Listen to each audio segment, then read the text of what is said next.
Everybody fill up the chat, please, so I can verify it's working.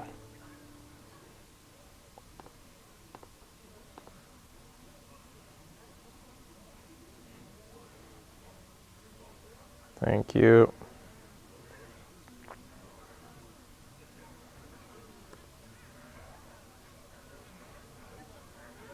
Becky, if you're watching, that video needs to be uploaded. I guess it didn't upload from the phone.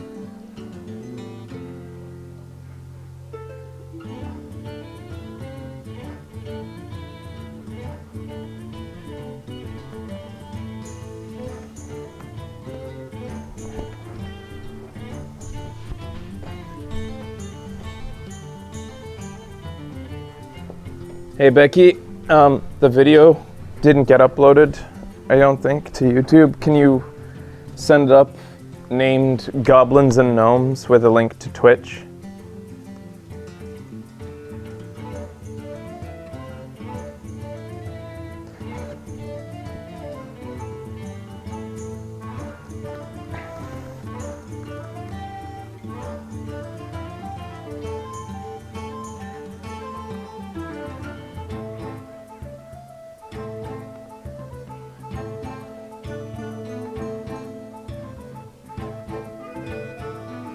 Hey, you can't buy anything Hearthstone on Amazon. Damn it.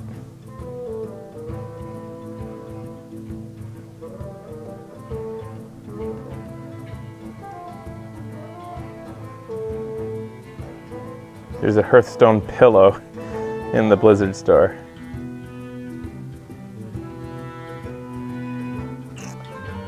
It's too bad Blizzard doesn't sell through Amazon. I wish all retailers would sell through Amazon.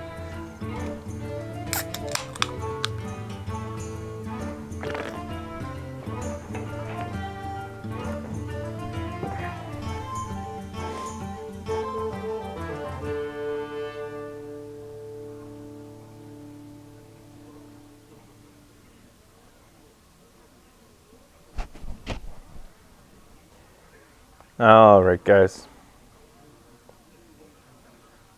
I'm gonna run a commercial, then I'll start the show.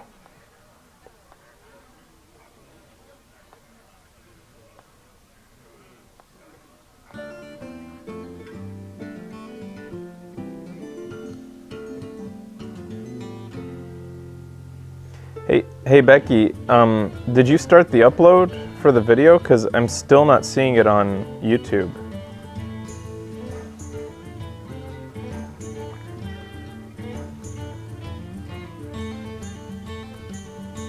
Six seconds.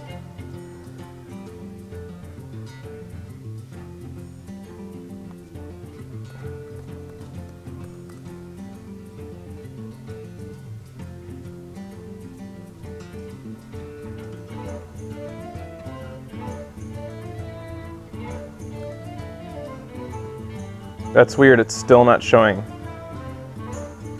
I think something's wrong with the video upload or the YouTube upload on that phone.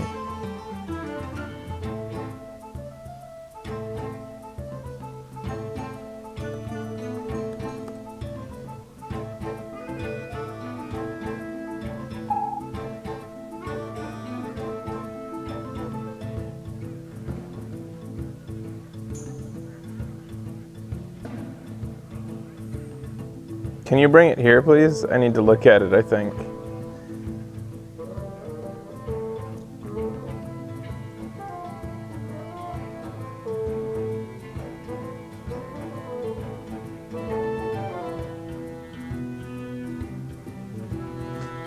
Anybody out there with YouTube connected to their iPhone, could you try to upload a test video to your YouTube account just to see if it works or not?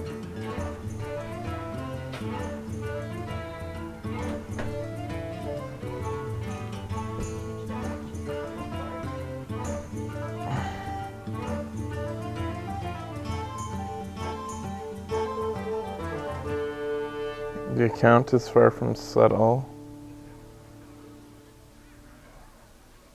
I mean, we've published it twice. There's no...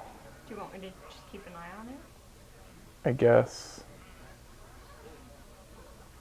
Anybody out there have YouTube hooked up to their iPhone that they can publish a simple like test video just to see if it's YouTube's fault or not? Because we uploaded an announcement video from the iPhone and it's just not showing up in our account, let alone on YouTube.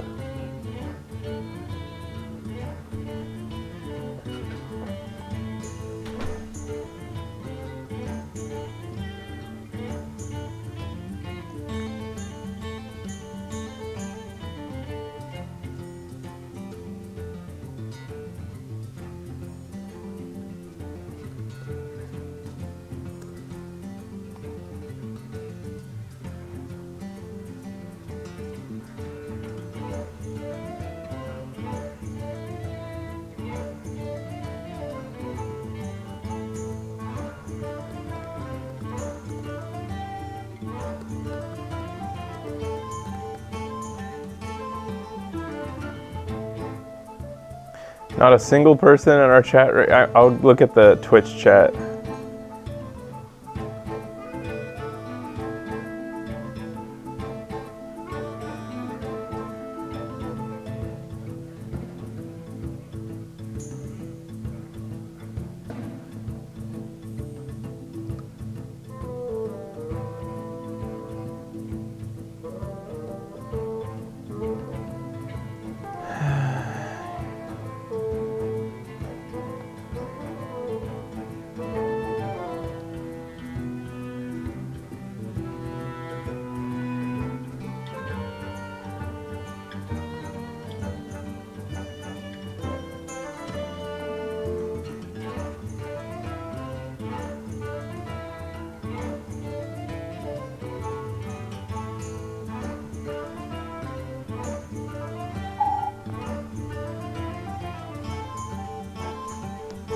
All right, I'll try just doing a quick announcement stream from my program here then, my app, instead.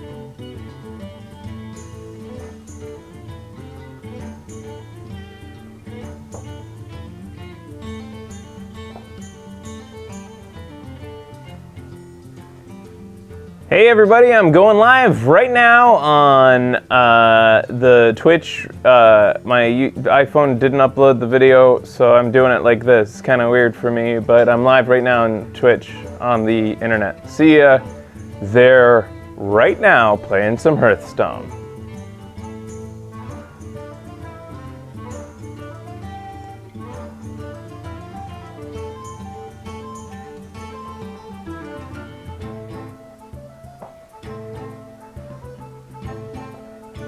Alright, I'm just gonna upload that.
everybody, I'm going live right now on the Twitch.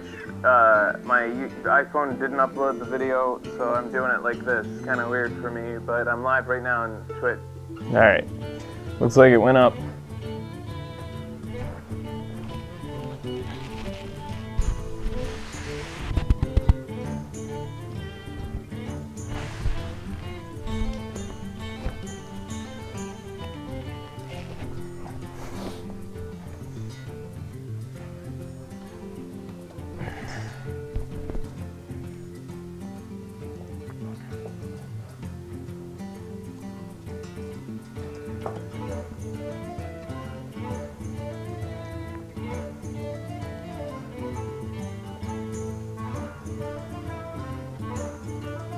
Welcome back! It's a busy night, but there's always room for another. Speaking of room for another, on the last episode of Hearthstone, you saw us get a new kitty. We searched high and low for the kitty's owners, the ones who abandoned her. No chip on that cat. No postings to any of the sites where people post about how they miss their lost adorable kitty. Nobody cares about her. So, we took her in, we've adopted her. Lisa Needs Braces is her name, and she now belongs to us, and she's slowly integrating and negotiating terms with Hugo and Rudiger around the house, as far as the hierarchy goes. That has been a cause of a lack of shows, decidedly, for the last little while. Yes, we call her Lisa for the most part, but her full name is officially Lisa Needs Braces. I guess I'm jumping back in with my first ever Goblins and Gnomes deck. I want to remind everybody that I don't know any of the cards besides the one, like I think I may have seen about 7 or 8 by now. How many would you guys say I've seen by now? Not a lot out of the 120 that have supposedly been added. So there's going to be a lot of things that are still a surprise to me. I'm playing a mage deck, which should be, you know, as far as all the classes go with a brand new set, should be a little bit easier to pilot.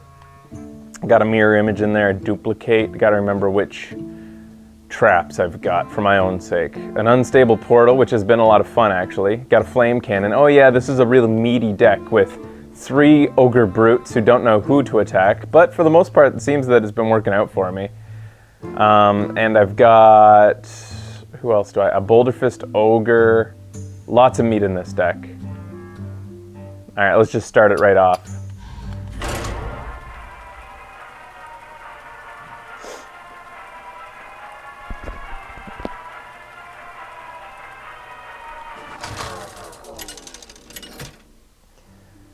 Okay, let's hope there aren't too many unpleasant surprises. Shall bring victory. You asked for it. So I'm running these mirror images mostly because of my auctioneer, who costs 1 more than usual, but he's still coming in handy despite being the unnecessary nerf that he received, for Arena anyways. Deals 6 damage randomly split between all other characters. He's a new card I'm still getting used to. I love the Matter Bomber though. He's been awesome so far. Not great for an opening hand. I'm going to go with the Haunted Creeper, and I'm not even into the Earthen Ring Farseer. Not bad to have a 3/3 body on turn 3, but often his Restore Health ability isn't going to come in handy on the 3rd turn. So the only real one in here I think I need is the Haunted Creeper. Let's hope my mulligan of 3 cards is going to result in something for a good opening stretch. Meh. That's okay. Not horrible. Not bad, not bad. I'm just going to pass the turn at the beginning though.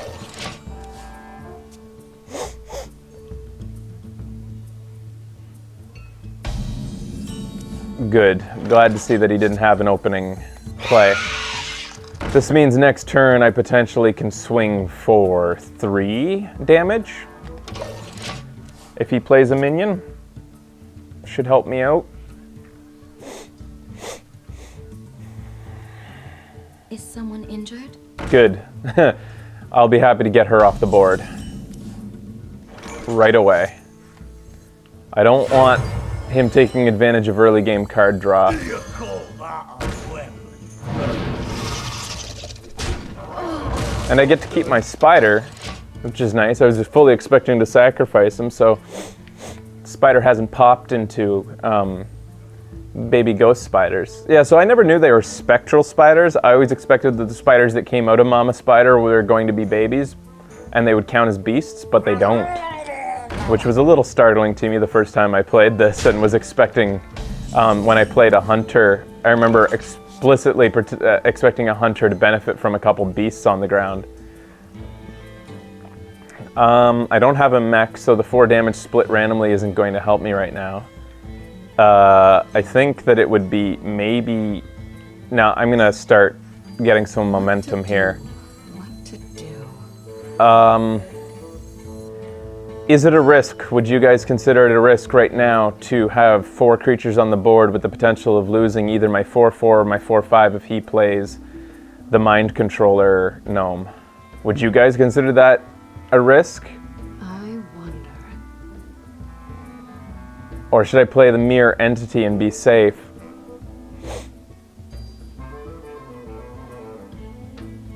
It's a small risk. Mirror might be too early too, yeah. Because he's got lots of options in his hand. I'm just gonna go with this.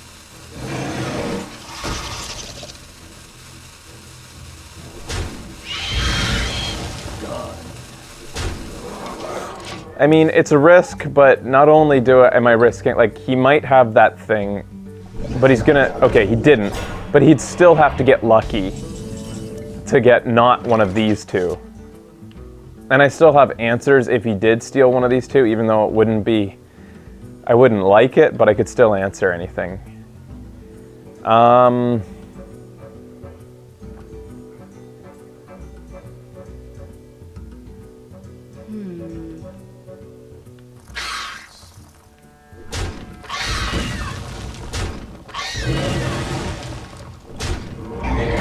I'd be really unhappy right now if I was up against a mage, because knowing that I'm exposing myself to a flame strike, it just basically sucks going against mages in arena.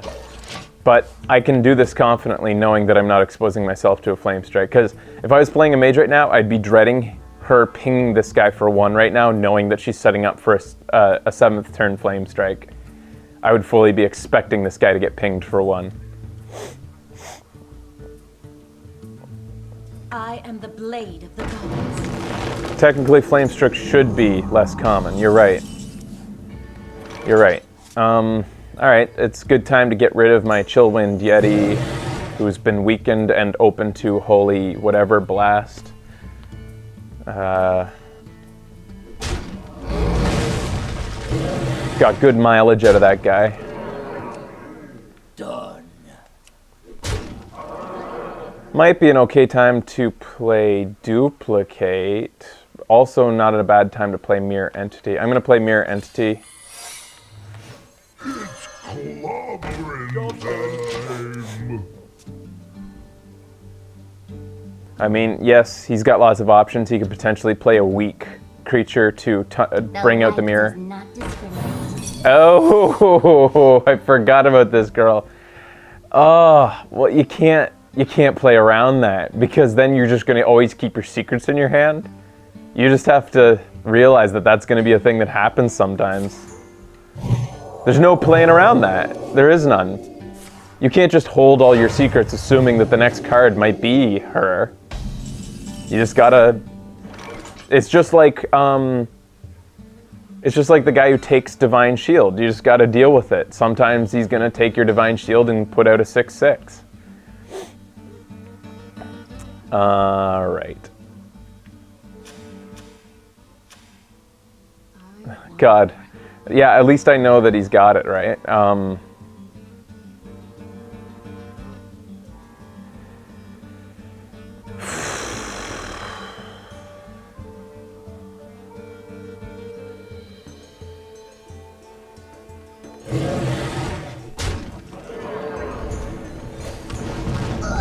We smash you.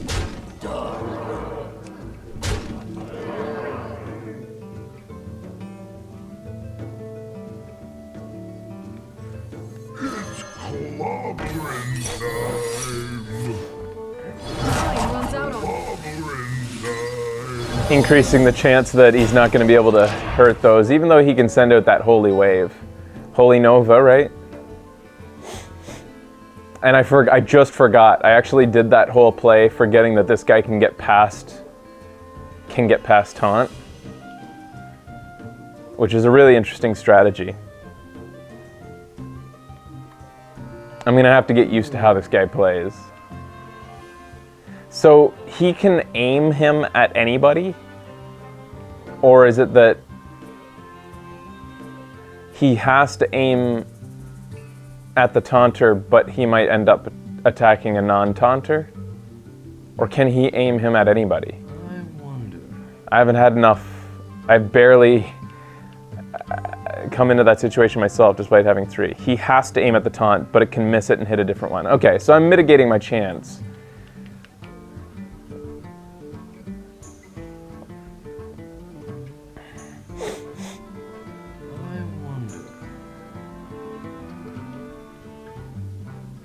Either way, he's in a pretty sticky situation here. He can now kill anything on the board. He didn't need that to do that, actually. A Holy Nova would be annoying, but I think I've still got him next turn because of the Fireball. Anything short of Divine Shield Taunt? Yeah, he's done.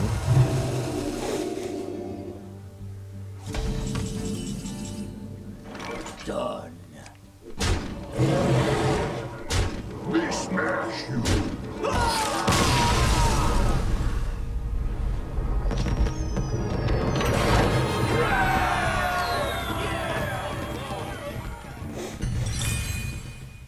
Fun times. Not a bad time for my first true Goblins and Gnomes deck. It's been working pretty good for me. I'm going to attribute a lot of my success so far, going 5 so far, to the fact that there are probably a lot of new players, or at least a lot of players taking advantage of their arena card who, even if they, like, judging from the card backs, there's obviously people who play constructed in here, but I think you got a lot of arena noobs, or at least inexperienced arena players in here, probably helping with my... Is anybody else who plays a lot of arena finding that arena's a lot easier right now because of the influx of people taking advantage of the free ticket? All right, I guess I'll hop into the next match.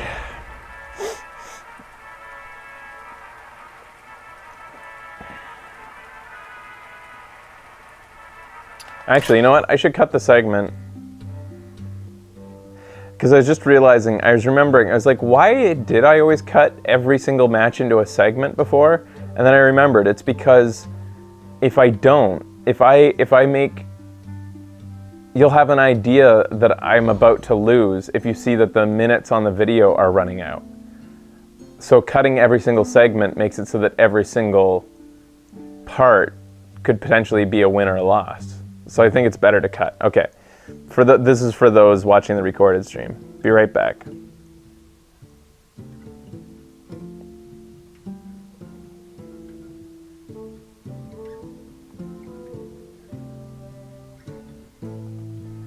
Hey guys, I'm back, headed into my 8th game with my first ever Goblins and Gnomes arena run. I did one sort of half Goblins and Gnomes arena run with an existing warrior deck that was comprised only of cards pre-Goblins and Gnomes release. And I witnessed a few new cards when I played that, but this is my first ever deck where I drafted Goblins and Gnomes.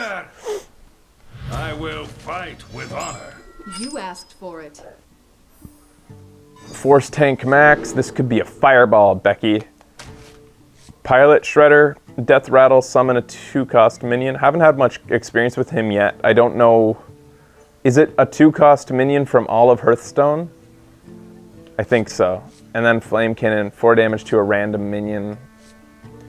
Probably worth keeping around, I guess. Absolutely any 2-cost minion. That's very interesting. What would you guys consider the very best 2-cost minion that you could get from that? What is the absolute best one? Bring out your dead. What's the one that grows every time while stealthed? What's its name?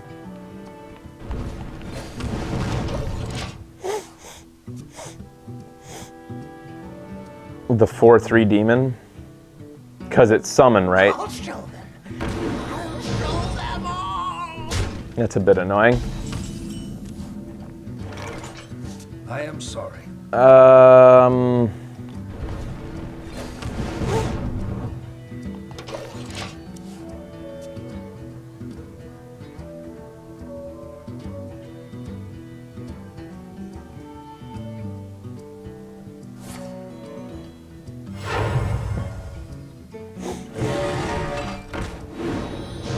Wow. Wow.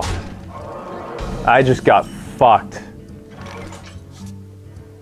Shit. Justice demands retribution. Yeah, thanks for taunting my obvious, your ridiculous rollout, asshole. I wonder.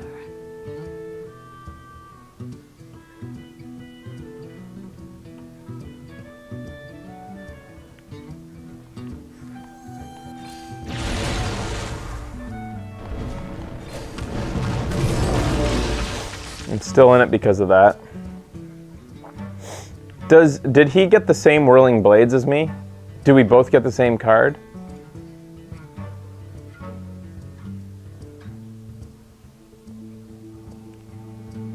He may have, but it's not a guarantee. Like, I just want to know how it works.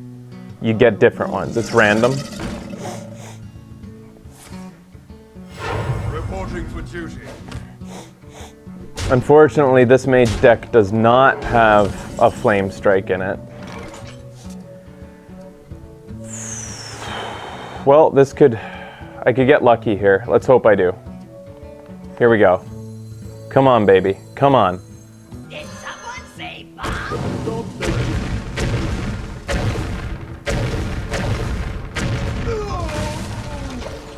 That could have been way better. Oh, that could have been so much better than that. But it could have been worse, too.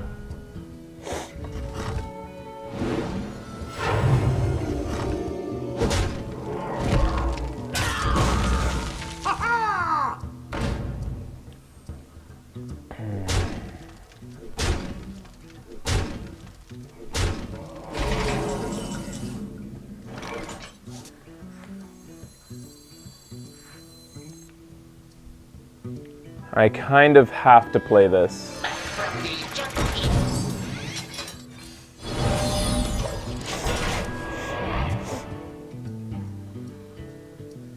It's still in it. They all bend to my command. Annoyed, but still in it. This guy had just a beautiful rollout. You can't... You know, it's a gamble when you're playing mage and you want to take out an Undertaker, whether he's... I had no other removals, so my only real choice for those first couple turns was to try to take the Undertaker down. I stand by my choices.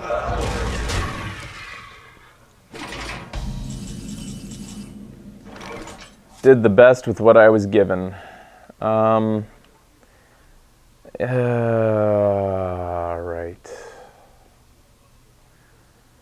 Probably prudent to take out one of these.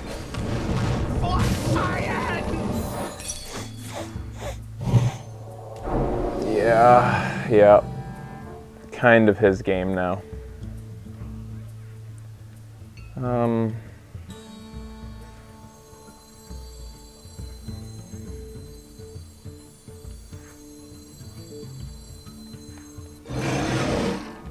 Oh well. It was a good run.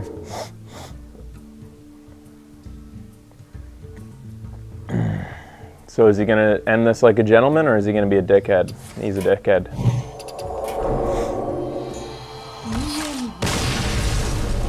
My magic will tear you apart.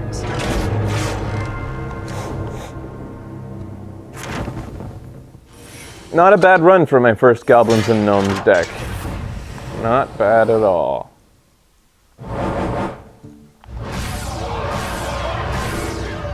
So how are they going to determine what I get rewarded with? A Goblins and Gnomes pack or a normal pack?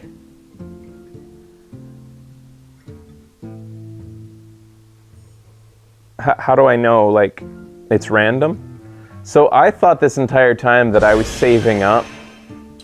I thought when I was saving up, I was, like, gonna be able to open both. I thought I was gonna be, like, I thought these would hold random cards, and that I'd be able to just, like, with my 154 packs, get, you know, a ton of the new cards. Not that I am ever going to use them, but I thought that's maybe how it would work out. All right. Anyways, I'm going to take a break. When I come back, I'm going to build a new deck in Arena, my second ever Goblins and Gnomes deck. See you in a little bit.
Hey guys, welcome back.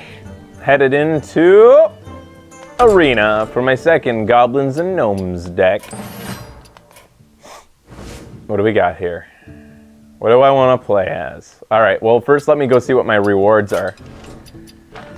I am technically going to be rewarded for Paladin and Priest, Shaman and Warlock, or Druid and Rogue. So I could go Shaman or Paladin.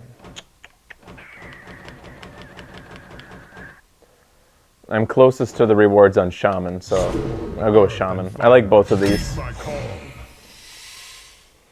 Here we go. Here's one I haven't seen. Bomb Lobber.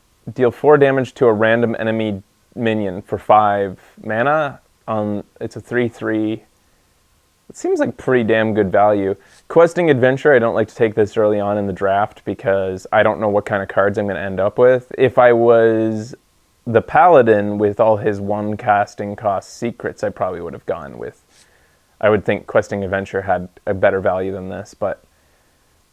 in a way, if you compare the Bomb Lobber to the Argent Commander, in a way, because the Argent Commander has Divine Shield, it's like he comes out for 6 as a 4/2, so kind of equal to 3/3, right? Like 6 total points, 6 total points, can do 4 free damage, but this is randomly dealt. This requires you to, you can aim at anything, however he has to get past taunt. If taunters are on there, he can't hit them, anything besides them. 1 more mana. It's actually really interesting having these two in the same pack to compare. Because I'm kind of going by, I would say it's a toss-up between these two, for me, depending on your deck, and since it's the beginning of the draft, I don't know what my deck's going to be, but I'm tending towards the new cards right now because it's Goblins versus Gnomes week, so I want to, like, try them out. I'm kind of up in the air, though, between those two, which ones are more, better value. Whirling Zap-O-Matic. I got one of these randomly when I was playing as a mage because of Unstable Portal. Summoned me one, I think. So he's fun to use. I like the Spiteful Smith, of course. He's got a great body for 5 mana. So does the Archmage, and both of them have these nice little ancillary skills that do come in handy sometimes. However, again, Goblins and Gnomes, let's play with the new cards. Earth Shock is great utility, especially against things like Harvest Golem, also good against the Loot Hoarder, things like that. Also good against anything with a Divine Shield. None of these are new cards. I feel as though the Ironbeak Owl, to me, may have better value. It's hard to say between these two. It really depends on what card you're coming up against. Both silence a minion. I'm going to go with Earthshock. I like low casting cost cards, especially since Auctioneers can combo with them for great effect. Here we go. Crackle. 3 to 6 damage. Wow. 3 to 6 damage. Overload 1. That's quite the card. So it's like a 2 casting cost potential fireball, potentially as weak as, you know, most other removal in the set, versus the guaranteed value Fen Creeper. Let's play with the new cards. No new cards here, so it's a decision between Iron for a Grizzly, really, or Wolf Rider. Wolf Rider is basically a 3 damage spell, is how I consider him to be. Iron for a Grizzly is very mediocre. I like Wolf Rider because I treat him like removal. Earthshock again versus Silverhand Knight. Great value inside Silverhand Knight. However, Silverhand Knight is weak against Flame Strike. What isn't? I hate playing him by turn 5 because I almost always know that. Like, I like getting him way late in the draft in the game. Like, you know, turn 9, turn 10, when both players are starting to run out of cards. Hopefully, if you're running out of cards, so is your opponent. I'm gonna go with the Silverhand Knight on this, but I think people overrate him just a little bit.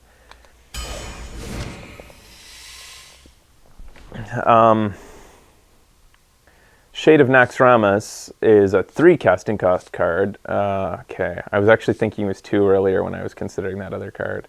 Big Game Hunter, always. I get the worst luck with Big Game Hunter, I swear.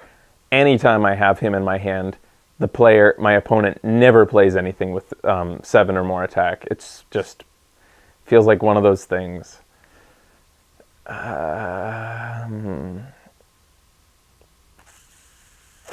Tough decision here. Shaman's not the type of character who likes to take a lot of damage. Usually he wants control and he wants to be mucking up the board. I feel like I'm rarely at low health with Shaman. It's not, if I was Rogue or if I was obviously Warlock, I would probably toss in the Molten Giant here. It's, for me, a toss-up between Big Game Hunter and Shade. You think Big Game Hunter's the best? The Shade of Naxxramas can be really awesome if you get him out early. If you get him out late, he's pretty mediocre. I'm going to go with the Big Game Hunter. He's great removal of bombs. It's just I feel as though I've been shocked by some of the bad luck I've gotten with him in the past. Spider Tank is a new card, so I'm probably going to run him. It feels like having mechs in your deck is pretty important if you want to combo with some other cards. Being early on in the draft and the fact that these two aren't, like, I mean, they're both, this is a really decent card, but this is good value too. He's kind of like a Yeti for 3. He's like a baby brother of the Yeti. Good value for 3 mana. Harder to remove than anything else that a lot of other things that come out on 3rd turn. What do we got here? Restore a minion to full health. Okay, yeah, blah, blah. Do we want the 2 damage for 2? Basically another removal card. The horrible Young Dragonhawk. Or the surprisingly decent utility sometimes, depending on the cards in your deck. Based on what I have so far, this isn't going to come in handy that much. If I had a lot of late game beefy cards, I might go for this, but I think I'm going to go for the Bluegill. Another Shade of Naxxramas. Sea Giant combos really well with the Shaman because of his ability to summon up little totems that can't easily be removed by mages. So even better to have Sea Giant in a Shaman deck than it is in a Paladin deck. Mountain Giant is also decent for the Shaman because the Shaman also tends to try for a lot of card advantage. It feels as though Sea Giant is the more likely to come out properly and when you need him. Stampede and Kodo, both of these are decent, are really decent if they come out at the right time. I hate Cold Light Oracle for many reasons. I think everybody probably does. It's kind of a toss-up between these two, actually. Body-wise, you get better value out of the Violet Teacher. This, when it comes out at the right time, it has to be good luck, you know, like up against, what's his name, the Berserker. It's amazing when you can take out a Berserker with this. It's also nice when you can take out the 1/7 taunt with this. I like both of these, considering the fact that I've already got an Earth Shock and a Crackle, and being Shaman, probably pick up a lot more low cost spells. And the fact that as Shaman, I like to get the board filled up with creatures, because if I see a Bloodlust, I'm going to pick it. I think Violet Teacher is going to serve me better.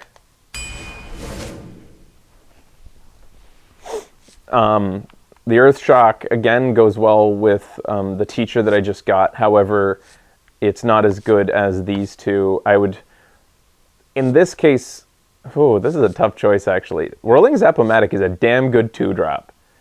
I wonder which I actually pick out of these in a serious... I'm going to go with the Zap-O-Matic because Goblins and Gnomes week, but I think in the future I'm going to have a real hard time deciding between these two.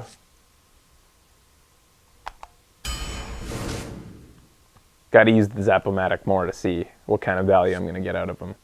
Spellbreaker versus South Sea Deckhand. I have no weapons. Magma Rager's horrible. So Spellbreaker. Got some silence in there.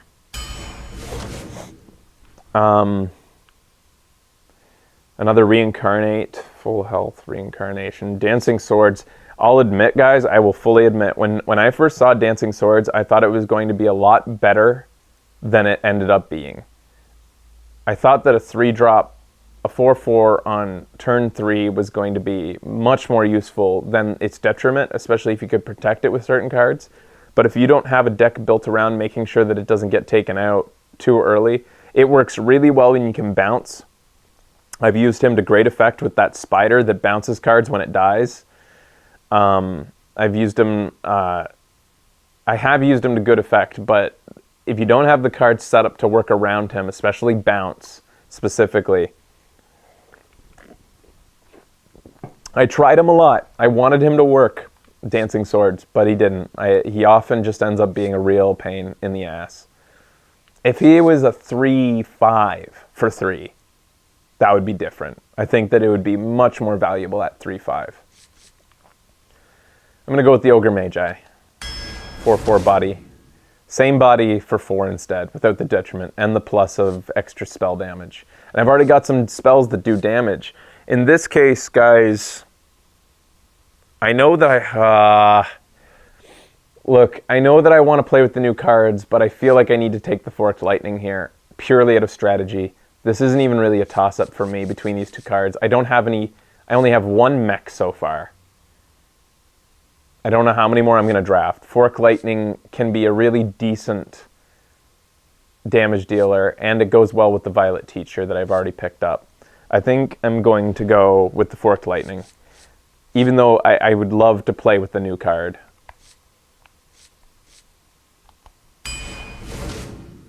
And there's the Bloodlust that I was looking for, which plays really nicely with my Violet Teacher. Let's hope that I can get an Imp Master as well. Chillwind Yeti versus Boulder Fist Ogre. Amani Berserker is also good, but I've got a lot of 2-drops so far, and I need some more beef in the deck. What are my 4-drops like so far? Violet Teacher and Spellbreaker. I don't have any late game meat yet, except for the Sea Giant. I'm going to go for the Ogre. Harder. I'm going to tend towards the stuff that's more impervious to flame strikes. Another Spider Tank. Good value. Kind of making me... If I had had 2 Spider Tanks by the time that other card, the one that I was a toss-up with Forked Lightning 2 picks back, might have actually chose that other Spider, or that other mech that makes it easier to cast mechs. But I had no idea how many I'd draft by now. I think this is... this goes better with my Bloodlust, though. It's also 3/4. even though it's spread out. But they're both 3/4. But this goes better with Bloodlust, but this potentially goes better with even... I've still got 13 picks less that potentially combo with mechs. So I'm going to go with the Spider Tank. Whenever you play a card with Overload... Okay, so there's no new cards here. We got one that rewards you for Overload, which I have 1, 2... 2 of? I only have 2 Overload cards. He's a good body for 3. This card is... The Dust Devil is nowhere near as good. Oh my god. If he was Overload 1, he would still be very difficult to even consider playing. I feel like, yeah, it's just too much. 3/1, he's so easily taken care of. I'm going to go with the Unbound Elemental. Might pick up some more Overload along the way. Here's something. Death Rattle. Give a random friendly enemy a friendly mech +2/+2. Power Mance for 3. Nerubian Egg and Questing Adventure are decent cards, but a weapon, I think this is, despite being a new card that I want to play with, I also think it might be the best card in the pack, depending on your strategy. We got the Shattered Sun Cleric, really decent card. The Bloodsail Raider that combos with only 1 weapon that I have so far for 2. Elven Archer has good utility, especially when you need to take out Divine Shields, but the overall best card in this pack, I think, is the Shattered Sun Cleric. We got a Lightning Bolt in here. Combos well not only with the Violet Teacher, but also my, what's it called, Unbound Elemental. Here's a new creature. A 2/2, 3/2. Hey, you know what? It's about fucking time that we got some just decent, normal, vanilla bodies for Murlocs, so that it makes it more viable to potentially pick Murlocs and make a good Murloc deck. So it's a new Murloc for 3/2. He's like a Bloodfen Raptor, except he's a Murloc. So where Bloodfen Raptor may have been a good pick for beasts, this is a good pick for everybody who's looking for a vanilla 3/2 in their deck. But the Lightning Bolt's the best, obviously. Feral Spirit combos with the Unbound Elemental well. Pint-Sized Summoner is a decent card, needs to be answered pretty early on. Argent Commander can get out there and deal 2 damage, or 4 damage. He's got good value in him. Okay, how much is that Overload going to hurt me on turn 4 and 5? I'm curving low, so I feel like...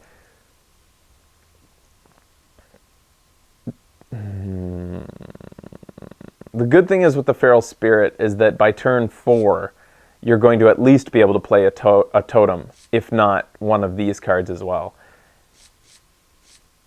What would you guys like about this? I think it's a tough decision for me. Feral Spirit, I'm just trying to think of how it plays. I think...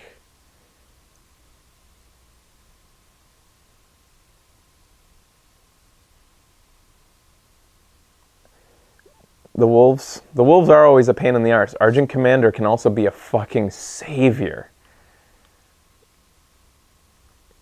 I'll go with the wolves.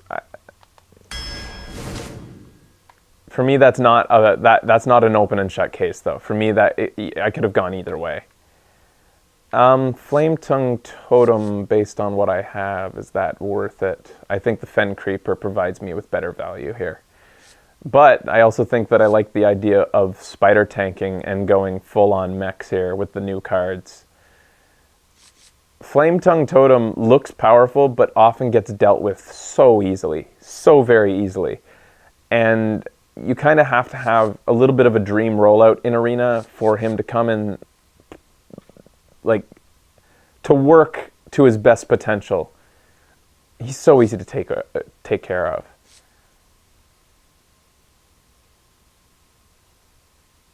I'm going to go with the Spider Tank. I hope I get another mech. Once again, I'm tending towards the new cards for fun here. I'm going to go with the Rockbiter Weapon. I'm loving all the stuff that combos with my teacher.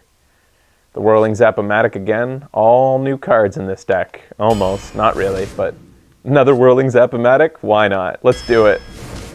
I got lots of little tricks in here. Ooh, tough choice. Fire Elemental, I need more late game bodies. Tough choice, I say, because of how hard I'm curving on the lower end. A Lightning Bolt allows me to keep up momentum early game, whereas Fire Elemental comes out later. But Fire Elemental. I would consider Lightning because I could go on this extremely aggro strategy early game, clearing the way for the the little bodies, and then rely on a late game Bloodlust. I like this card a lot, actually, this one right here. He really came in handy when I was playing as Mage. There's a good totem. Easily dealt with again, but usually you can set up the game a little bit better for him since you really want him late game. Especially once you've dropped down one of your hero ability totems that have taunt. Yeah. All right. Pretty fun deck, I think. It's going to be a lot of fun to play. A lot of class cards and a lot of new cards. So I love how many Whirling Zap-O-Matics I have. They're fun just to listen to. Could be a very annoying deck for my opponents. I'm going to take a break here. When I come back, I'm going to play with this brand new Hearthstone deck. Stay tuned.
Hey buddies, welcome back. I've just drafted my second ever Goblins and Gnomes deck, and I'm kind of regretting, the only thing, I think this went well, this little draft, but the only thing I'm regretting is this Forked Lightning that I chose over a mech that allows mechs to be cast for one less health, or one less mana.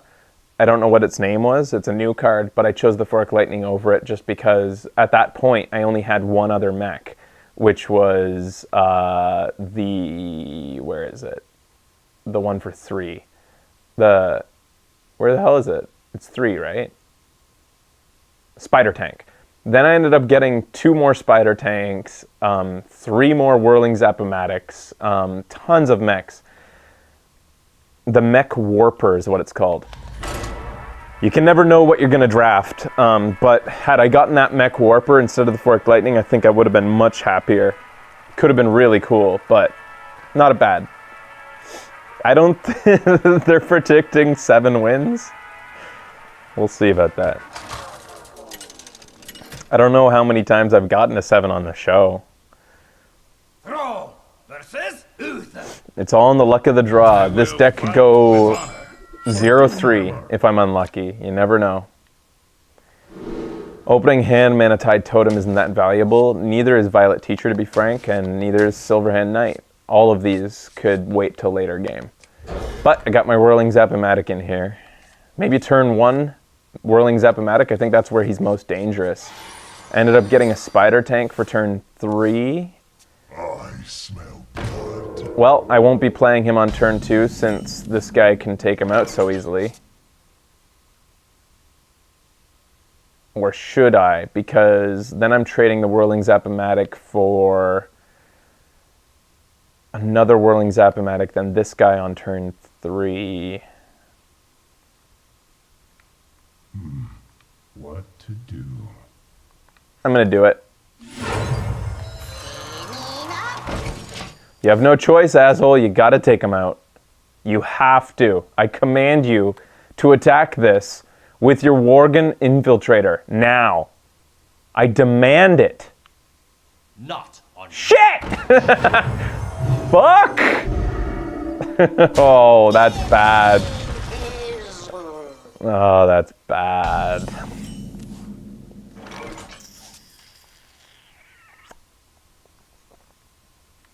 That ain't good at all. He did what I asked. He did do what I demanded him, yeah.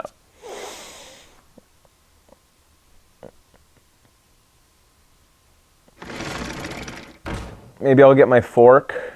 I didn't end up getting a lightning storm, which sucks.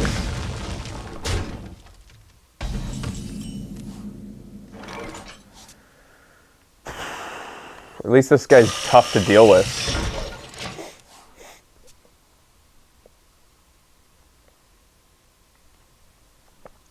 He had a really good rollout. He has high value cards in there. Like, come on. He just rolled out with some of the arguably best value cards in each of these tiers as far as commons go. That's probably one of the best one-drop commons. I think that is the best one-drop common. This is I would almost say the best two-drop common, at least in its class, in his class. And this is arguably the best three-drop common. He just rolled out with the best cards you can get in Hearthstone. It's arguable, obviously, and I'm probably not thinking of a lot of different cards, but he had a damn good rollout. Hell, he had a good rollout.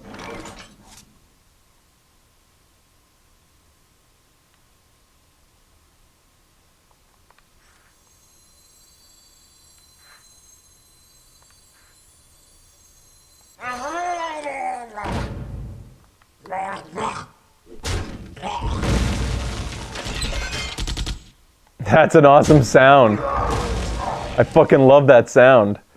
Fuck!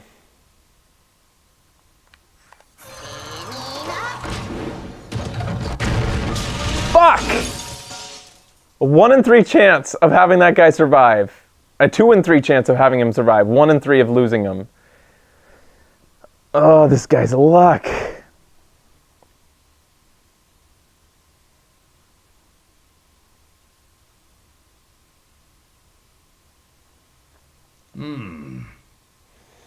Somebody in Shadow Chat said Undertaker's the best one drop in my opinion.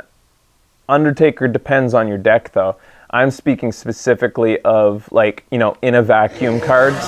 You know, oh my god, the value this guy drafted. Every card he has dropped has been such a amazing value. Get me back in the game, please.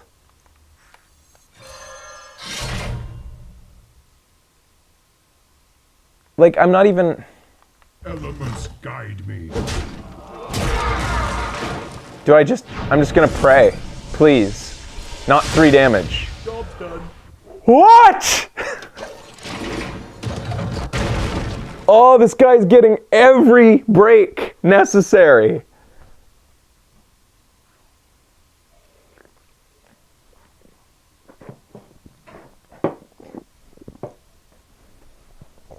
So I just lost a 1 in... That was a 3 in 4 chance I was going to be able to kill that fucking Drake, and I didn't. Reporting for duty.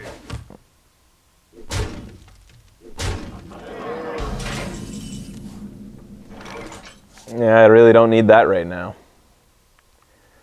I'm just going to end this now. I've dealt with too many assholes to let him finish it. He'll do it in the most asshole-ish way possible. That was just a practice round. Boy, what a first showing. Oh yeah, I forgot. The other bad thing about this being on YouTube is that nobody knows watching Nobody, if you watch this archived and you see that the part is only 7 minutes long, you know that, well, you don't know that I lost. It could have gone really well or it could have gone really poorly, right? So anyways, I'm going to cut the segment. I'll be right back.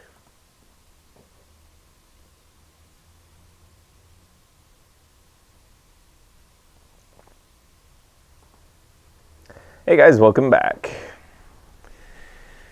Whew. That first game was just painful. You guys were predicting how far I'd go with this deck. How about you want to predict, based on the cards you saw that he had, how far he's going to go with his deck?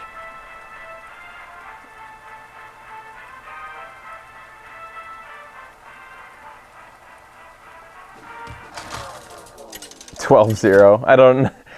Yeah, it's hard to tell with just seeing 7 cards that he put out there, but holy crap, his rollout. The value in every card he played. For Doomhammer. At least he didn't taunt. Alright, let's go.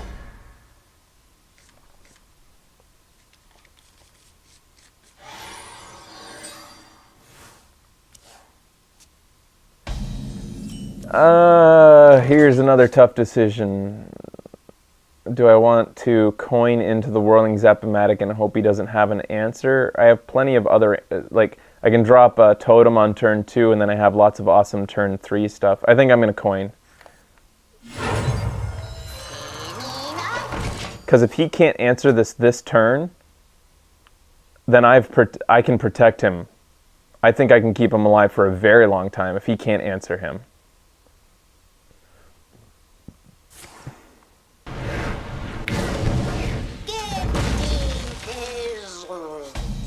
Love that guy's voice.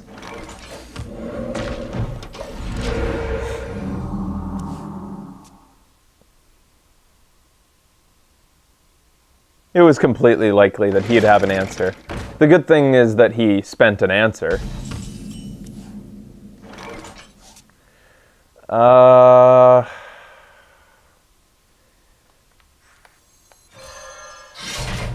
like how this hammer sets me up. Unless he can kill the hammer, next turn I'm giving something +2/+2. Whether it be this totem that's already out there, he'll probably kill the totem. If he doesn't kill the totem, he'll probably kill the totem. Then my spider tank's going to be a 5/6. Ooh, you're in trouble now. That's surprising. Oh, this would just be beautiful. Actually, you know what? I would rather not have the totem. It's way better for me to do this. Guide me. Wait, what? How does that card work? Ah, it has to be a mech! No! Oh, no! How many people were yelling that in the chat before I did it? Oh, no, it has to be a mech. That's my first ever time using that hammer. Slippery. The light protects me. What do we got here? Giblin Stalker, 2/3 stealth. Oh, the joys of playing with cards for the very first time. This is what we live for in Magic. Alright, I'm going to play my Wolves. Probably also going to play my Forked Lightning, in fact. I'm ready to learn.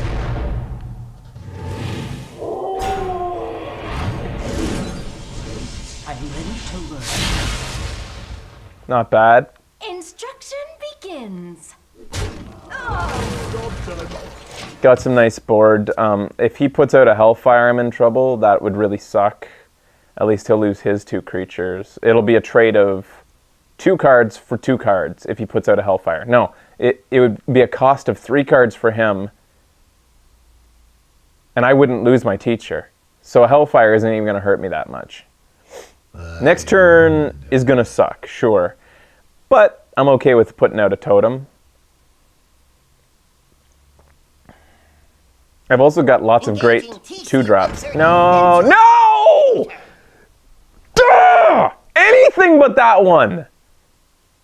God damn my luck in this arena run. Worst fucking luck.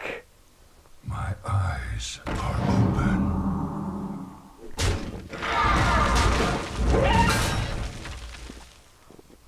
I'm not sure about his decisions there. Ah, that's nice, that's nice. I have a good play on this turn. So, take out the teacher.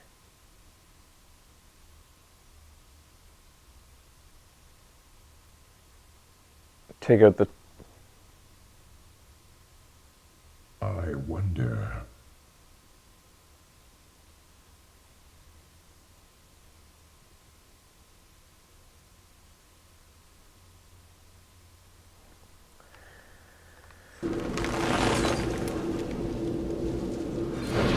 I shall do as you say. I shall do as you say. At least I got card advantage right now. Job done.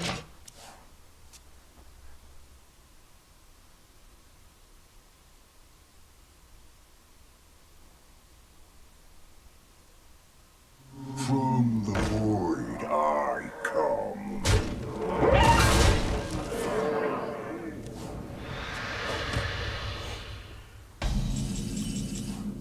Ugh, just not the time to have that. Let's see what I get first. That's not great. Squire, attend me. Ready, sir. So could you imagine where I would be right now if he hadn't been able to steal? Like, I would have been in a pretty damn good position with this bloodlust and that teacher. And that I got the hammer, right? So the hammer would have triggered the teacher again. I would have had a full board.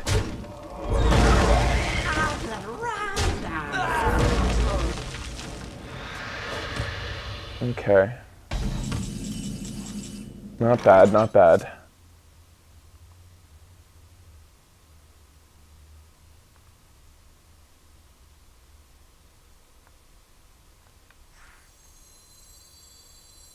We must cleanse the Sunwell.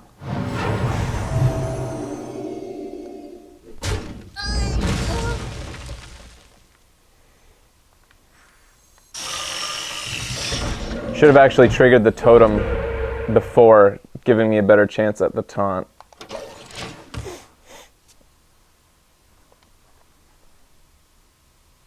My shield for Argus.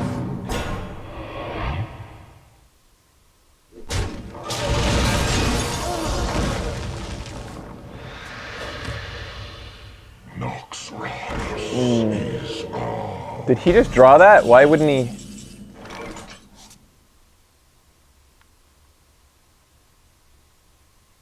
Oh. This does 2 damage now.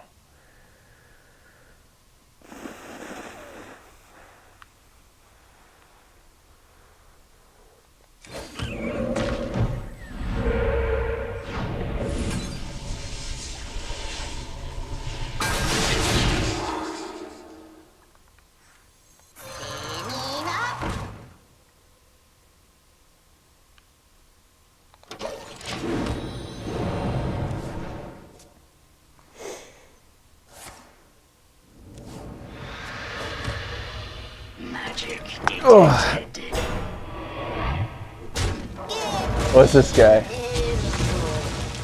Can't be targeted by spells or hero powers. It's a decent damn card. And he's got taunt to boot for 4. Is this a... It's not even a... Oh, it's a rare. It's not a class card. This gets me back in a little bit.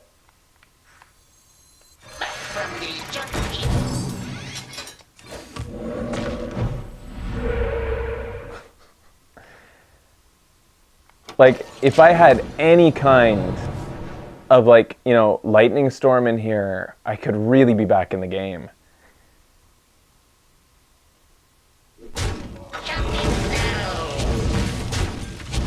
He's playing it safe. unfortunately, because if he was deciding to go face, this Bloodlust could have gotten me back in the game next turn. Well, at least I can do that. At the end of your turn, at the end of each turn, destroy this minion if it's your only one. That's an interesting card. I've got the beast in my sight.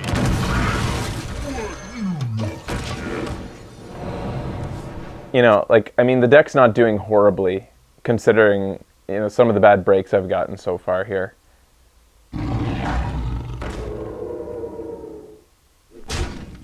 He's going face now, huh? Huh. Does he have an answer for this guy?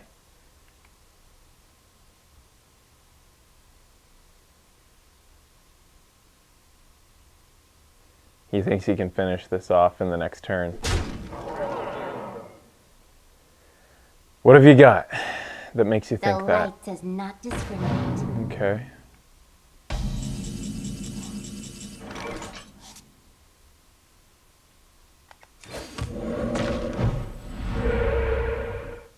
Gotcha.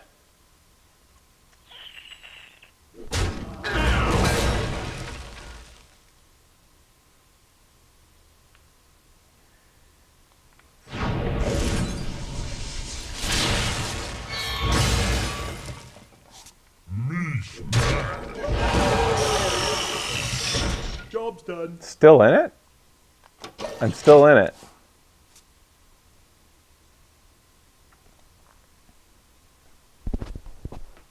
I'm pretty impressed with this deck. Like, I mean, this has been a tough time, but it's a decent deck. Oh, man.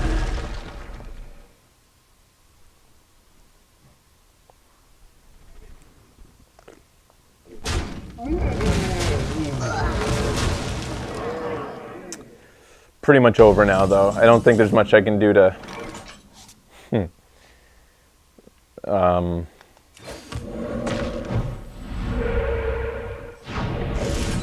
Watch this. It's gonna do 3 damage, I know it.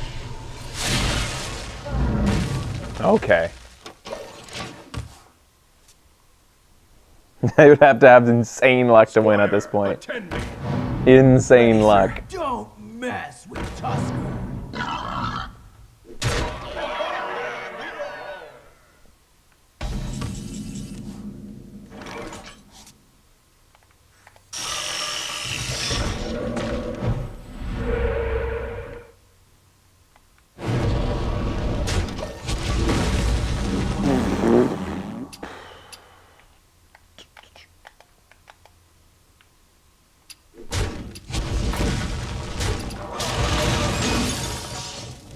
Cool, dude.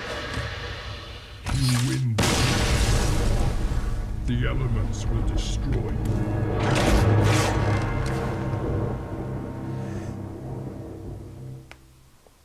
Oh, that was painful. This is not an 0-3 deck. This is a decent deck. Bad breaks. We'll see how I do on the next one. Stick around, guys.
it is.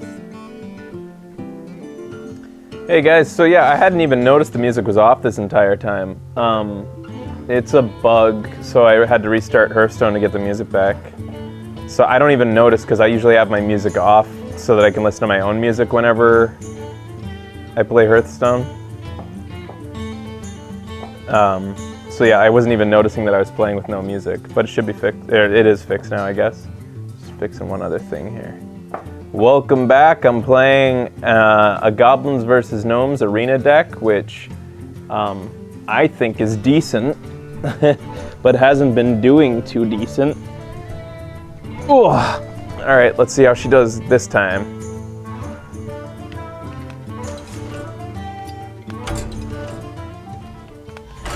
I need a little bit of air. Jesus.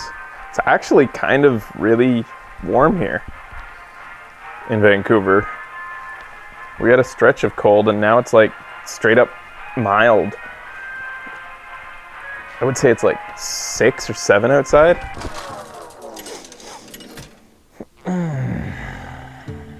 It was 14 yesterday. Versus Malfurion. I must protect Here I go. for Doomhammer. None of these. Give me some of my whirly jigs.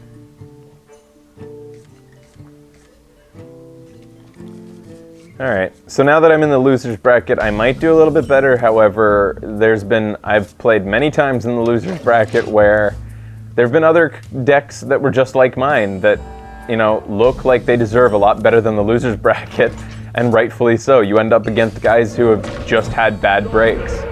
So never underestimate the people in the O2 bracket. Sometimes people just get bad breaks. Probably toss my Bluegill Warrior at that. It would have been nicer to be able to roll out with the tank this turn, but I feel this is smarter. The wolf can get really annoying. I don't know. No, yeah, I think that's a smarter move.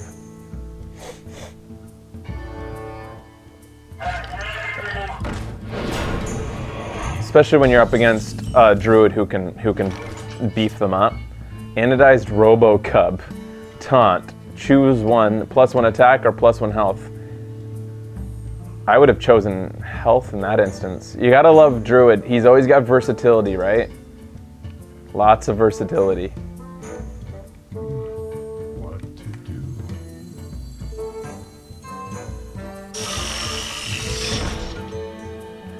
You know, considering I have the Bloodlust in my hand, I might want to keep...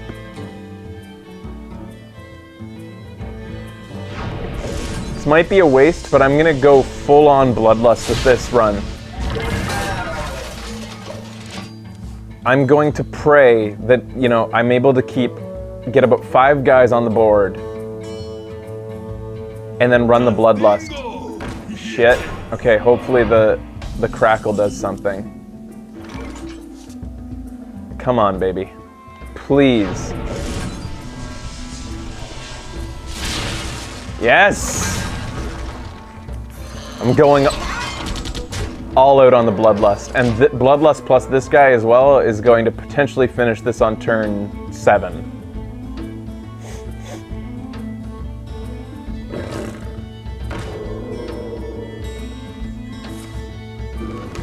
Damn.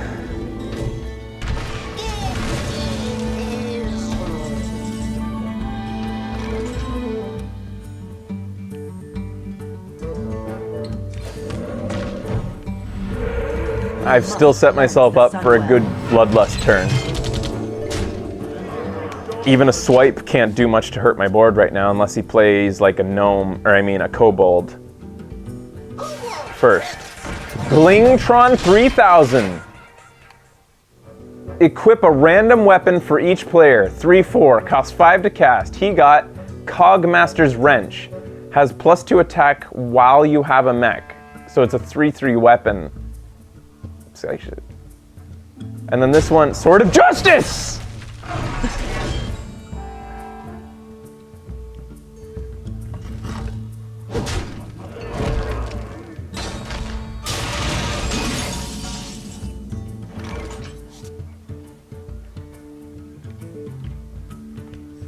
Nice.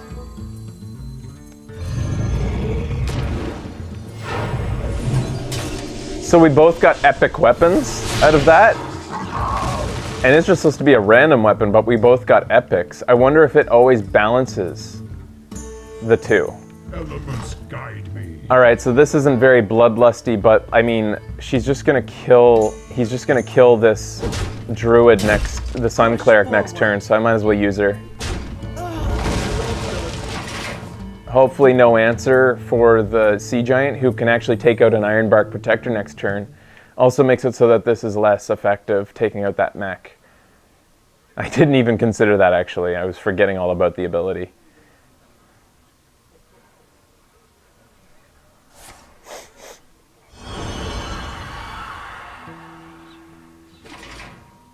What the fuck just happened? Wisps? 6 wisps? Dark Whispers, choose one. Summon 5 wisps. Oh, 5 wisps, or give a minion +5/+5 and taunt.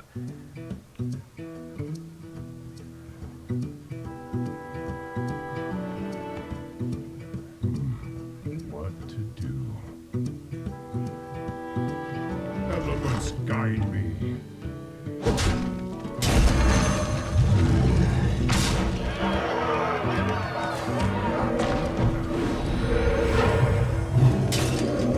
Pay attention, class. Job's done. So, hopefully, I hope he doesn't have that thing that's actually a pretty good card for his deck, because it combos with that one that buffs your entire board by 1. 4 damage to a random enemy. Oh man, you didn't even let me finish it? It would have been fun to finish it.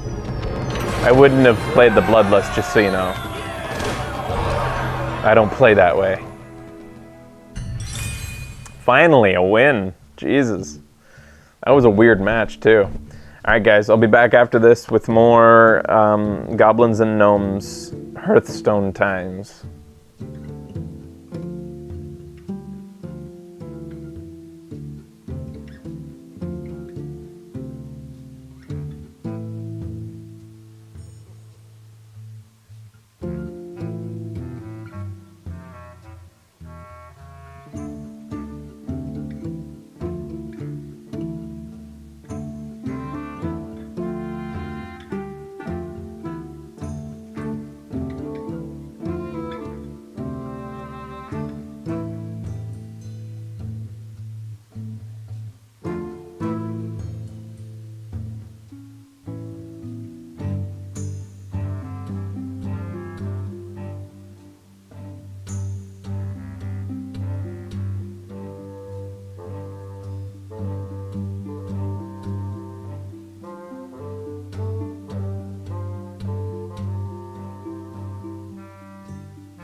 Hey guys, welcome back. Moving into my 4th game with a deck that I thought would do a lot better than this, but yeah, I don't think that I'm being inaccurate when I say that this deck has gotten a lot of bad breaks so far. Some really just, I mean, one person in the shadow chat made a good point. They said that so far, before last match, out of like the 10 totems that I had summoned, not a single one was a taunter. Maybe 7 totems I'd summoned. But I hadn't got the taunting totem once until last match. Which is one of the best totems, especially when you're trying to make a comeback. Forked lightning early game can be a godsend. Who am I up against? A priest? Not as much of a godsend against priests. A lot better if I get the spell booster totem though.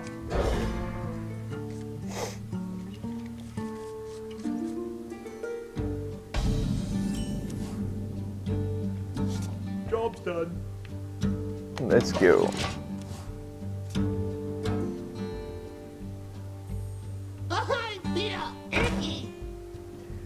I can deal with that with my Forked Lightning. That can also deal with my poor Zap-O-Matic though, so I'm not going to toss out the Zap-O-Matic yet. Do you think he'll take out the Wrath of Air totem? I've never actually read its name before. Think he'll hit it? Or do you think he'll go to my face? Be kind of weird for a priest to go aggro. He'd be smart to take this out. Yep.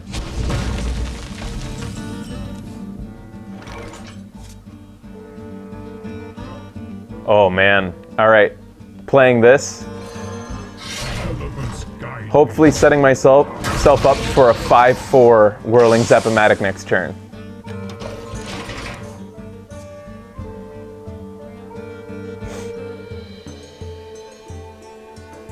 "5-4 Whirling Zap-O-Matic. Here I come." Let's hope he doesn't have an answer. He played, I guess I wasn't paying attention, Thought Steal from my deck. Okay.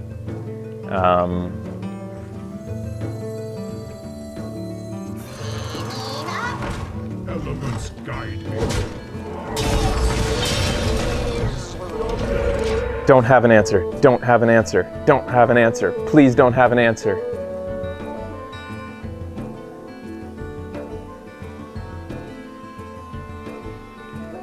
Just me and Mr. Whitey. This poor guy. So what do you guys think? Do I play my Rocket Biter weapon so that I can swing for 16? Or I should probably... No, I should be doing this. Protecting him for as many turns as possible. If he didn't have an answer this turn, he's unlikely to have another answer in the future either. He has to top deck an answer if he doesn't want to keep taking 10 to the face every turn.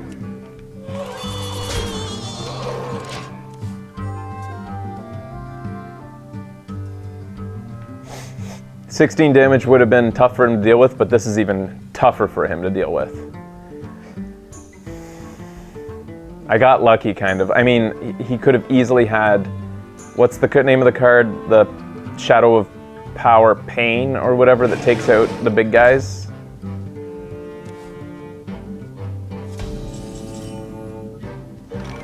This is rough for him.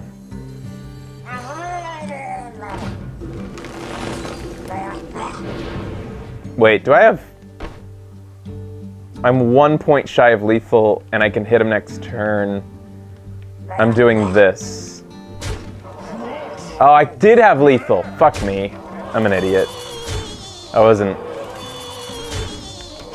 was reading too many chats at once. But anyways, I have him next turn because of the Earth Elemental. Even if he heals. He'll have to heal twice if he wants to survive. I blame you guys for being so intriguing.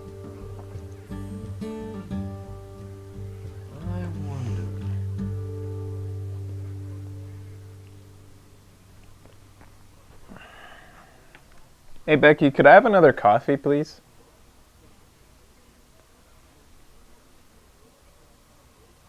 Let us see if this works.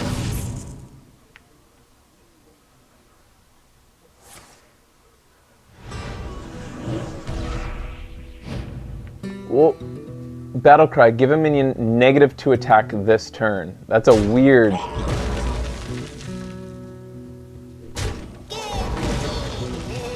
How did he... Okay, oh, I see what he did. Well played. Well played.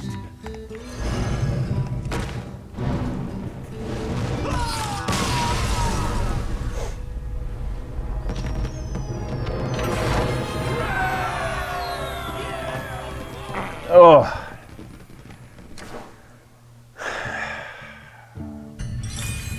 The deck is not bad.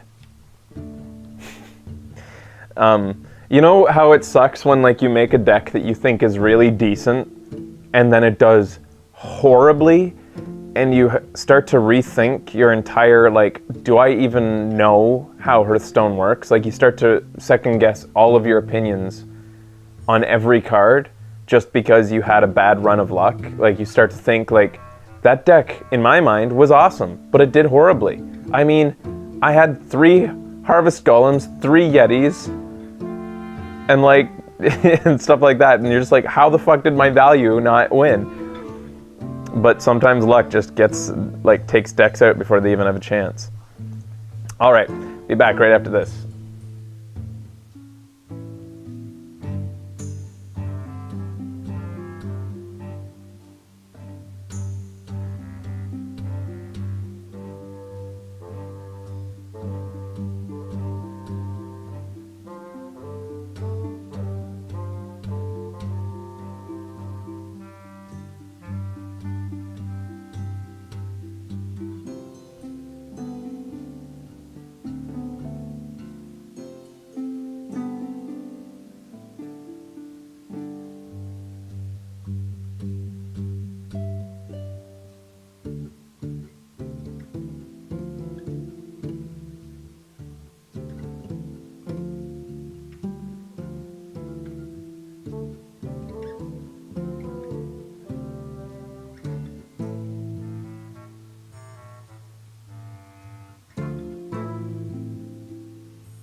Hey guys, I'm back. I don't know if Becky got my message. Becky, you watching? Can I have a coffee? She might have.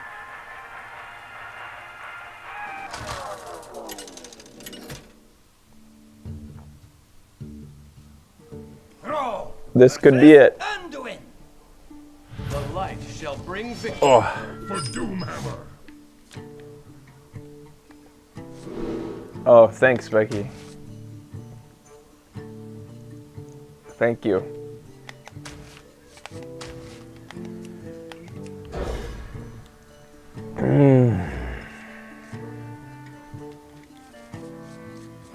That's not a bad start, because I can play, this is what I've been hoping for, is Whirling Zap-O-Matic on turn 1 and 2, because one of them is probably going to be removed, but the chances that 2 will be removed is far less likely. And if he has to spend 2 pieces of removal to get rid of 2, so be it. Whatever. He spent 2 pieces of removal. If it's a 1-for-1 trade,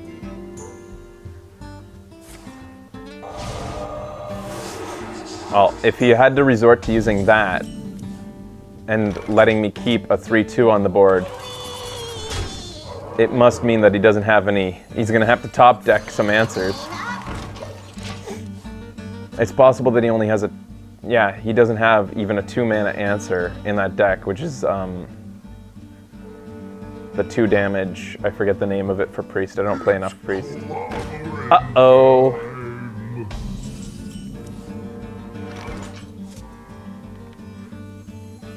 We must cleanse the Sunwell.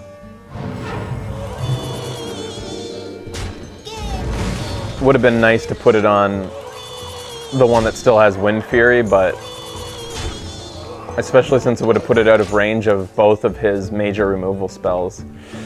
I'm kind of second, like, I wonder if that was the right decision then. I mean, no. Yeah, like that's what he had. He wouldn't have been able to do that. But then he also would have had the Ogre still out, and I didn't have enough mana to deal with that in 1 turn. I stand by my decision.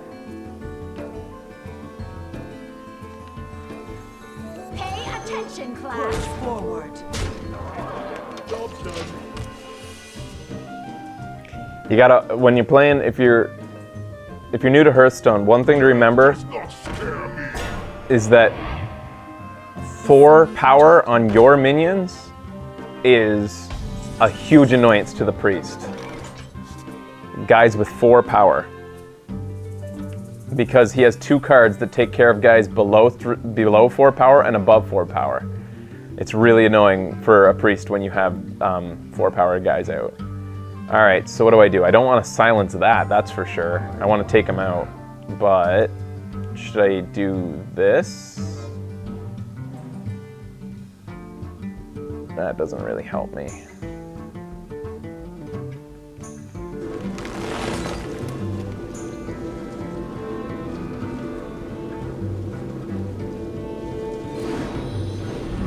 ready to learn. Push forward. Let's see what I end up with on the table. Instruction begins. Nice.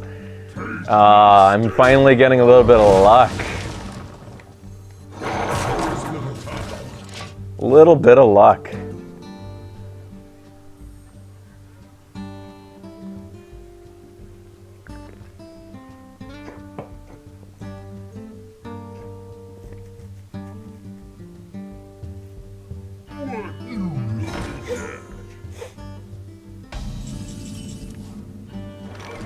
Let's see if this bomb lobber does anything for me.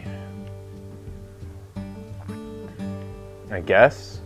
It's either that or I put out the antique heal bot right now to set it up for the power mance potential. That I would take 2 extra turns though. Bomb lobber's probably the best bet right now.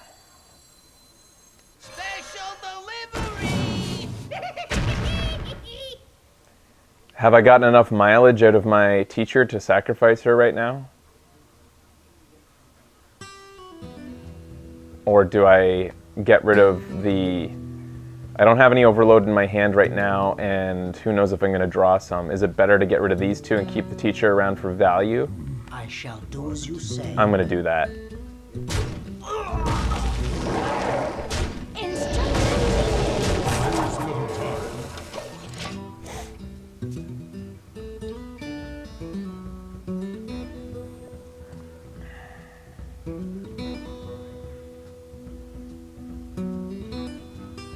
The Frost Wolves stand ready. He's not having a good run, and I kind of feel for the guy right now. He's having bad luck. And I'm finally getting a little bit of good luck.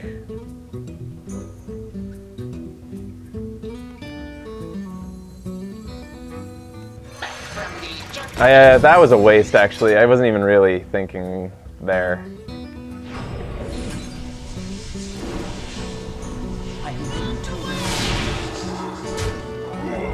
Instruction begins.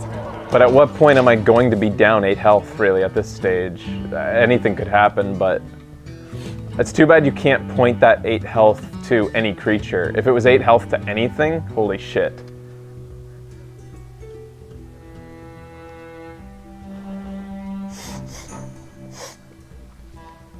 Yeah, Shade, but sometimes you have to play Priest in order to get some of your rewards from...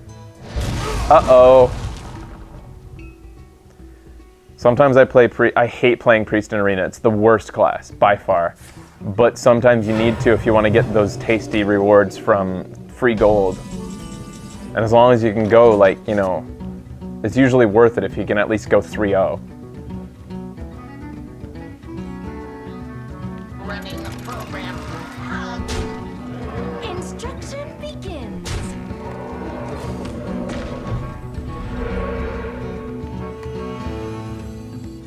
Fuck it. I'm against a priest. What was I? Fuck it. Guide me. He needs a holy Nova blast, and he hasn't run one yet, so... Let's go full on. Let's just finish this, hopefully. He has to top deck a holy Nova blast in order to get himself back in. Otherwise, he's done.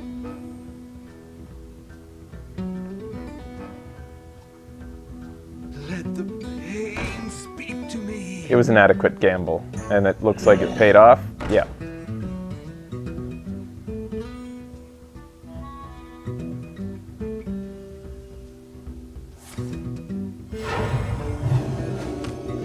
So that's lethal, right? 8, 9, 10, 11, 12, 13. It is. Elements guide me. I don't think this is overkill. Running the program. Instruction Yeah, I had to do that. begins.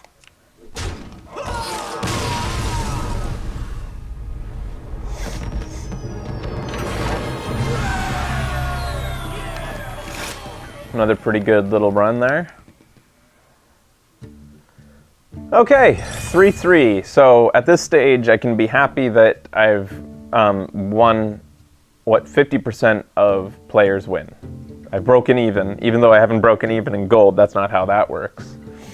It's funny, you kind of realize how Blizzard makes so much profit when you see that 50% of players make it to 3 wins in Arena, 50% of players go 3-2 or less, and that you only break even at 7 wins. So, you know, obviously, Blizzard makes profit.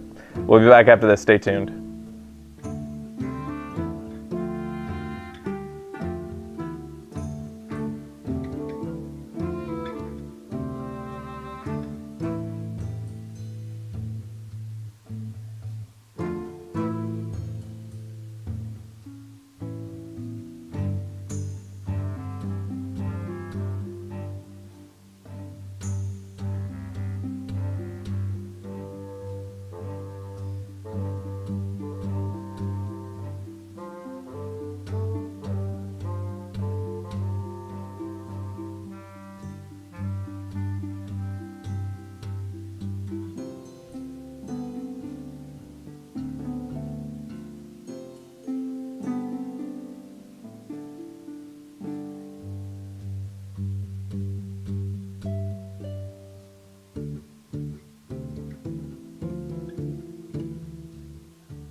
Hey guys, welcome back.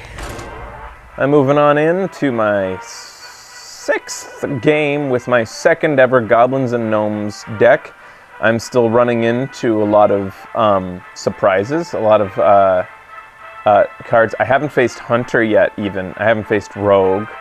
So there's a lot of class-based new cards that I could still be surprised by. And probably still a lot of rares and even commons that I haven't seen yet. For Goblins and Gnomes. It's been a lot of fun. It's a lot of fun. I'll admit, when I usually play Magic, when a new set's coming out, I study the cards before I go to the arenas, or to the tournaments. Hello, Becky. Thank you. Hi, guys. Thank you. Say hi to the kitty. I would study the cards before Magic tournaments, but for this Hearthstone, because it felt like for Magic tournaments, it was a big deal. Like, you only get to go to like one opening tournament, so you want to do well. But with Hearthstone, it doesn't matter. So this, like, I don't care. So I went in completely fresh.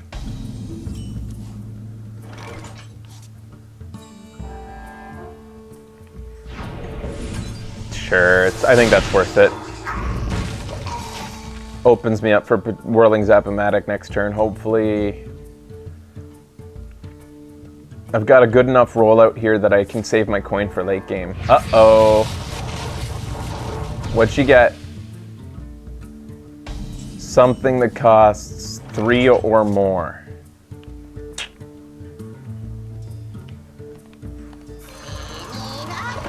You gonna answer that? You gonna answer that, lady? You got an answer? Oh! Oh! Oh! Yes! Yes! Oh, my fucking... Oh! I cannot complain about my luck today. Oh, so fucking lucky. So lucky. So unlucky, and then so lucky right away. Whew. Well played. Sorry that happened. Oh, man. Gotcha. Alright, so it's turn 4. She doesn't have a coin. She can't even play Blizzard next turn.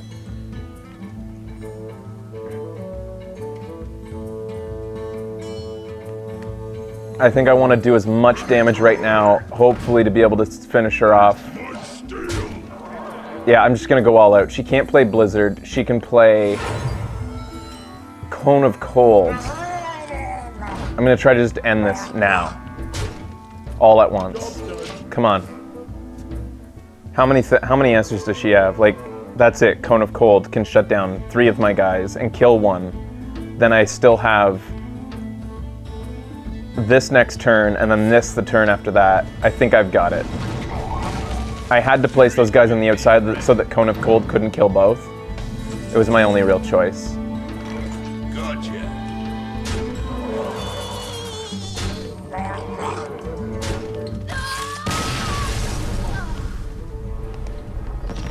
Trying to... That was tough breaks for her. Real tough breaks. And that's Hearthstone. She didn't deserve to lose that fast at all. There was nothing wrong with her deck to make her have to suffer that badly, but boy did I get a lucky fucking break. And that's why Hearthstone's fun. For all the horrible groaning times where you get the shittiest luck in the world, sometimes you get a lucky fucking break. Alright, that was a really short segment. And I come back real quick for the next game.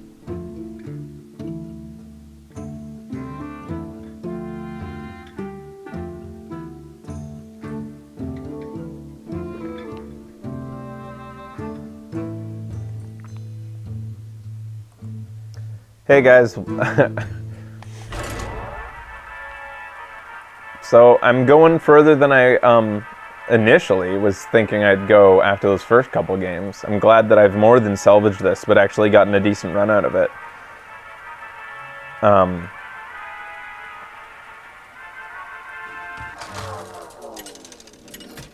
feel like I used up all my lucky breaks in that last game. All at once. All in one go. I will fight with honor for Doomhammer.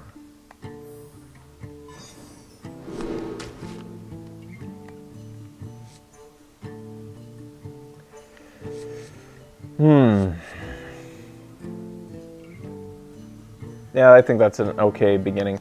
So would you guys say Earth Elemental is like one of the best cards you can get with Unstable Portal early game? Like, sure, that's a heavy overload price, but on the other hand, Job's done. how many, you're playing a 7-8 on turn 3. How many cards in Hearthstone can deal with that on turn 3? A 7-8. Polymorph can't do it unless the person has a coin still. The Toad can. What does Silence do for against that? Oh. You know what? Fuck it. Yeah, do what you want. You can have as many cards as you want. I'm gonna see if I can mill them. Thank you. I don't even care. Thank you. Let's see what happens. This should be funny. I'm kind of doing this on a lark. Because here's my theory. While having card advantage gives you more choices, you can only play a certain number of cards per turn. See, he's proving it right here that he's happy to have those 2 cards, but having 10 cards in hand isn't a huge difference between having 7 cards in hand.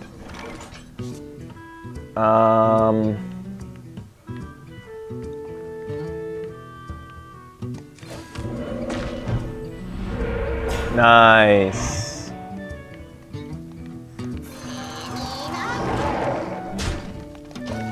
I think that was the right play. And it was the fun play.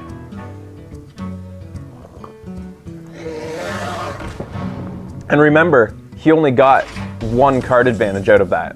He only resulted in a net 1 because he spent 1 to get that on my guy.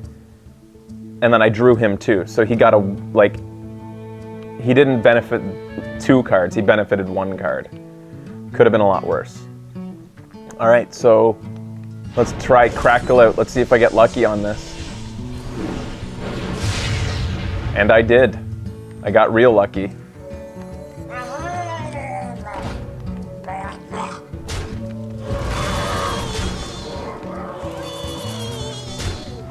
If this guy can survive 1 more turn, I've got him next turn. 1 more turn. No concentrate. Consecrate, please.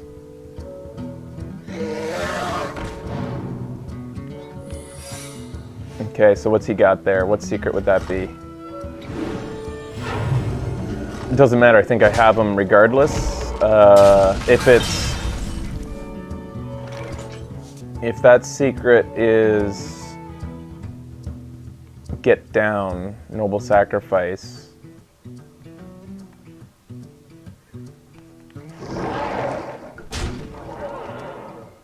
It's not the one that deals damage back to me. Is it the one that resummons the minion? Well played. He wouldn't even let me attack one more time. That means that he had his hand on the gear, ready to concede before I was able to get in the finishing blow. That's lame. Let me finish it.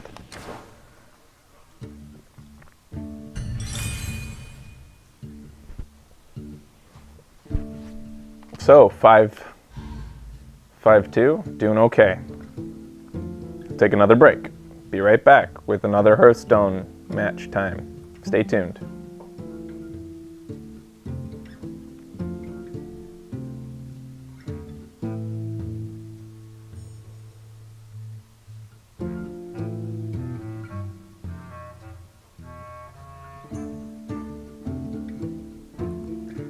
Hey guys, I'm back. Moving on to the next match with my second ever Goblins vs. Gnomes deck. Has been a while since I've seen a new card, but by my calculation, I've seen maybe 20 of the 120 cards that are supposedly in the new set. What would you guys gauge that I've seen? At most, 40. At the very most, I haven't seen more than 40 cards. Thrall versus Jaina. You asked for it. For Doomhammer.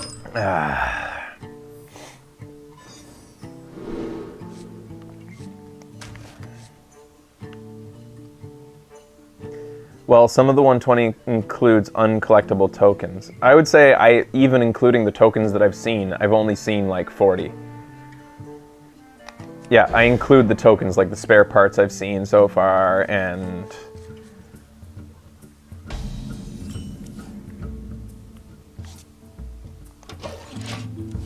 I'm always nervous going up against a mage, especially since this deck's main strategy is littering the board, which she can easily deal with late game if she drafted a Flame Strike.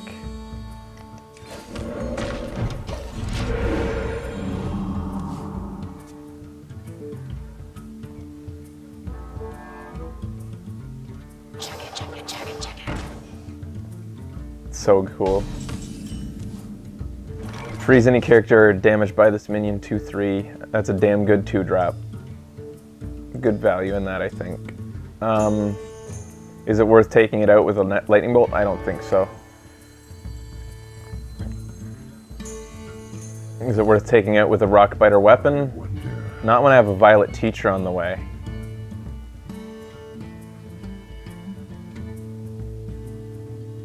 But I am worried about what she might do to my unbound elemental. No, she can't kill it in one turn, and then it will heal.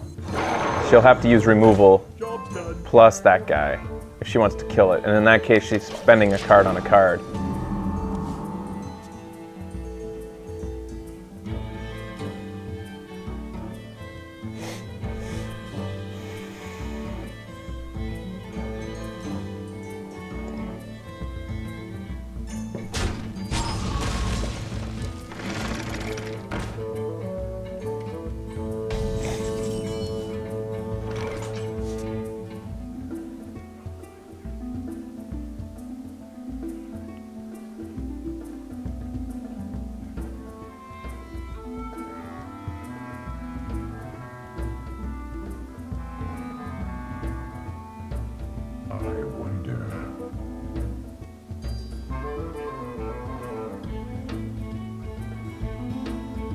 This is probably the right move.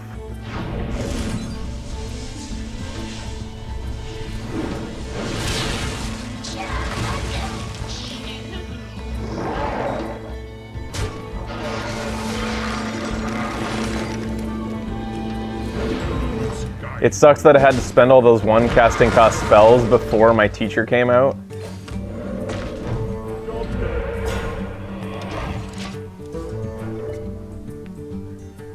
It really does suck, but at least I'm setting myself up for some, hey, I don't care about the NVIDIA GeForce. What? Hey, can I see my game again, NVIDIA? Thanks for interrupting. All right. Okay, so I got my Taunter out there. That means I'm getting maybe 2 cards out of this, at least.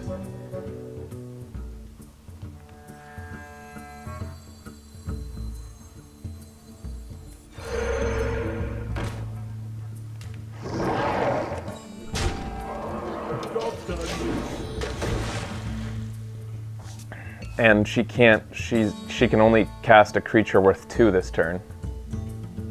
Good to know.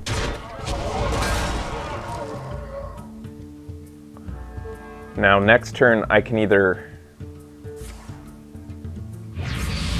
add a random minion to your hand, it costs 3 less. There's the Unstable Portal again.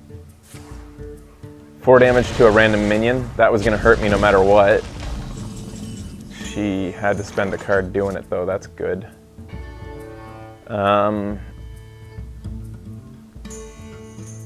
Send this guy out?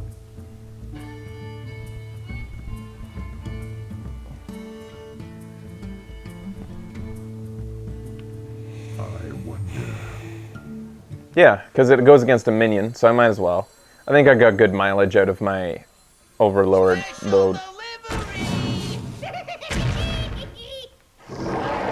And I'm coming up on the turns where she can wipe the board, so I'm happy to make trades.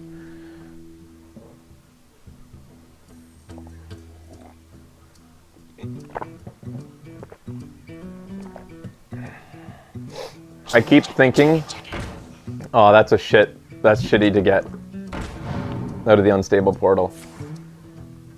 Put a copy of each friendly minion into your hand. Wow, that's fucking interesting. Oh, that could be really broken in some games. Does it put a copy of their state? Like if you have a guy who's been pumped up, does it put him pumped up into your hand? I don't know how Hearthstone works. In Magic, it wouldn't.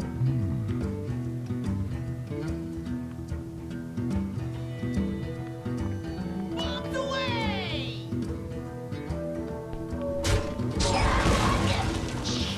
Squire, attend me. Ready, sir. Just the basic card.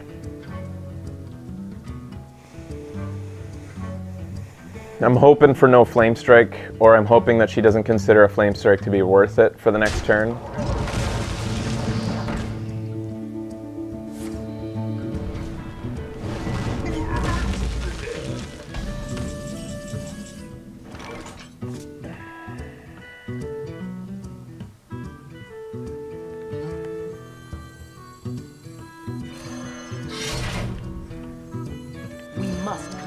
Having the Bloodlust in my hand, I'm just happy to keep on putting things on the board.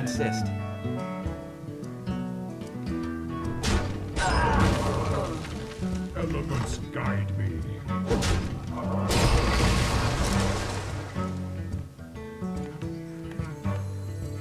I'm hoping I'm setting myself up for a good... please, no Flame Strike. I feel like if she had Flame Strike, she would have used it last turn. It would have made a lot of sense to use it last turn. Unless she's one crazy-ass play... Top deck Blizzard. Top deck Blizzard.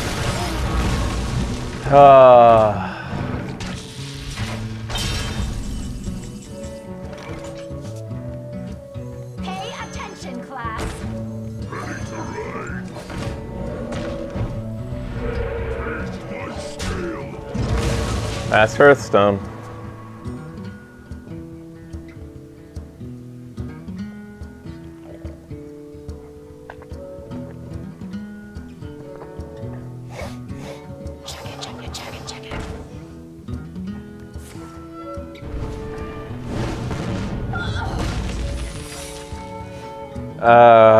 Mirror Image.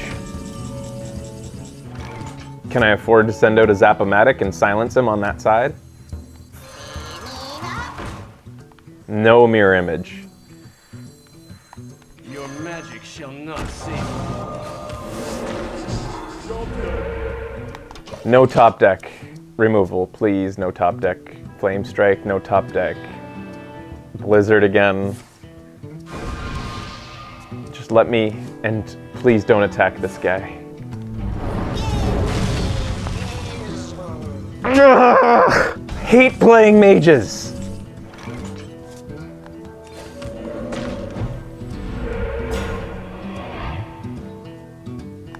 God, I hate playing mages.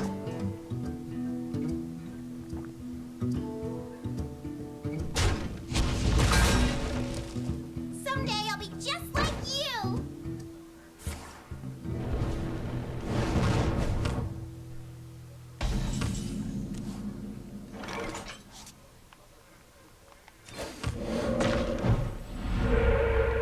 I'm not ready. So what the hell's in her hand? I haven't attacked her yet, so it could be ice prisoner shield or whatever the fuck.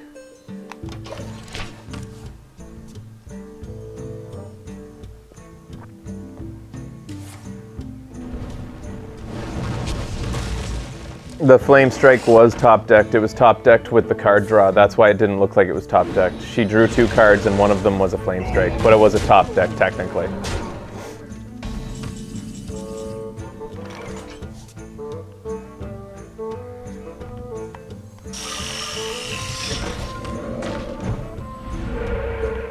Wow, this would be such a waste to play.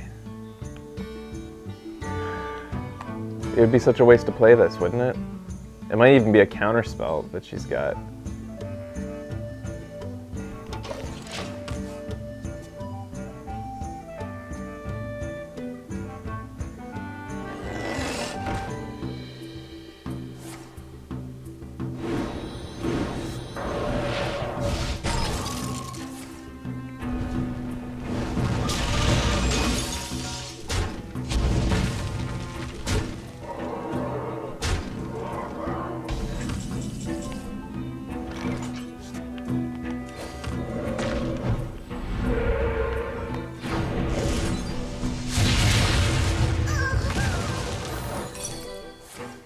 A duplicate.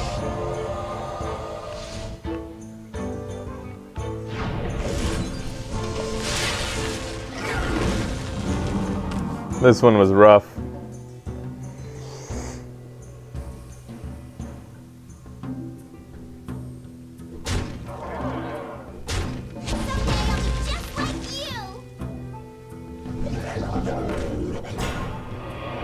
Oh, this was real rough. Of course, now she gets something out that would actually be better for Crackle to be played against. Alright.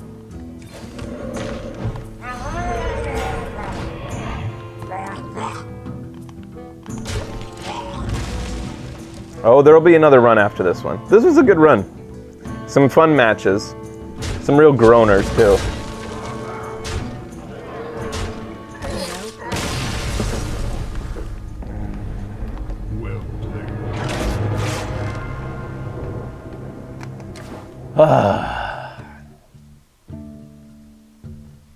Now I want to know how many blizzards and flame strikes she has in there. I always want to know that with a mage when they get one.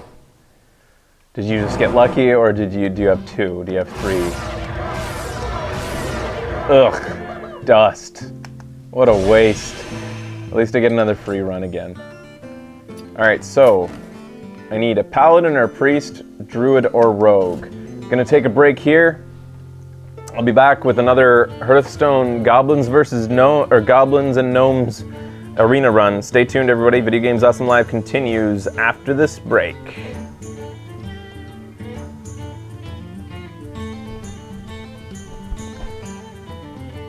Hey guys, I am going to take this as a washroom break, so you could go pee yourselves, get yourselves a snack, stretch out, it's healthy for you, and I'll be back in 3 minutes.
boys! Uh-oh.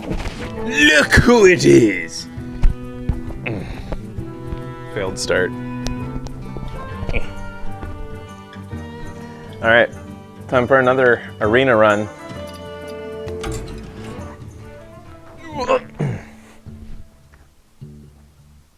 Here we go. Oh, I'll believe I'll play with gold. Never pay with real money. I'm kidding. I pay a lot with real money. Rogue might be the right way to go. Let's see, it's the only one that will reward me right now. So let's go Rogue. They'll never see it coming. I find Rogue especially difficult to play on the show. It requires a lot of thinking ahead, a lot of connections of different combos and cards, potential outcomes of your turn. It's one of the hardest ones for me to play on the show. It's hard to concentrate. Rogue doesn't tend to keep a lot of cards in her hand. She tries to empty her hand whenever possible, I find.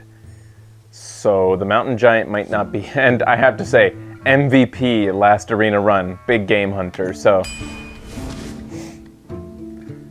Ogre Brute, I think here is the best value, especially for a rogue who is just going all out, balls to the wall.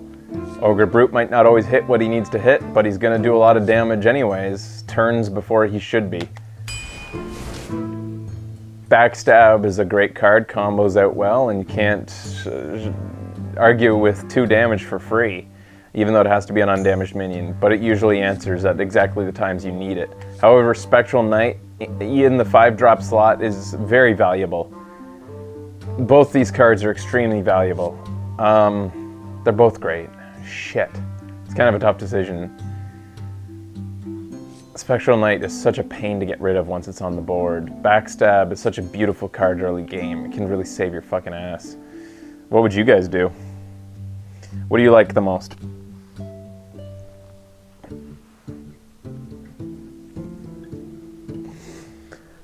My rule is whenever I'm split between 2 cards, I tend towards the lower casting cost.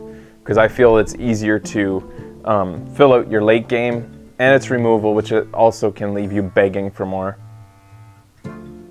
Most seem to be saying Backstab.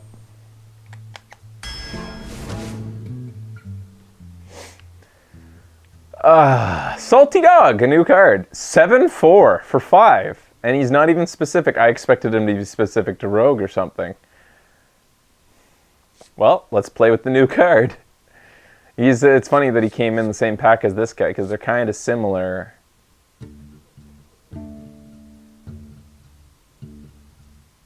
It's a really interesting card.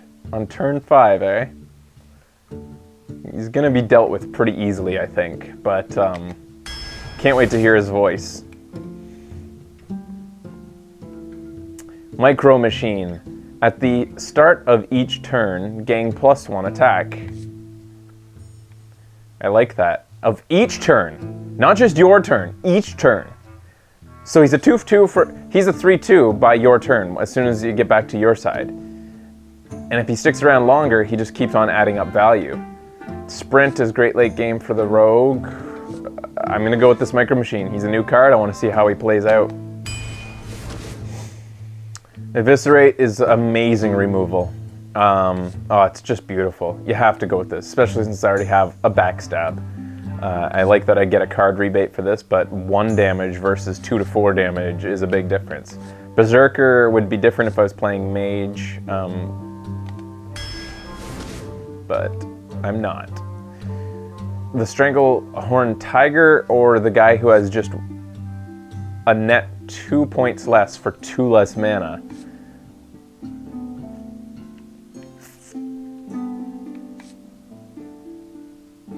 I'm gonna go with the Brute. I'm really loving the new cards. I think that the Tiger's probably the better card here, but I think the Brutes become more powerful the more of them you use. The more meat you are just throwing at the enemy, the more powerful this sort of strategy becomes. He's way less powerful if you don't have a strategy engineered around brute force, and I think I'm gonna just go with that with this Rogue. It's just brute force. Literally, Ogre brute force. Fan of Knives is good utility for dealing with a range of things, including Divine Shields, Little Peons. Garbushi Berserker is a good late game card drop because he is resilient as hell and he survives flame strikes and gets more powerful for it, which is really nice. This is a tough decision. Let's do another salty dog. Fuck it. When tough decisions come up in this particular week, I'm gonna just continue to go with the new cards, because they're fun to play with, even if they're not the best choice, so fuck it. Piloted Shredder, so he's the only new card here, so if I go buy this, and it's not a hard decision, these aren't great cards, so. Random 2-cost minion. Now I gotta keep my eye out for things that reward pirates, which there aren't a lot of cards that reward pirates, unfortunately. Has that changed? Maybe I'll find out. There's new cards. He's the only new one in this set here. Goblin Sapper. +4 attack while your opponent has 6 or more cards in hand.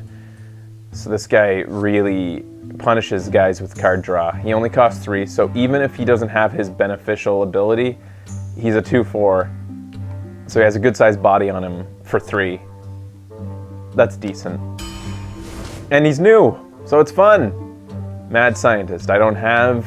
He's awesome when you have secrets, but I don't have secrets.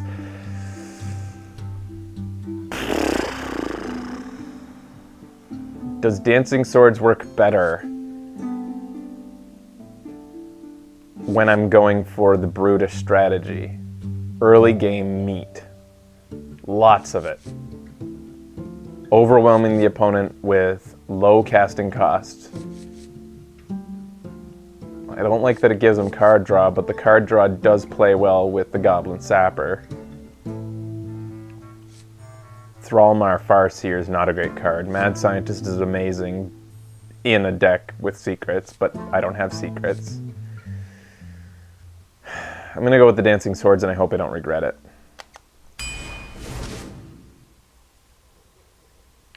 The swords don't count as mech, do they? No, that would have been nice. Piloted Shredder is a new card. Let's play with them.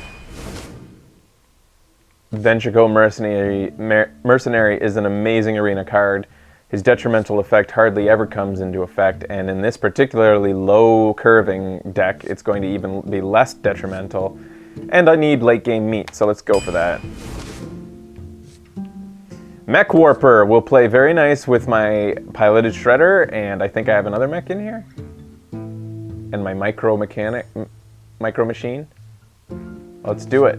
Even though Spiteful Smith is probably one of the rogues, like he plays best in the rogues decks of all decks, but Mech Warper I think will be fun. Make my deck even more aggressive than it was.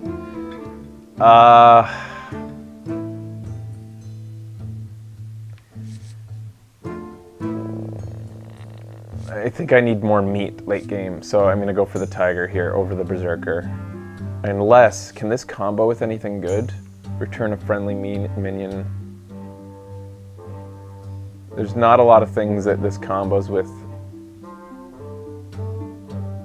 So I'm just gonna go for the Tiger. Usually by 15th pick you have something that combos good with Shadow Step, but I have nothing. I don't even have I don't even have what's it? This is our town, scrub! At the end of each player's turn, that player draws until they have 3 cards. This is such a weird card. So weird. What the fuck? Defender of Argus is clearly better, but this is so much fun. Especially rewarding to somebody like, if I continue to curve really low like I have been, this rewards me potentially way more than my opponent if I continue down this line of really early curve. I'm gonna go for Jeeves. Defender of Argus is better, but I'm going for Jeeves. This should be fun. This is gonna be stupid, I think. Return all minions to their owner's hands. Or the Argent Squire. The Abusive Sergeant and the Argent Squire will help me early game. I'm gonna go for the Squire. I'm gonna go for the Squire. It'll, yeah.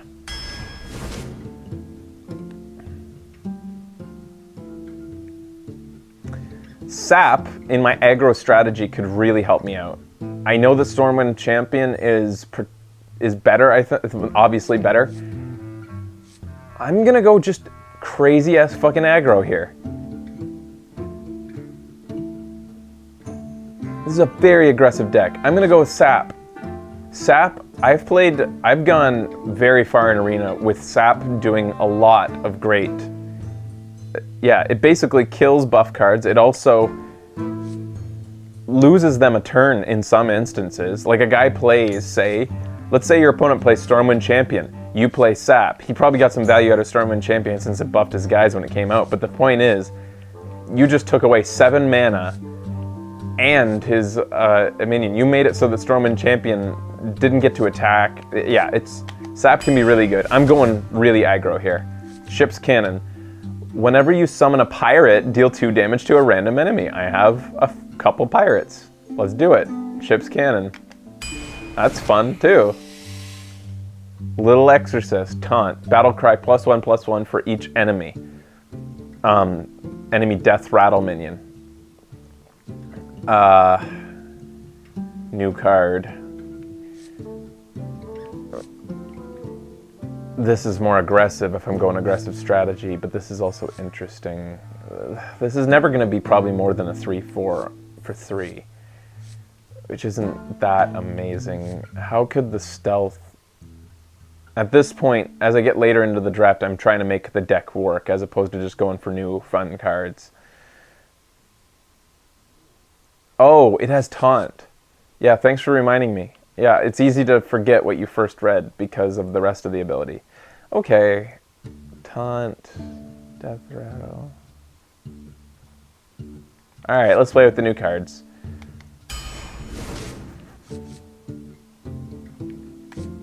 This is about the only pick in this pack right here. Deadly Poison should help me. I have to pick this. I have to, even though this is a new card, I have to pick this to make my deck work. I gotta make the deck try to work, right? So, Clockwork Gnome, Death Rattle, add a spare part to your hand. Yeah, sure. Silliness. Let's do it. This is the type of thing that I love in a rogue deck. This doesn't hurt me with this deck. I'm happy to bring these cards back because they cost so little. Tinker's Sharp Sword Oil, though. Give your weapon +3 attack. Combo. Give a random friendly minion 3 attack. Wow. Okay. I'll do that. Alright, now I'll go for the Giblin Stalker. He's the only new card here, and I like these. These are great cards, especially this in an aggressive deck, but I want to see what this guy sounds like. Tough choice here, actually, between these two. I've got a lot of 3 drops that I want to drop on turn 3. And I feel like I'd rather have the Fairy Dragon out.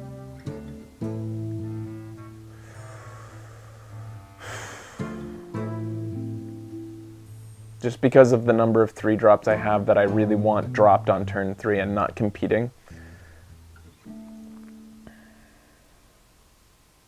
But Shattered Sun Cleric is just... No, I gotta go for the Cleric. That's a tough decision. Just because of my curve. Here's the first time where late game meat isn't that difficult of a choice. So I'm gonna go for the War Golem. Vanish would be interesting with my low casting cost creatures, but it's expensive. Betrayal... No. I'm gonna go for the Scarlet Crusader. This is nice. Undertaker is also nice, and it's aggressive, but I don't have, like, any Death Rattle in here. I have one Death Rattle. No. Piloted Shredder is Death Rattle, but it's on turn 4. I have 2 of them.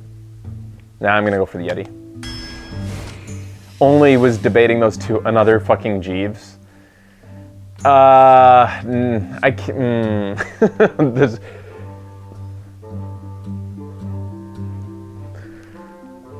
I love this card. Jeeves is just so stupid. It's so ridiculous. But it's stupid to pick here. That would be a dumb choice. Right? Especially with this, I need something to keep finishing the game.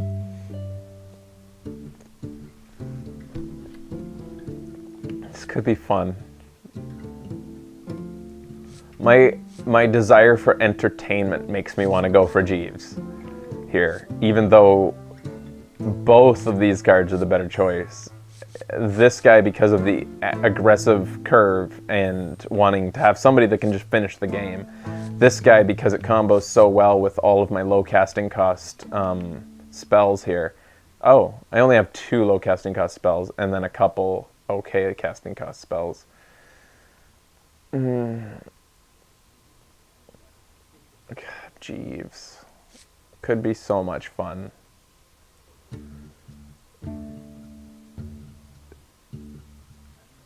I'm doing it. I don't care. I'm doing it. It's stupid. It's dumb to have chosen that. But I'm doing it for entertainment value. It should be funny. So. I would have never done that off show. All right, guys. We'll be back after this.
Hey guys, welcome back.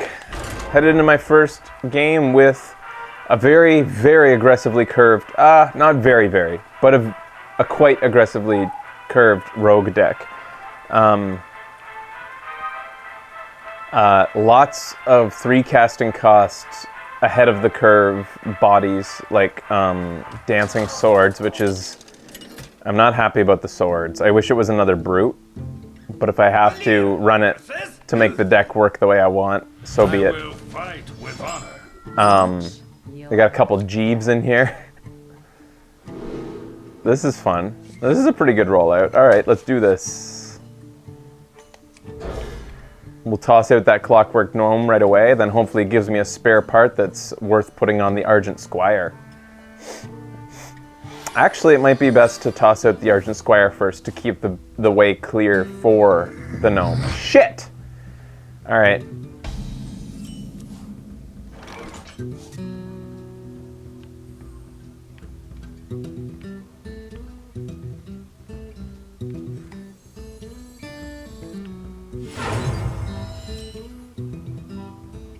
What, he's not a mech? Oh, because he has to go. Fuck it. Powering up. Portals online. I am ready. Alright, so at the very worst case, next turn I should be able to finish this guy off with a hit with my knives. There's a lot more best case scenarios. I could send her out quick, or soon, not next turn, unfortunately. Shit.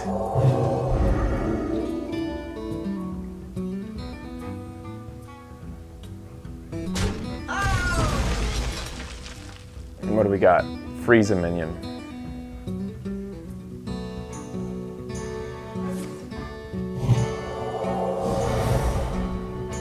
Okay, well, you got 2 cards in your hand now, though. Just remember that.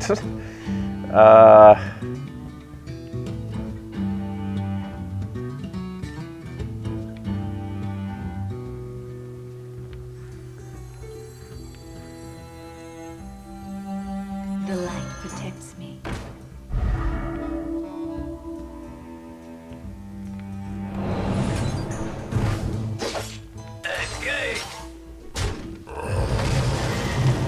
What an odd match so far, the two of us.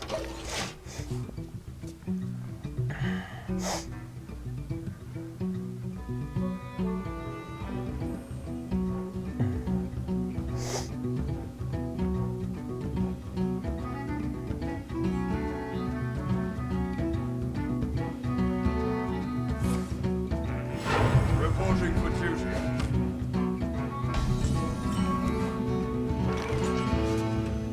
This is going to benefit. Okay, so now I want to empty my hand.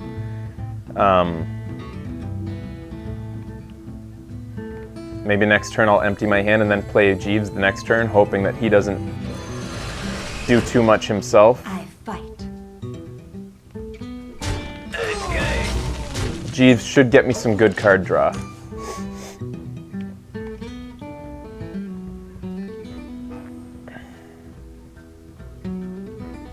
Follow the rules.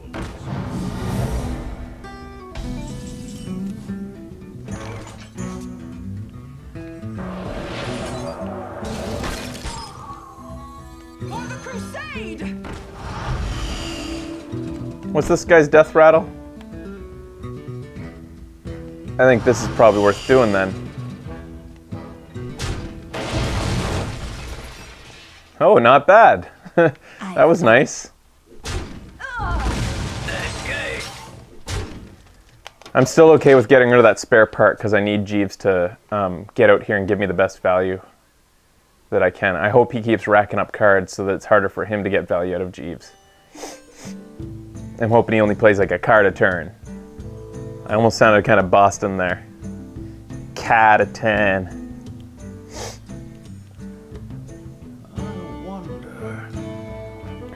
So next turn, I hope that I draw like a 2 casting cost card so that next turn I can play Little Exorcist, and then the following turn play Jeeves with potentially a 3 casting cost card.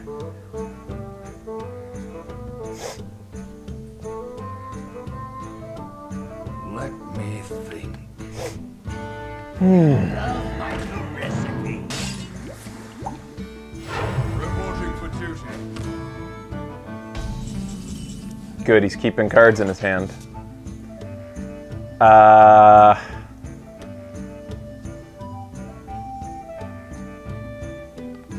This makes the most sense. And it makes the most sense here, I think. You gotta be kidding me! Well, maybe after I attack, idiot. Dummy. Well, I lost 1 point of attacking damage there because I played that too early. Wasn't thinking. If he steals something, it'll be annoying. The good thing is he continues to play high-cost cards, so he's keeping his hand above, well above mine.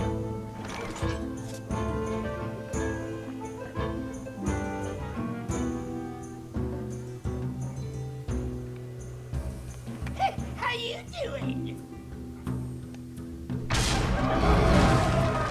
Join or die.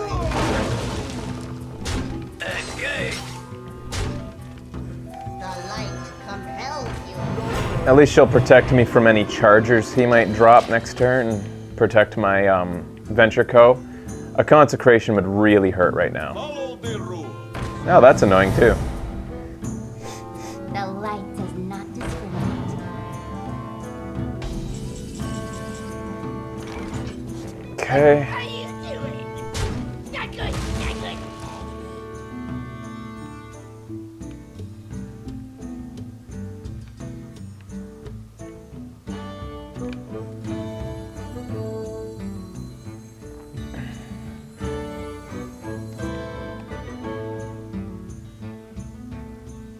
So many options.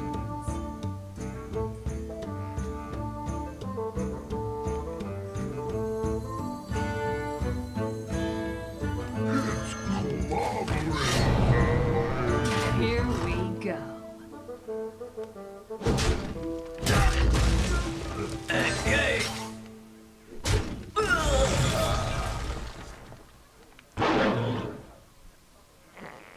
This might seem silly to you guys, but I'm afraid. Idiot. Why'd I attack?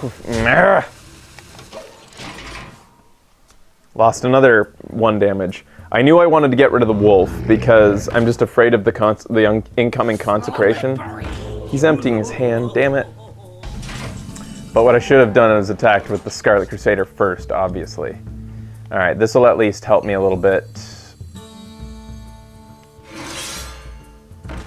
I guess I'll start off by seeing who the Ogre Brute attacks here. Smash you. Okay, he got the guy I wanted.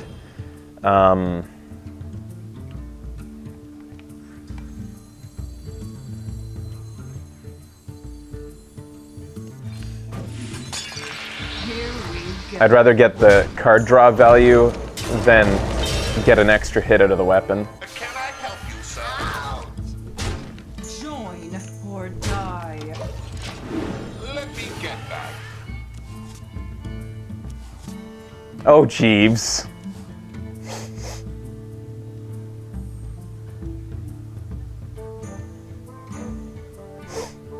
You call that?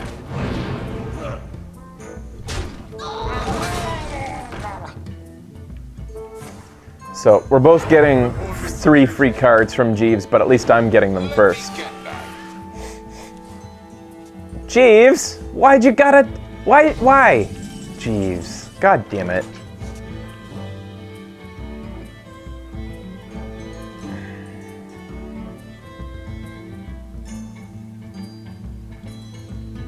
All right. Yes, sir. Can I empty my hand? 1, 2, 3, 4, 5, 6, 7, 8. I can't empty my hand. And I can't. 1, 2, 5, 6, 7, 8, 9. I can get. Okay, this is what I'm gonna do. Here we go. Yes, sir.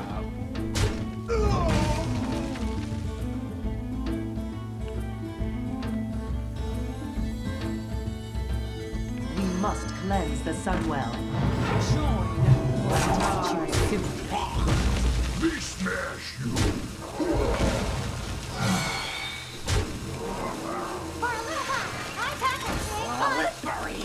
Lots of value from that Jeeves. Get that. That's why, thank you, Jeeves.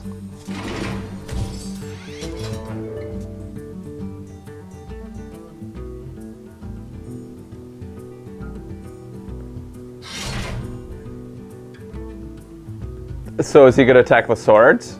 Because that card advantage isn't going to actually help you this turn. You're just drawing cards that, so the good thing is he's losing the benefit of the card draw on all these cards. Like, he's losing value in a way. Because now he's going to get a card, but Jeeves would have got him that card anyways. So that didn't really benefit him.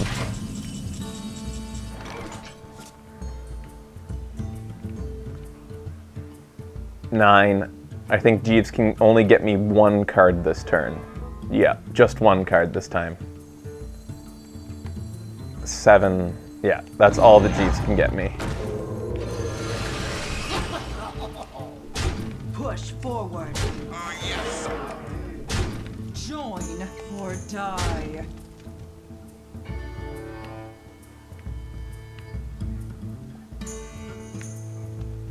Here we Yeah, I think this makes sense.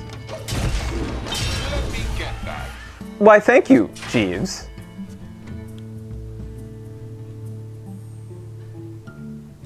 Death does not scare me.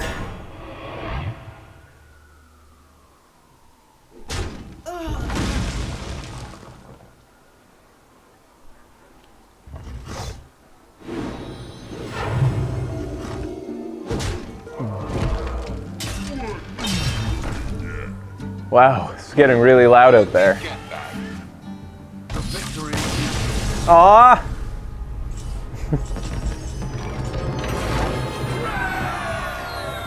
Well, that was fun.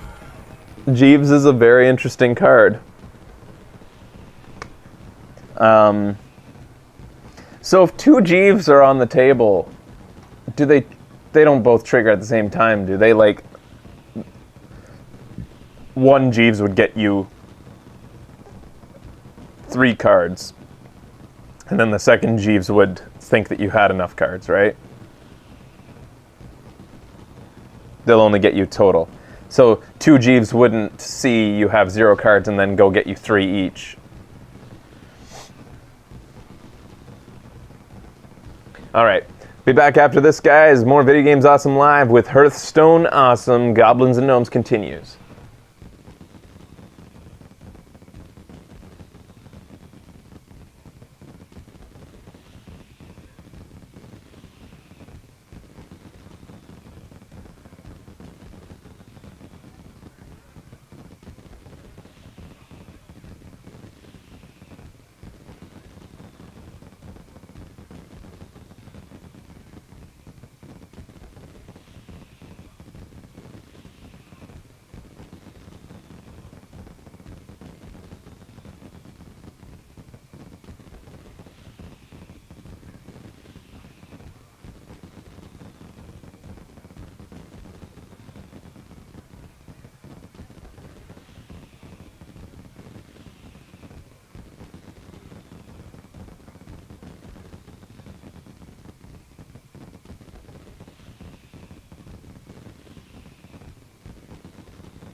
Hey buddies, welcome back to a very rainy Hearthstone evening.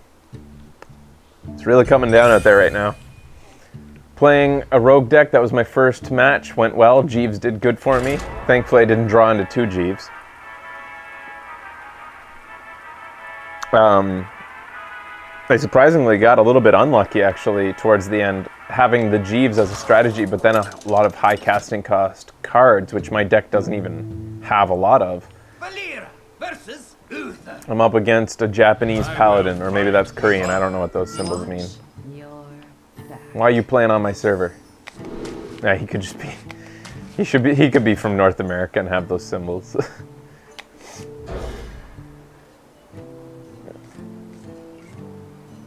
All right. This is not a great opening hand, considering how aggressively this deck rolls out. Well met! Thank you.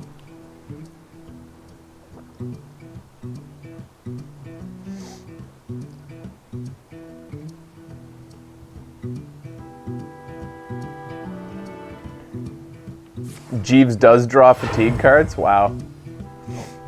Shields up. Red alert. Have this face damage, sir. I don't mind a 2/3 to go up against this Divine Shield mini bot. That's as if the Paladin needed more Divine Shields. That's great value on that card.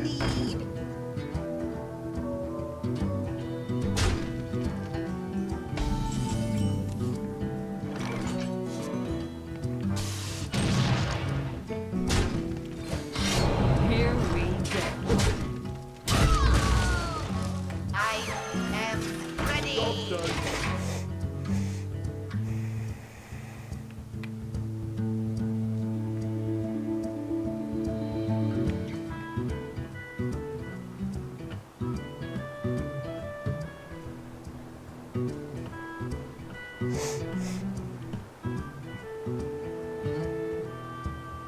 Let me think. Death does not scare me. Oh, that's good for him right now.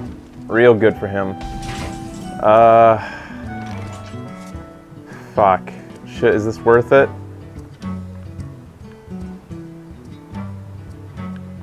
It's kind of my only option to get back into the game, I think. Well, who knows? Maybe the spare part will save me? Let's see what this does. What is it? I think I have to do this. Here we go.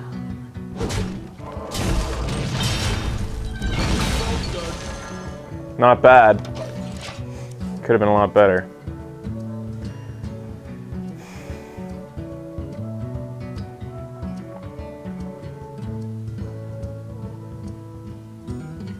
We must cleanse the Sunwell.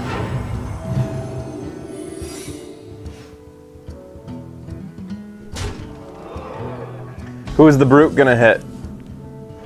Who's the brute gonna hit? Smash you. Doesn't matter who he's gonna hit. Noble Sacrifice came out.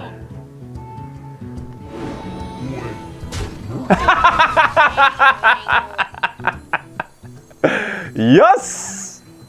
Alright. So I have to do this instead. Here we go. Oh, that's beautiful. Wait. Oh, it's so good. So if anybody who's new to Hearthstone doesn't know what just happened, Noble Sacrifice is a secret that upon being attacked, if you have Noble Sacrifice played, it means that the next creature that attacks is going to be, like, interrupted by this 2/1 soldier who dives onto the battlefield and takes the damage instead of whoever's being attacked. But the ogre attacks who he wants, randomly. 50% chance of going after somebody different. So even though the ogre changed his target and went after somebody else, he ended up changing it again and going back to the original target that I chose, which is just amazing. I'm still not in a very good position here, though. I mean, I'm getting some momentum back, but it could be a lot better. For the crusade! I'm gonna keep my weapon ready for whatever I might need it for. Is Jeeves gonna get me some card draw, maybe, if I can get rid of these higher casting cost cards now? Yeah, that's fine.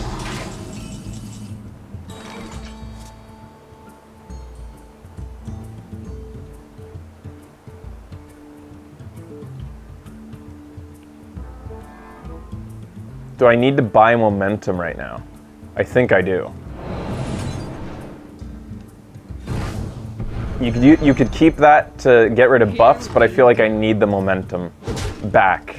I need to buy myself time and placement on the board.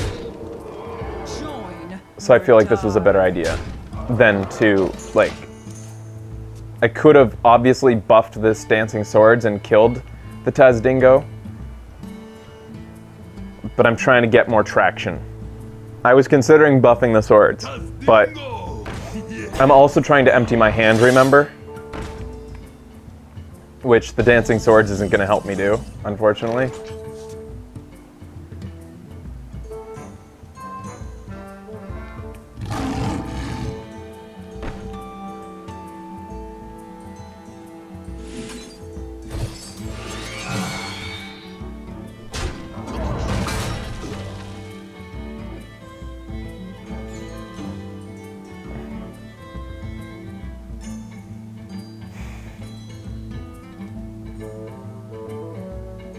Take 4 to the face and open myself up to consecrate? Or open myself up to consecrate? I wonder. This will give me a card, which gives me more options. Or die.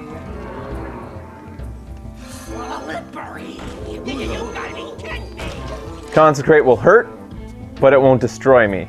I mean, I got contingencies. I've got a lot of answers too. He's decided to go for card draw. He drew 2 cards, which means that Jeeves is going to be even better value for me.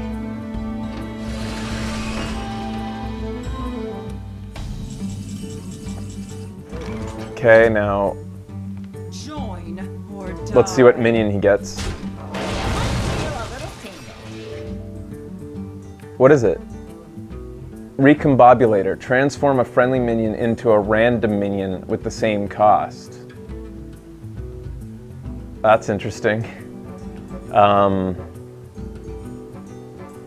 gonna get So many options. rid of my tiger, I think. No, I'm getting close to being able to finish him off. Here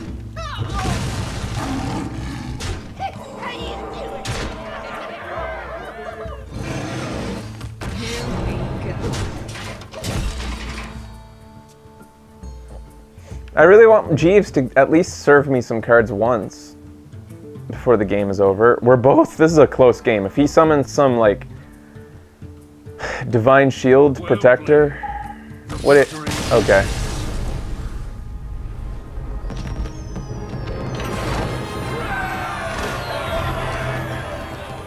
Got some free gold for playing as Rogue. Alright, gonna take a break, continue playing with what I thought was gonna be a much weaker deck than the last deck that I played, but it's so far doing better in the early game. Be back after this, guys. More Video Games Awesome Live right after this. Hey dudes, longer break again. I have to pee again, I'm sorry. 3-minute break. Thanks a lot for not running ad block. I try to make sure that you don't miss anything on the breaks. Although I will admit you miss out on the sweet ass Hearthstone lobby music, but I appreciate you not running ad block all the same. You don't miss any other action. See you in 3 minutes.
Just saw in the shadow chat that one person got a 5-minute ad. That's stupid.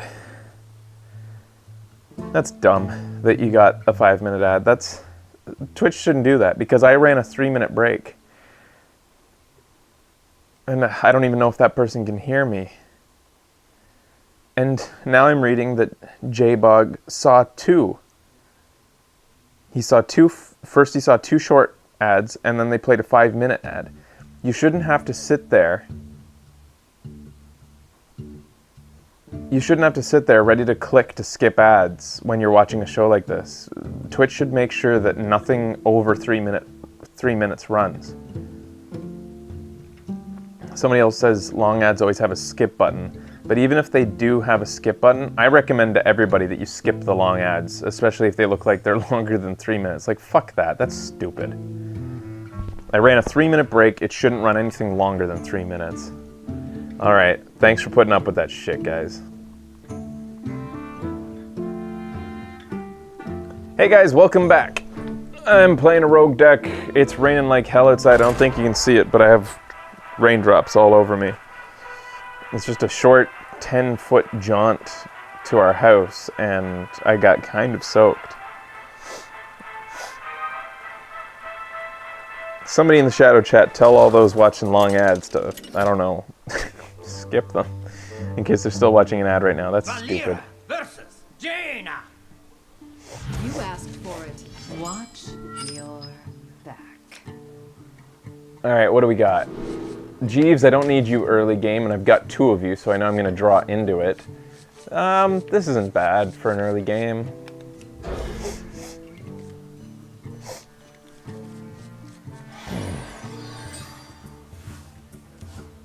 Thanks, Becky. I needed that confirmation. Alright, so it's good to have the coin. I'm glad I have the coin.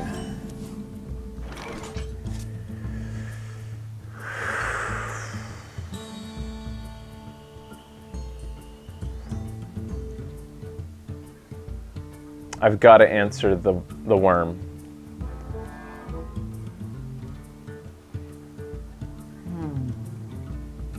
I'm considering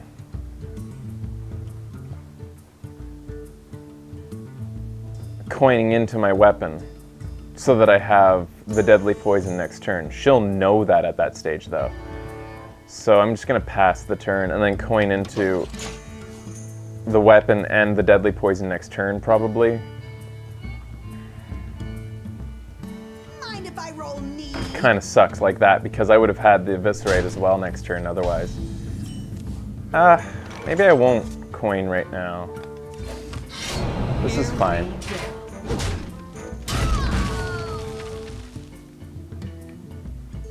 We'll see. I might just keep going like this. You gotta answer this eventually, but it's not horrible that it's there right now. Spell damage +3.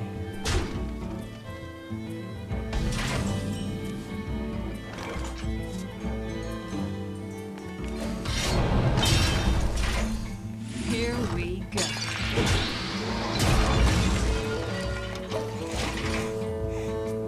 I don't like all the face damage I took so far, but my game begins soon. However, I'm against a mage, so I shouldn't rely too much on these little guys that I'm planning on rolling out with. Of course, it had to be a Yeti.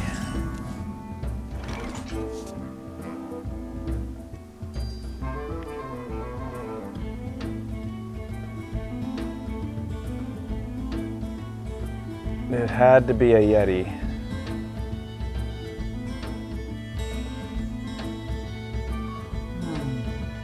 Here we go.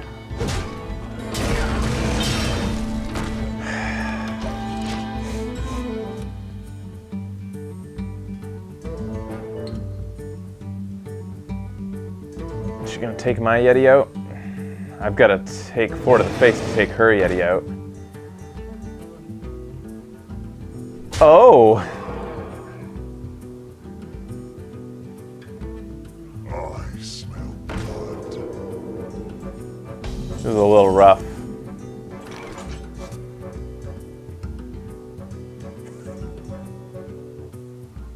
hate that Yetis are out of range. Don't mess with us.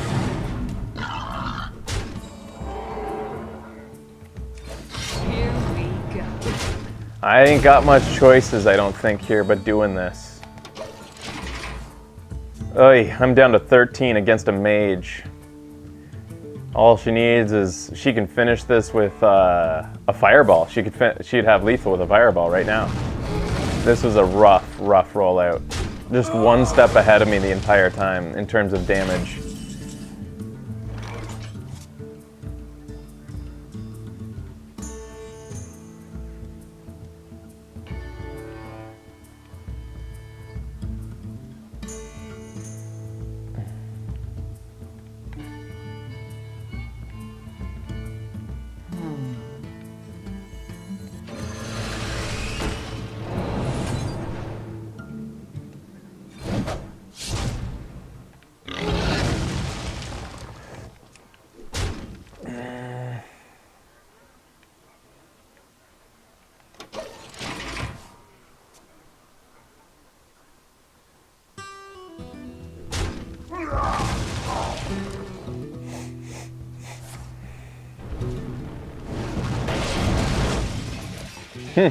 Tazdingo! Yes! Time to buy myself some traction, I guess, with sap.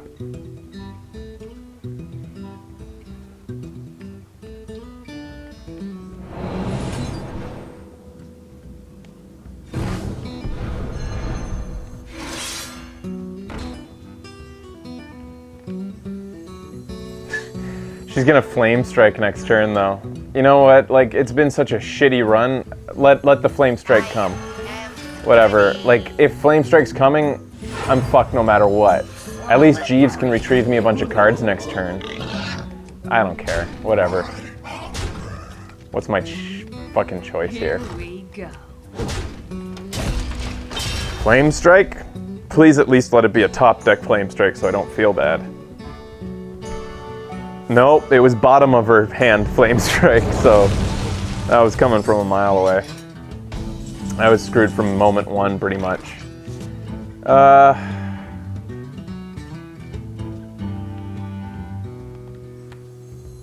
light compels you. Return a friendly minion to your hand. Next turn, Jeeves comes out. Here we I don't know, like, I'm not completely dead. Jeeves is about to come out, a card which she will have no benefit from for a very long time.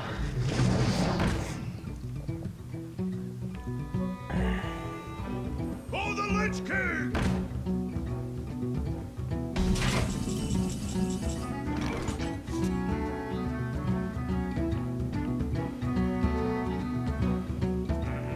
Please don't. Okay, good.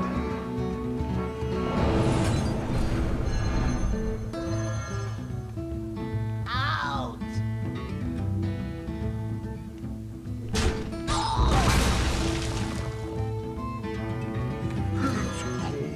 You gotta be kidding me! Here we go.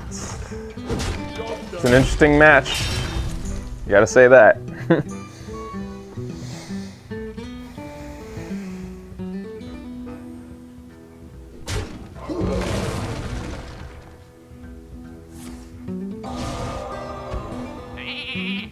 Tazdingo! Yes! Sucks that Jeeves doesn't get me the cards till the next turn. Till the end of my turn. Can I help you, sir?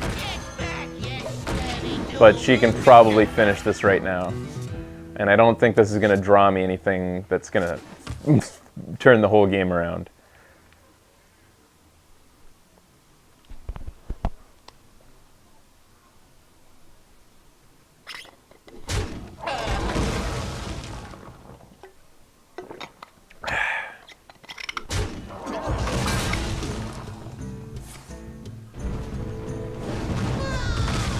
I'm really surprised I'm still kind of in it.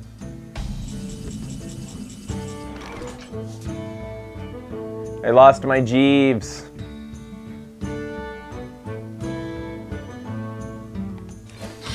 Here we go. I'll be within 1 point of lethal. She'll be able to kill me within 1 point. If she doesn't have anything else, I might survive. Powering up. Portals online.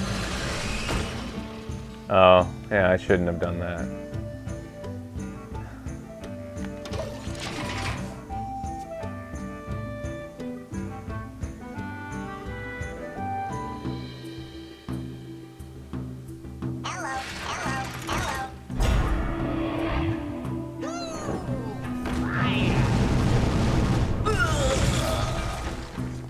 Wow, it didn't do a single damage to me, huh? Among all enemies, all she needed was one of those to hit me and it would have been game. But it's gonna go for one more round because of that. I lasted way longer than I should have. At least we get one more try at Jeeves, right? For fun.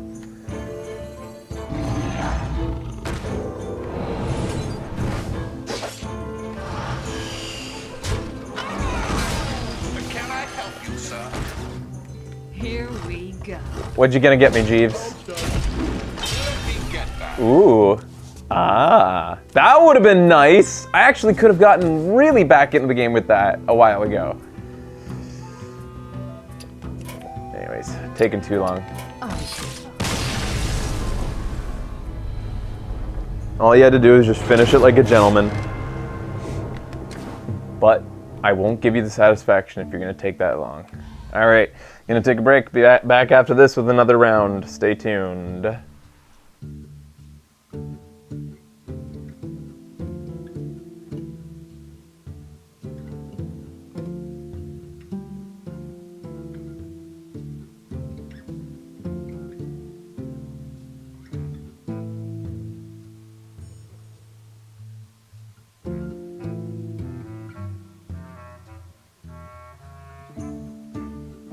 J-Bug in the shadow chat just said, finally the ads are over. You're kidding me, right, buddy?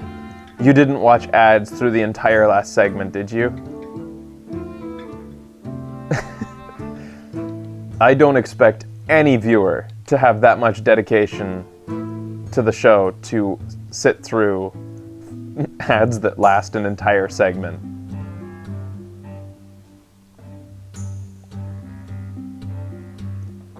Alright, anyways, I have to reiterate, those who watched long ads on the last break, any ad that's longer than 3 minutes is absolute bullshit and you shouldn't have to watch it. That's so stupid that Twitch runs ads longer than the break that I chose to run.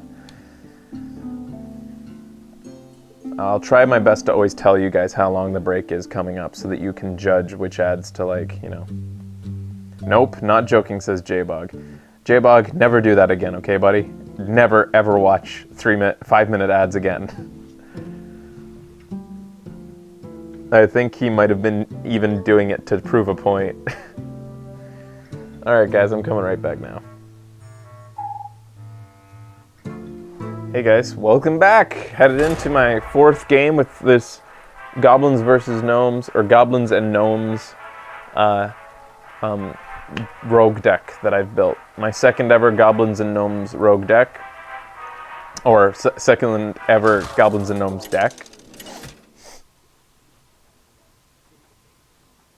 Valera versus Uther. I will fight with honor. Watch your back. Okay. The only thing worth keeping here is the deadly poison.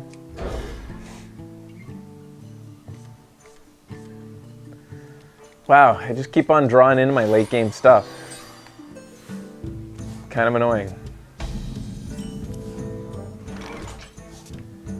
Is this worth coining to right now, considering I want to probably play a weapon next turn? Yeah. Let's get this guy growing right away.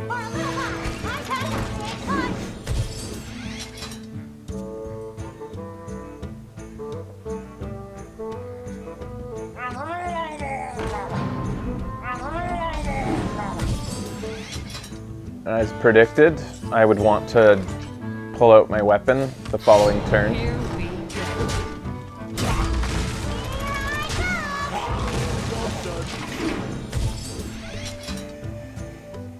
I'm getting some good mileage out of the Micro Machine. Very good mileage. Now he can take out the Imp Master. That's exactly what I want from this guy. Happy to. Absolutely happy to do that. No Imp Master for you.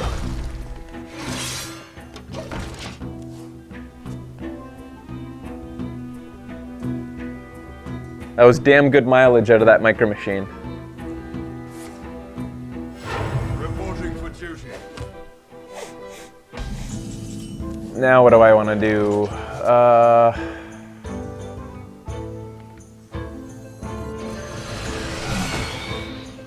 Let's keep board control here. As long as my guys stay above 2 health, I think that's a good bet. Stay out of consecration range and keep board control. I could have gone to the face and used my dagger instead of bringing this guy out, but give a random friendly minion Divine Shield and Taunt for its battle cry, and he has a weapon now for the next 3 turns.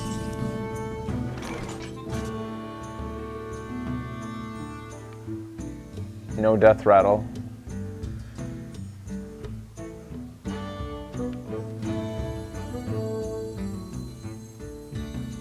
The light compels you.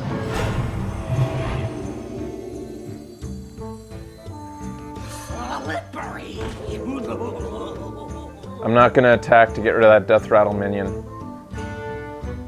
No reason to give him consecration value. Next turn I make my move. Right now they're all immune, they're not immune to consecration, but they're all going to survive a consecration. Shit. It's good stuff for him.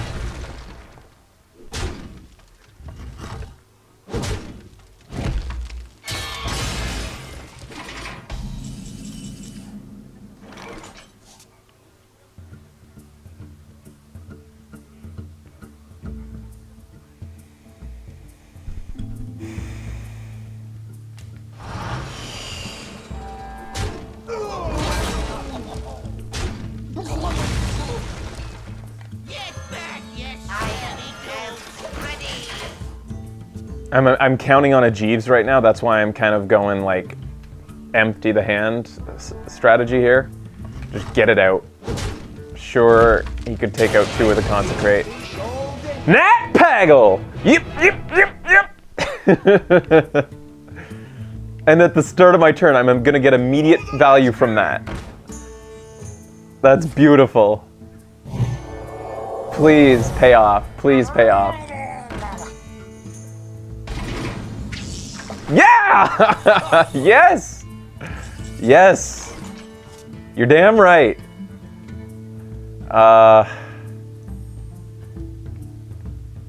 Can't combo this, unfortunately. So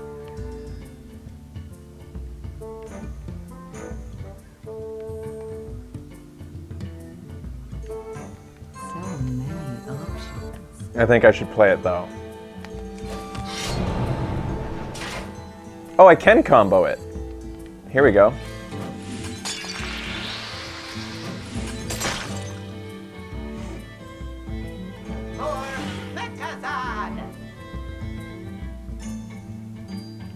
What do I do here? Let's get salty! Here we go.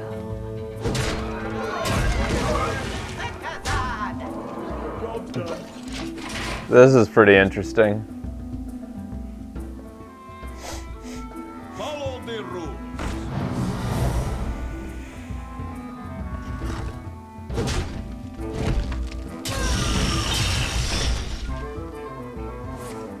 Come on, Nat. Catch another one, buddy. Catch another one.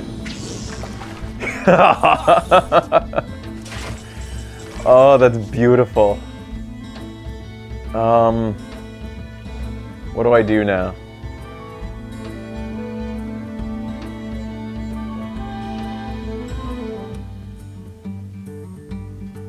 Take out the mech? Here we go. See what the spare part does? He still can't take out Nat Pagel if I get rid of all the guys on his board.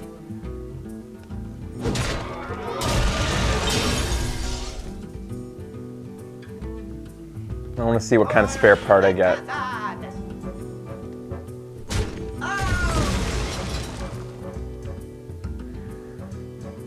Oh, that's beautiful too. Definitely can't touch Nat Pagel now. Do I want to cast that though? I got 8, 7. Or I can make it so that I have a guaranteed War Golem next turn. Choose soon. Or I can empty my hand. 3, 4, 5, 6, 7. Now I'm gonna do this. Hurry up! Portals online!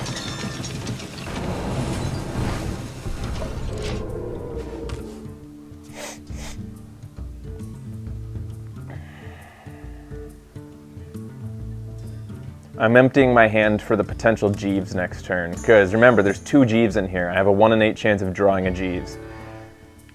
Which will give me even more card advantage. And Jeeves costs 4, meaning I can play Jeeves, then Venture Co. next turn.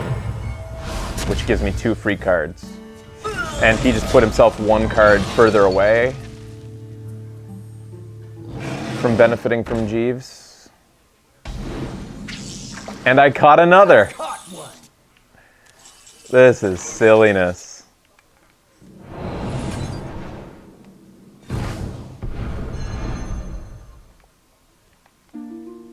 Me smash you. Here we go. Me smash you. You gotta be kidding me!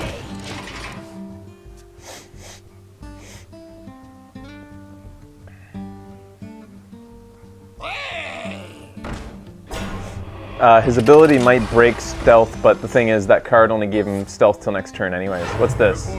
Piloted Sky Golem, Death Rattle. Oh my god, he caught all 4 times. Summon a random 4-cost minion when he dies. Okay. And I got my Jeeves. Jeeves is here to play.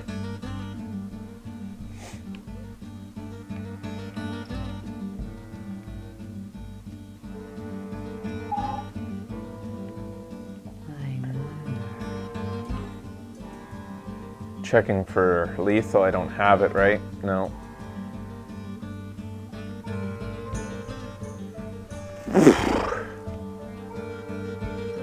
How you doing? Me smash you.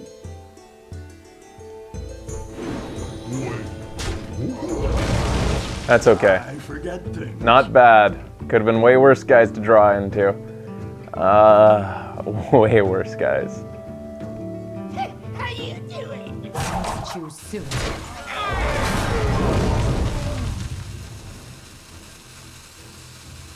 The light protects me. What's happening? I'm actually not going to attack. I might need that weapon around next turn. I can't believe Nat Pagel has caught something for me 4 times in a row. That's ridiculous.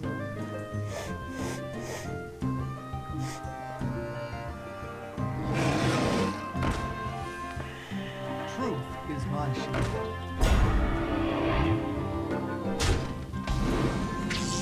5 fucking times in a row.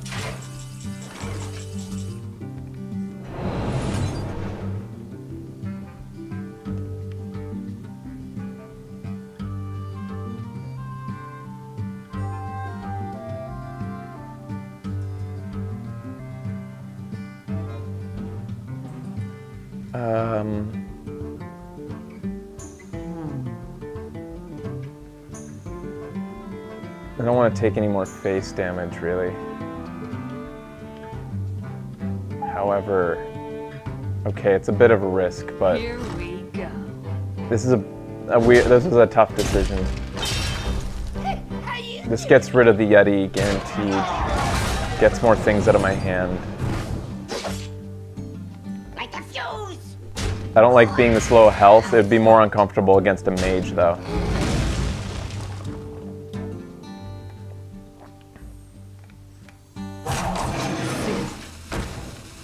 Can I help you, sir? Let me get that. He's potentially going to benefit just as much as me from Jeeves, but whatever. Jeeves wanted to come out and play. He lives to serve.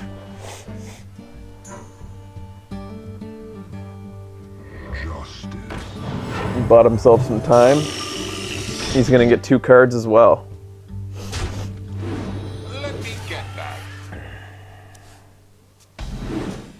He thinks he can end it next turn? Caught one.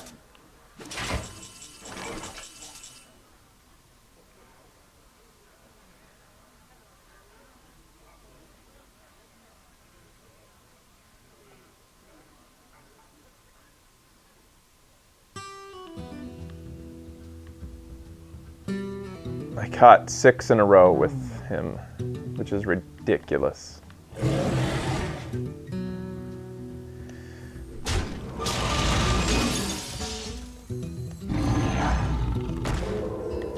Don't mess. He might have me next turn. I can't tell right now. Yes, sir.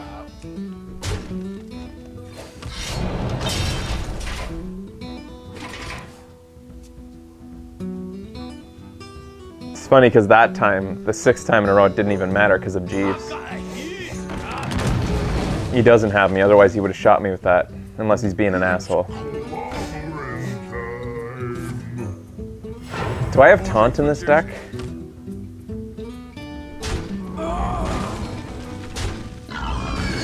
Let me get that. 7 fucking times in a row.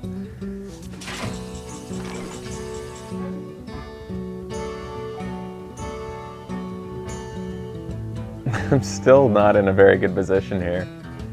He might have me.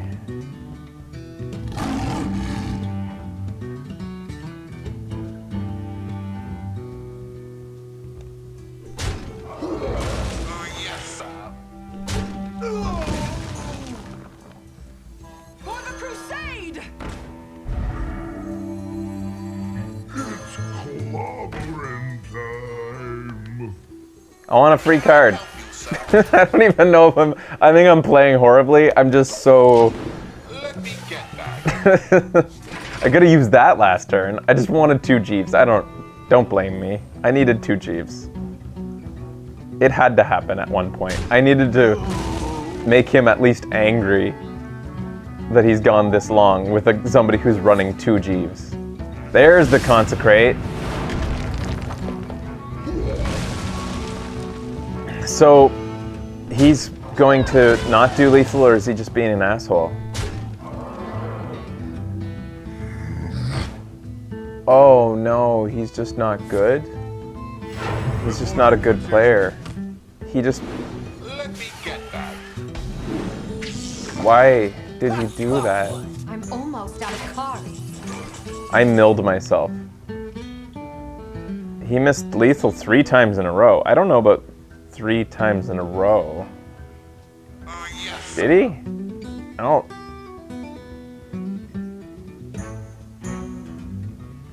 Anyways, I need to... How do I play this? Obviously I can hit that guy with 1... I need that 5 health. So many options. We must cleanse the Sunwell.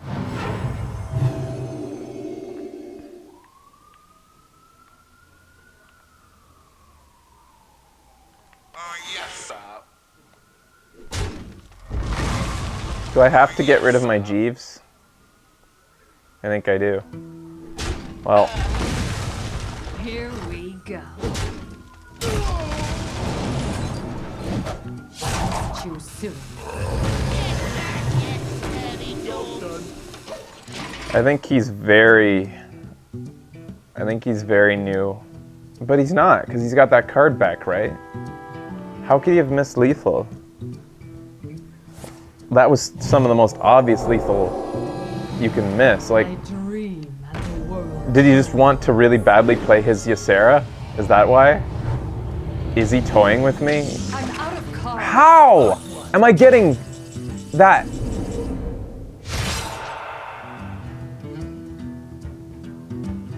I'm still probably gonna lose, which is sad. Fucking Nat Pagel milled me.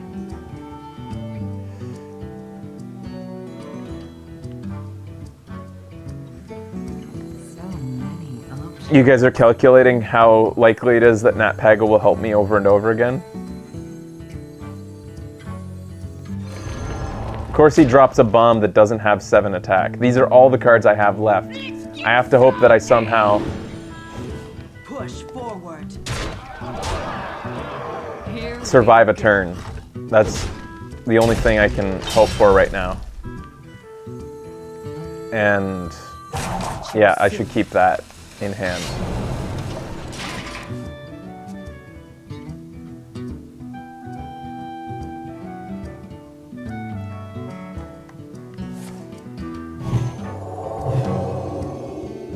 Six. Am I still in this?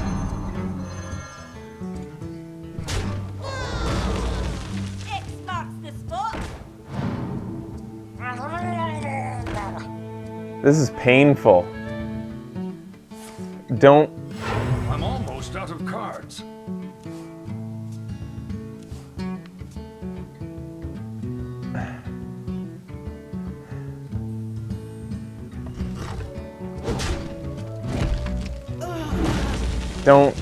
Don't do it, Pagel.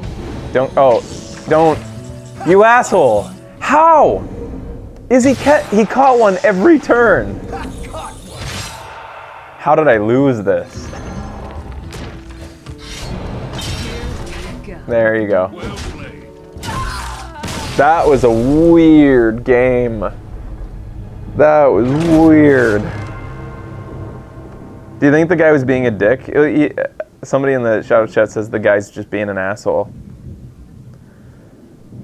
But there's so many cards that could have saved me and won the game for me. If he's being an asshole, he's taking a huge risk to be an asshole. Because there's so many cards that could have won that for me. Especially Rogue. You know how Rogue can be. All of a sudden, bam, bam, bam, Rogue wins. Anyways, we'll be back after this, that very weird match after this. Stay tuned.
Hey guys, I'm back. So I just got done one of the weirdest Hearthstone matches I've ever played, where despite my opponent playing ridiculously badly and me benefiting from a Nat Pagel that fished and won, I won a coin toss basically with Nat Pagel 9 turns in a row, which the odds are like 0.017% chance of that happening.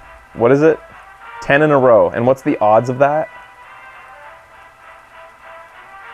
Odds are the same each draw, but probability isn't the same. Combined probability makes it much more unlikely. 0.017% chance. So 1 in 10,000, 1 in 5,000 chance that that was going to happen. Watch your back. That's silliness. That's not a bad opening hand, actually, right there.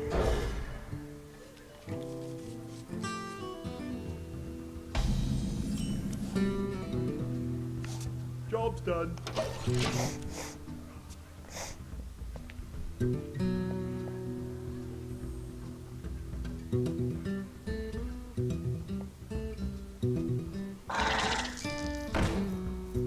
Okay, kind of. Probably better to do this. Get that guy out now. That was the first time I paid attention to his voice.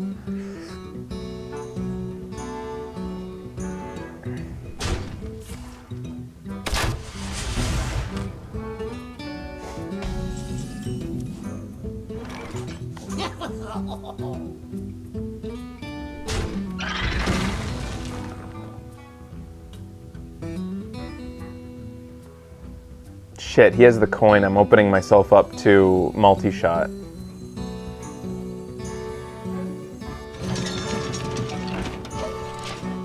Hope he doesn't have multi-shot. If I could go back, I wouldn't have done that. I would have used my dagger to get rid of the spider.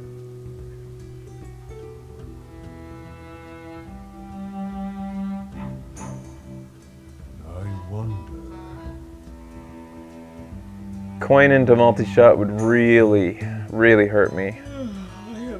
Okay, good.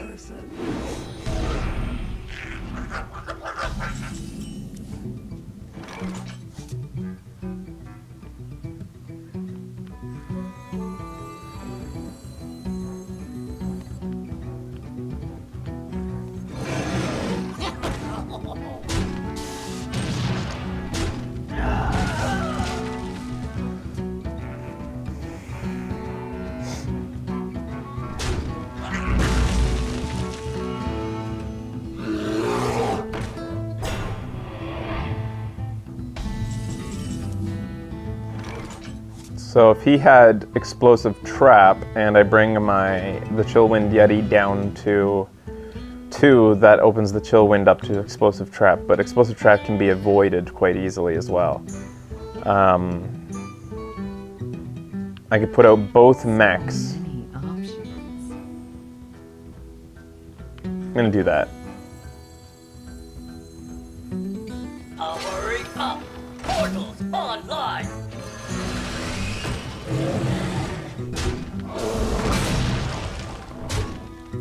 Because at least, you know, I'd be a little bit more nervous going into this if I was against a paladin, but the fact that Explosive Trap can be played around makes me less worried. I'm loving this card right here. Piloted Shredder. Oh, beautiful. So beautiful. Oh, Piloted Shredder is a lot of fun.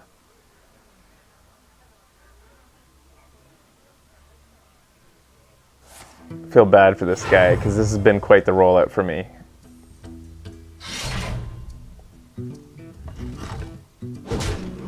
Timmy Tonka said that was the best one. I don't think that's the best one, but it's pretty damn good.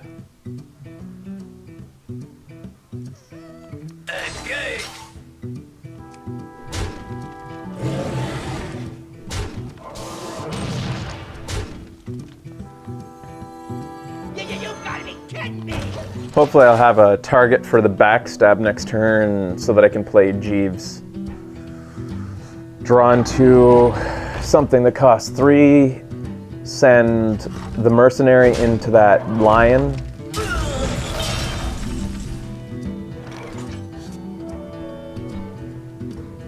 4, 7. That's pretty good right there. 6, 5. This is better value. Won't get rid of. This is a better idea. We must cleanse the Sunwell.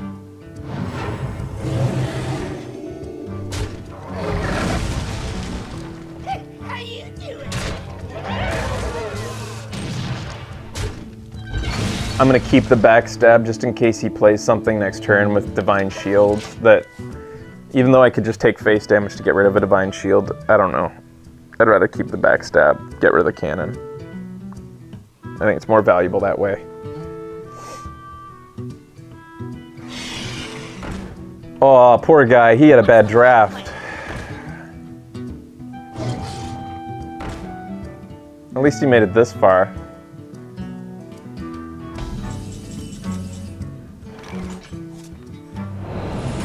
What does this thing do?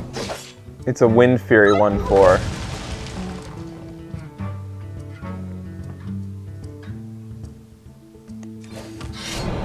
Here we go.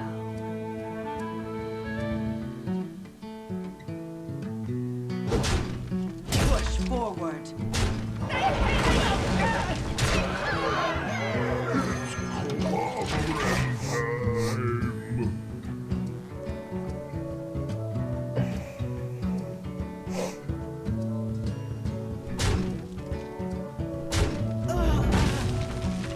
He's doing his best. He's not giving up.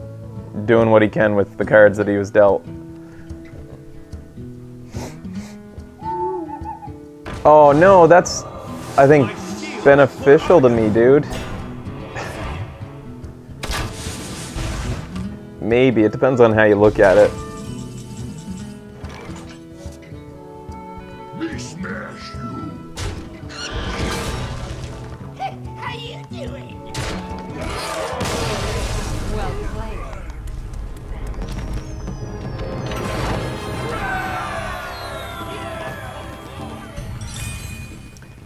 Alright guys, moving on to my 6th game after the break. Let's see if I can make it past the 50% mark. Video Games Awesome Live continues after this.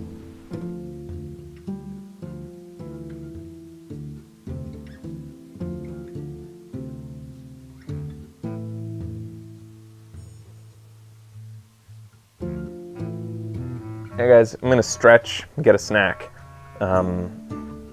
So 3-minute break here. If you see ads show up on Twitch that are longer than 3 minutes, skip that shit. Skip that fucking shit. Alright, be right back.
Hey buddies, I'm back. Headed into my 6th game.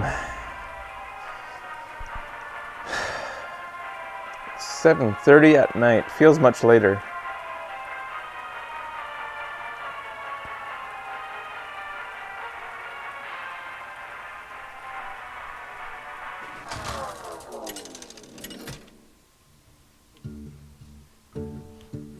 Valera versus Rexar.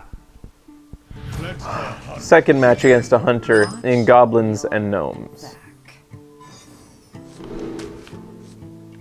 Hey guys, is the new Gotham out? Did Gotham come out tonight? It's Wednesdays, right? I'm gonna want to watch some of that. I'm gonna pass on the oil.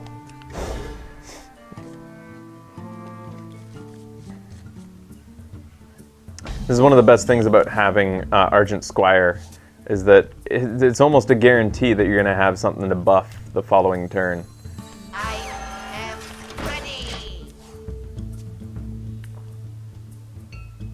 So my hope here by playing him now is if I have to use him to take out like maybe a coin into something with 2 health, or is he going to just... Uh-oh. What's this? It's a hunter card? Is it? Yeah, hunter specific card, battle cry, give random friendly minion +1 attack. That's a nice card. Not bad. The light protects me. Do I use the taunt now? Do I save this? If I don't use the taunt now, then I can't afford it when I buff her next turn, meaning that she'll kill the Shattered Sun Cleric. I think it's best to taunt. She'll still be around. It gets rid of his weapon. Basically, it had the effect of swamp slime.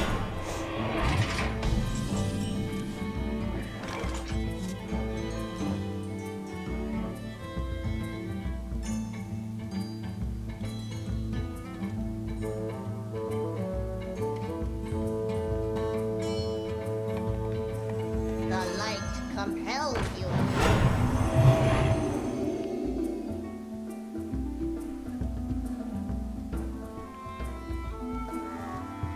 I can get rid of this Divine Shield now, just in case he's got that asshole who buffs and takes Divine Shields away. He can technically wipe the board now if he wants.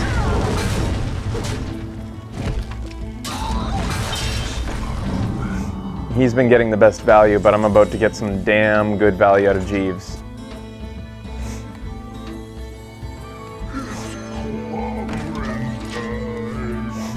I'll get those cards back. Next turn, Shattered Sun Cleric and Sap.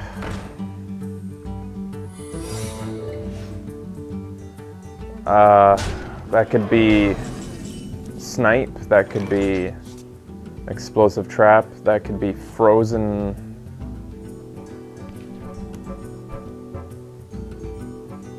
Trap. Let's hope there's no new traps that I don't know about. It's Frozen. Freezing Trap.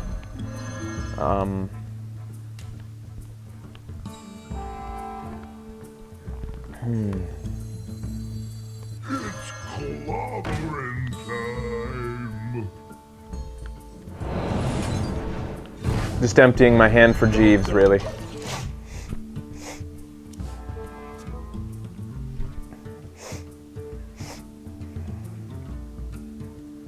Pass me that arc light spanner.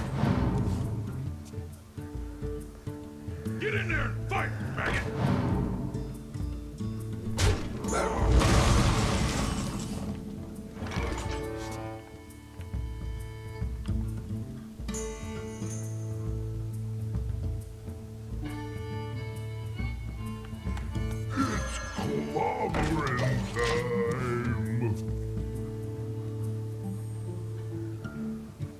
Come on, Jeeves. Are you ready for this?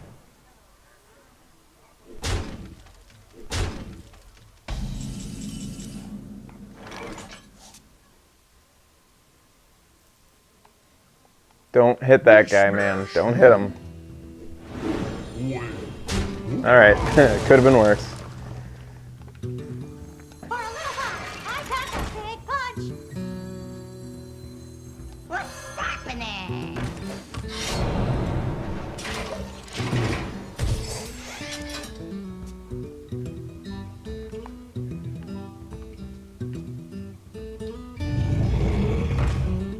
Do I have any perfect removal in this deck? I don't. I don't have any assassinate. I don't have... Woof. This might be it for me. Shit. Ah, shit. Fucking should have played that on Jeeves. Whatever. Fuck it. I think I'm done. So, let's see what Jeeves gets me for fun. Let me get that. That didn't work very well.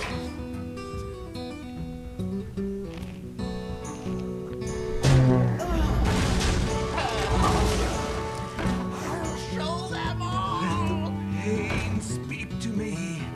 Can I get back into this? Not really.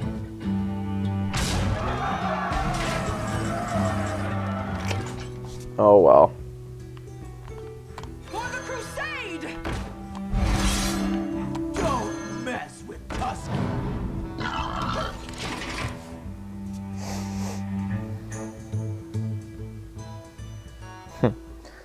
I agree with Unfrequently in the Shadow Chat. This game is pretty fun. I mean, this deck was pretty fun to play. Had some really weird matches, had some really fun matches. I guess I'll go one more deck. I'll make one more deck. If there's any more new cards to discover, I want to discover them on show before I start playing Goblins and Gnomes on my own, because I really should be working out more. And Hearthstone gets me to work out, so looks like I'm gonna have to buy a pack. I'm gonna have to buy my next round. Alright guys, I'll be back right after the break, stay tuned. Hearthstone continues.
Hey guys, welcome back. Headed into Arena for my third time tonight, third deck.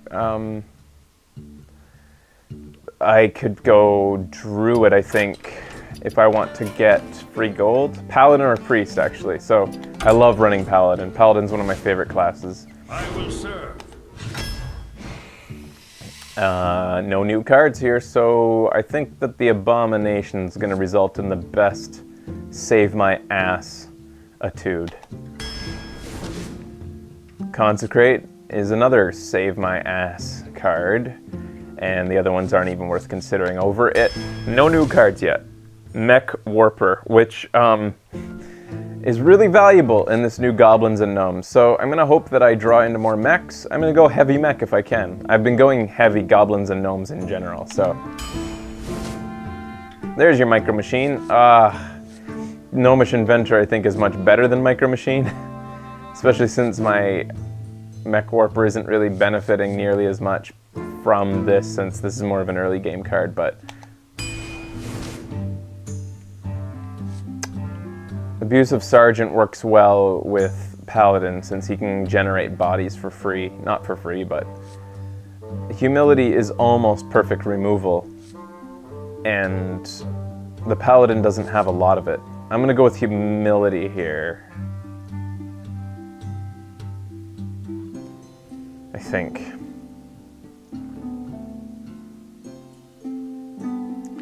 But Abusive Sergeant is also good tempo.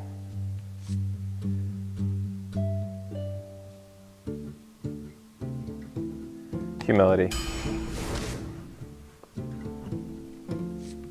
Archmage has a great body. Not seeing many new cards.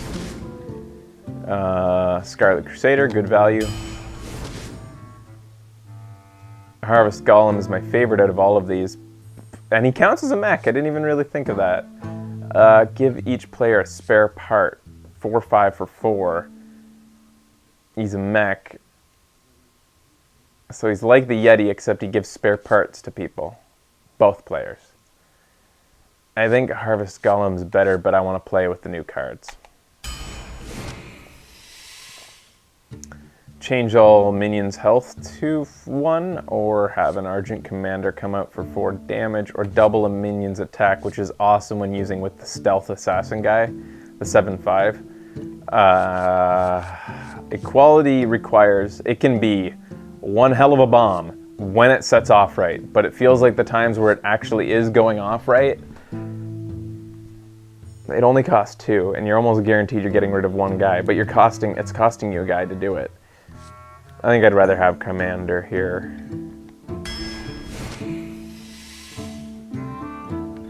Pint-sized Summoner must be answered early on. Piloted Shredder I've been enjoying a lot. A lot of fun, that card. You never know what you're gonna get. Demolisher counts as a mech, and I want to pick up at least one more Mech Warper, hopefully. I'm gonna go for the True Silver Champion, because it's the only card you should choose in this pack. Yeah, more Mech Warpers. Heavy mechs. All mechs. This is a tough decision between Bluegill Warrior and Bloodsail Raider. Bluegill Warrior is like a 2 damage removal spell, whereas Bloodsail Raider can combo well out with a lot of Paladin. Like, if I'm lucky and I get another True Silver Champion, I'm happy. I'm very happy. But Bluegill Warrior is like almost having a weapon in your deck.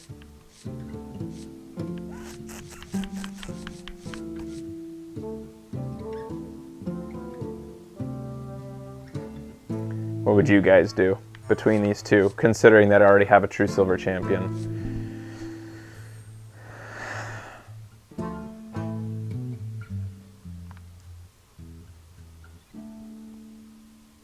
You like Bloodsail Raider here? I'm tending towards the Bluegill Warrior. Bloodsail? A lot of you saying Bloodsail. Alright.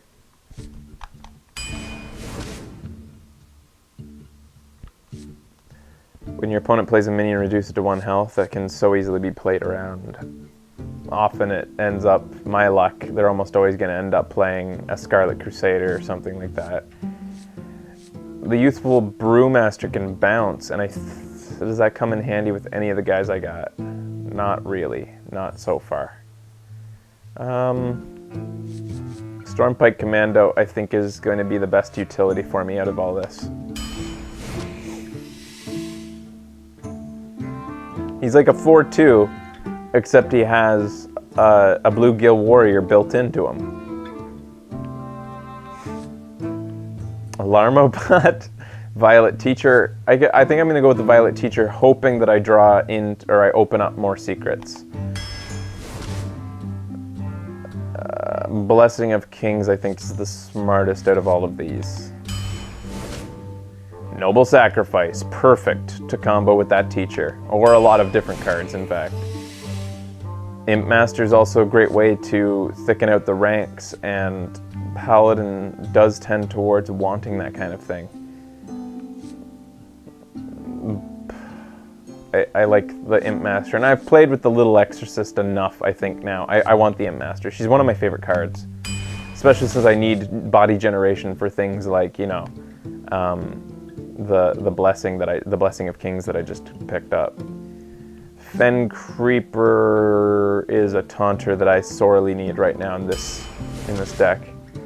I've built a deck that went 10, I think 10-3, a Paladin deck that was based solely around tiny minions and lots of late game taunt. Just tons of little guys, and I guess I kind of just, you might say I got lucky that no board wiping happened, but it happened a lot. But I just had so many little guy generating cards. Like, I had like 3 Imp Masters, and just everything in my deck was all about generating peons and late game taunt, and it did really well for me.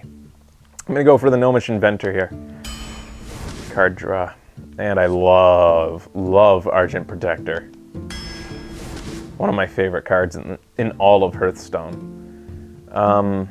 Argent Squire? Yeah. Give myself some more targets for those early game buffs.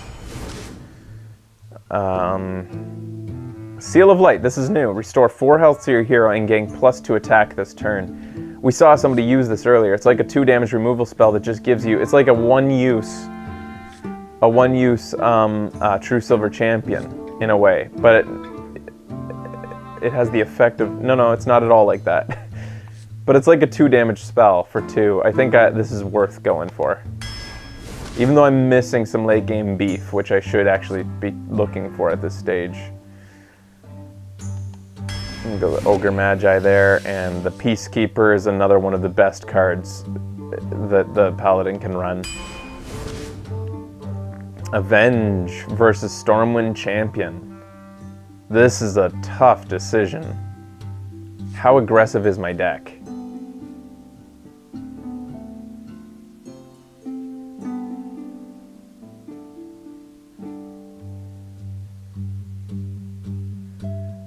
I'm gonna go with Avenge.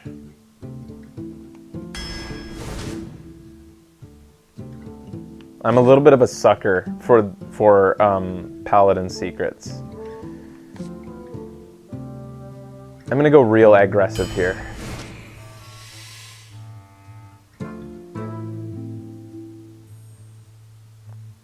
Let's run all out peons. I think Ravenhold Assassin's the better card, but fuck it. This would have been better with the Stormhold Champion. Now I would go back and definitely go with the Champion, but I don't know. I'm just playing for fun today. I'm always playing for fun. You should always be playing for fun, right? All right, I'll be back after this. I'm sorry I didn't choose the chicken. I'm really sorry, guys. Be right back.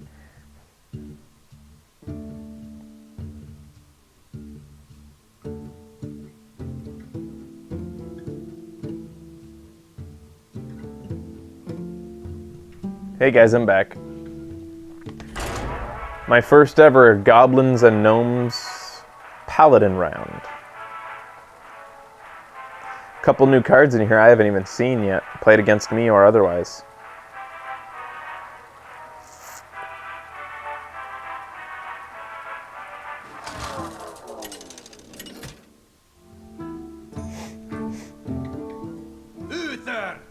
So I've dedicated myself to a full-on weenie deck, despite the lack of late game taunting, which is kind of silly of me. But this is already going. This is playing into my late game, or my ridiculous aggressive strategy right here already. So let's see how it goes. It should be interesting. It should make for some really short segments too. The light protects me.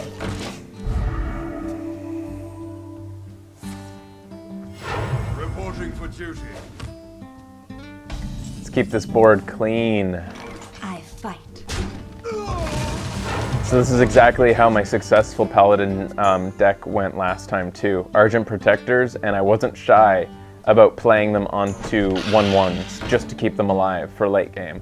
The thing that this deck is missing is something that buffs little guys late game.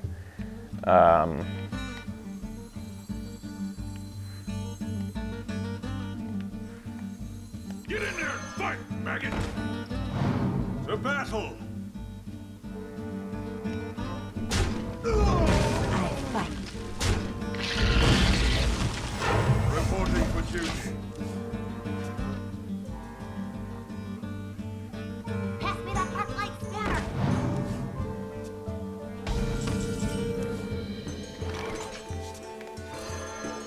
For justice.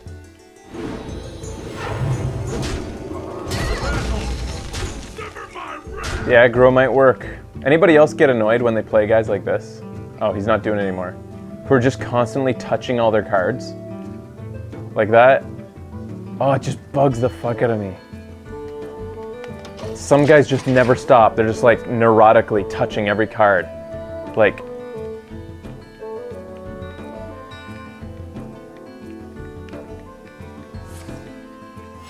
Reporting for duty. See if I can fuck him up too. Oh, I haven't seen any of these cards before.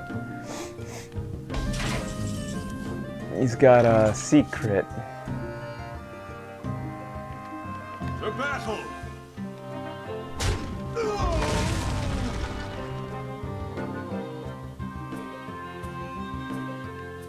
If that's the one that turns a guy of mine, turns his toughness to 1, I really don't want to play any of the stuff I have right now. So I don't want to play. Basically, it would be a bit of a waste to play Argent Protector right now. That's not going to surprise him. Reporting for duty. Sever my wrath. Sort of passing the turn here. Just going to play a little bit conservatively because I don't mind it affecting the Argent Protector, but I'd rather have the value of the Argent Protector when he can actually do something next turn. I don't mind it affecting the commander either.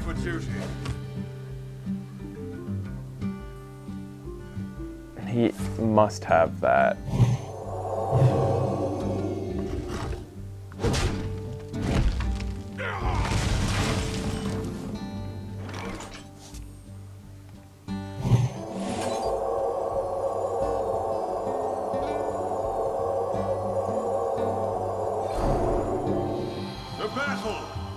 Happily, because of this. And you know what? Let's trigger whatever the fuck it is you got there and protect this guy even more. What secret does he have? He doesn't have the one that does damage back, eye for an eye. He doesn't have the one that turns your toughness of the creature you cast to 1. He doesn't have get down. He must have the one that buffs it by 3 too. But I haven't given him the chance to have that. He has Avenge.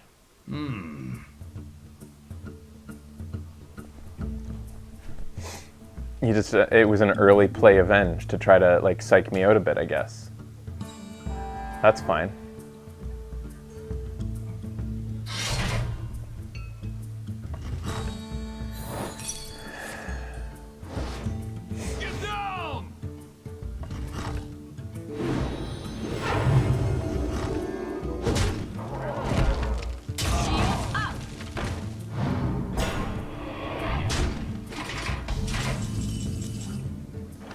Should have done that. This is my responsibility.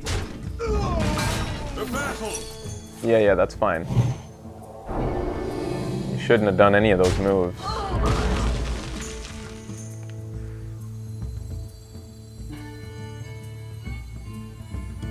I don't want him to see the taunter yet. I'd rather this come out. Am I willing to lose one of these cards? Yes, I am. I am not a morning person. If you want to play Tinkerer, go ahead. If I lose that, it would be really bad luck, but whatever, I can deal with it. I've still got my weapon.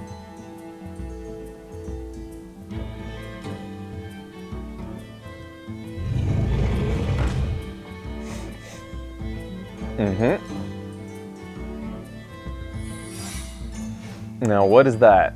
Get down? That could be Avenge and Get Down, which would be annoying.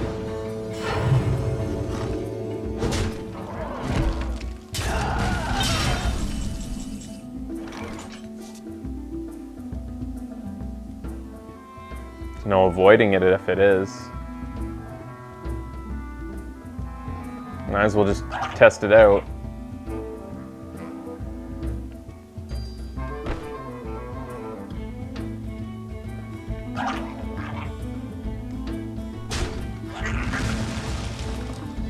return to play card.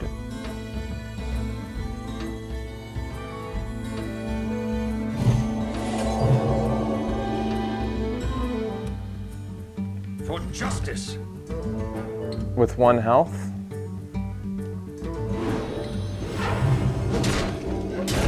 This is my responsibility.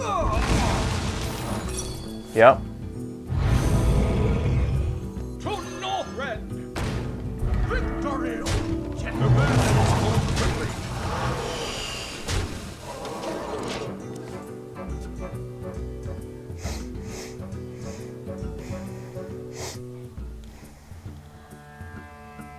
What's happening? You call that? Reporting for duty. Is that game? 9, 10, 11, 12. It's not game.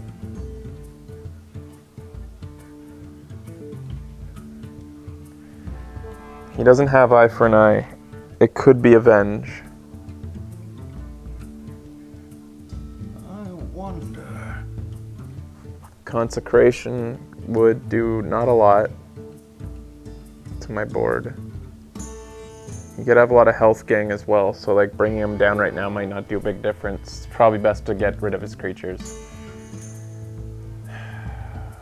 Avenge could easily be in there.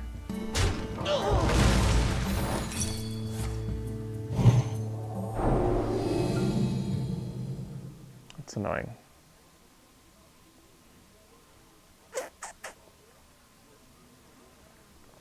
I must move quickly. The battle.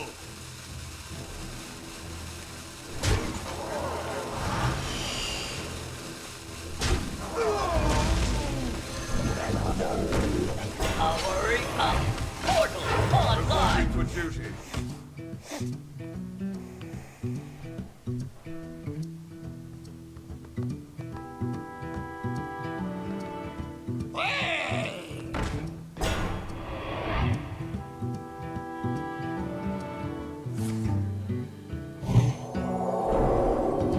My shield for Argus.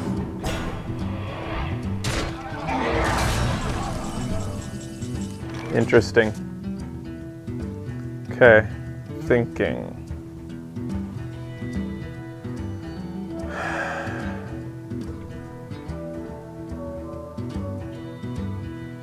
He has no cards left. Let me think.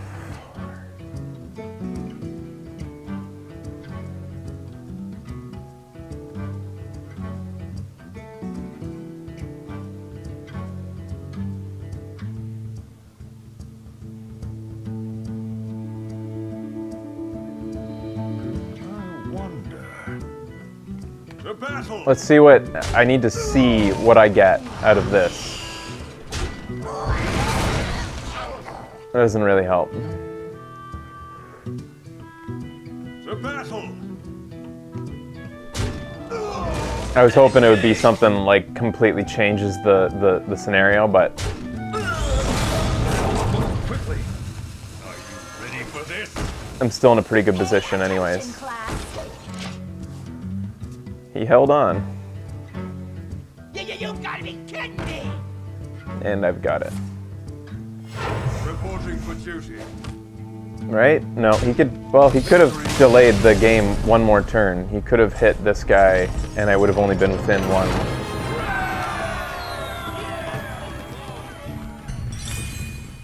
All right, we'll take a break here. Come back with my very aggressive, kind of silly paladin deck. Stay tuned. Video Games Awesome Live continues.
Hey buddies, I'm back. Playing some Hearthstones.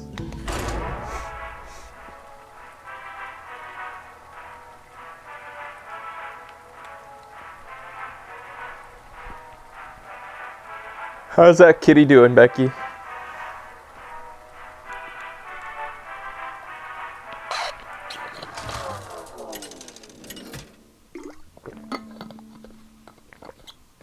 Uther versus Jaina. You asked for it. I will fight with honor. She's sleeping on my damn chair. I don't want this. I'll keep the abusive sergeant because, you know, it's tough against a mage. Everything's tough against a mage.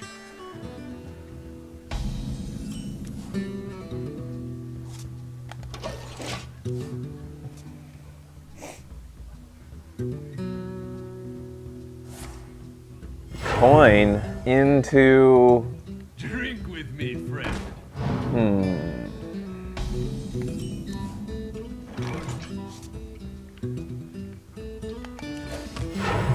Good thing about this card is that I can spend one turn at least seeing, waiting and seeing. Because if she goes to the face for 3, not a big deal. I can earn that back.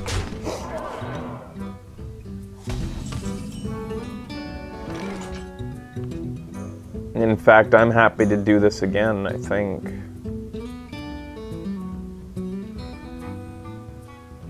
No, I'm not. Am I? Yeah, let's do that. For justice.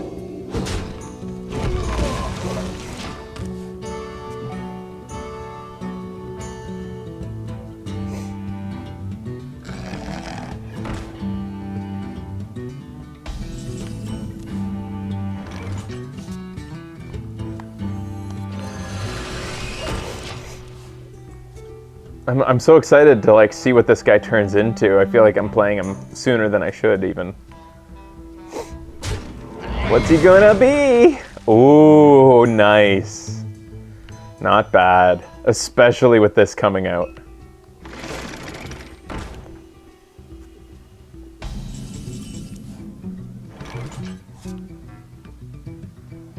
Actually,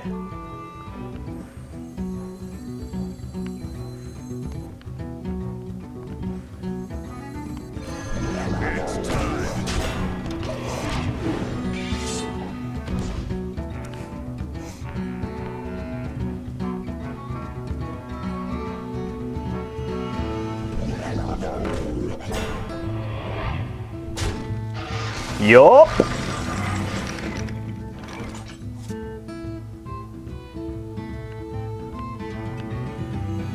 Get in there and fight, maggot.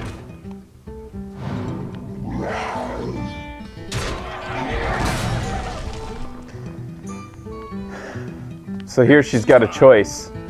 She can take him out, or she can take him out. It's her choice, and both of them appeal to me, so I'm okay with it. Going into the 6th turn, where she could wipe the board with Blizzard, which is really annoying, but that's how Mage is. Really fucking annoying.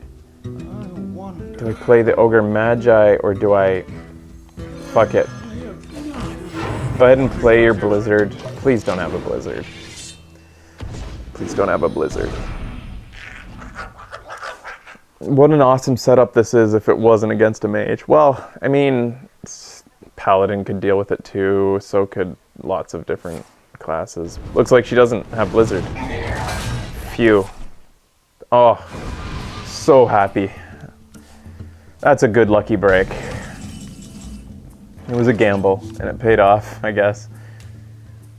Now we're moving into into flame strike range. She could be baiting me even more. Suffer my wrath. So I'm gonna hold back now. I'm not gonna... To battle. Reporting for duty. We got a table full of weenies here. And an incoming flame strike.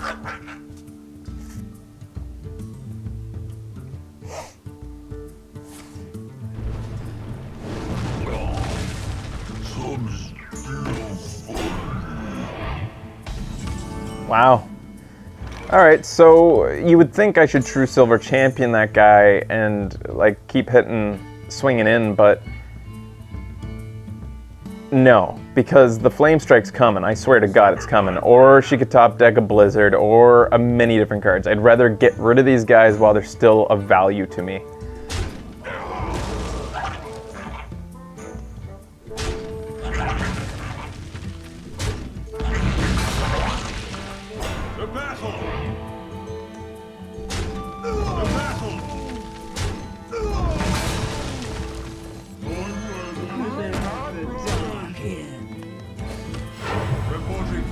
I'm just gonna see if I can tease out that Flame Strike. If one comes. It's not there. Right? It can't be there. She'd have to top deck it. I'm happy with this, though. I'm not overexposed still, I think. I got a lot of answers in my pack. She's got so much card advantage, though. It's so hard playing against a mage. You just don't know what's coming. To battle!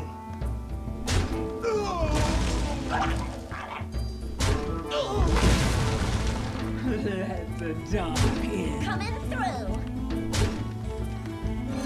I'm not a morning person. Reporting for duty. I'm hoping to end this. And next turn, I'll be able to play a Bloodsail Raider. I should have actually played it this turn. Whatever.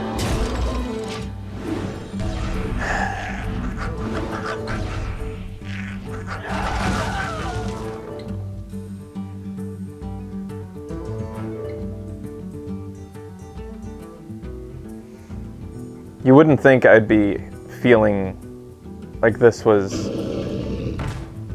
like that I'm still potentially, like I feel like I'm losing still.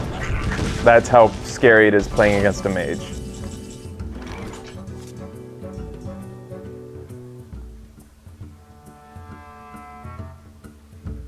One, two, three, 4, 5, 6, 7, 8, 9. 9 damage, 10, 11 damage. Let me think.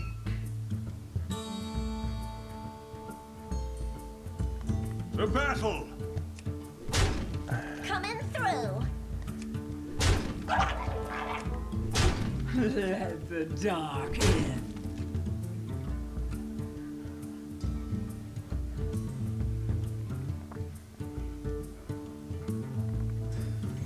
X marks the spot.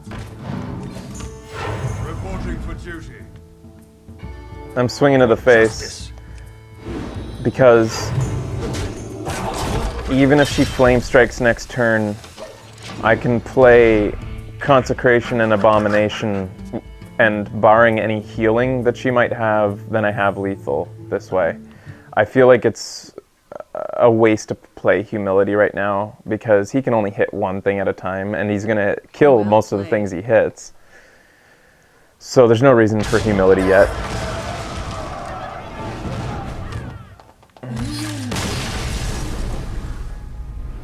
This isn't a good deck. I got lucky. This deck just doesn't have a way to take advantage of the small bodies on the floor late game. I had about 6 turns for her to draw into something to wipe the board, and she could have. If she has a Flame Strike or a Blizzard in there, that player has got to be so frustrated right now. Anyways, be back right after this. Stay tuned.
Hey guys, welcome back. Moving into my... Oh! Free gold! Oh, it's almost like I'd be losing money not to be playing this game. See, I'm thriving in the game, so I'm thriving in real life.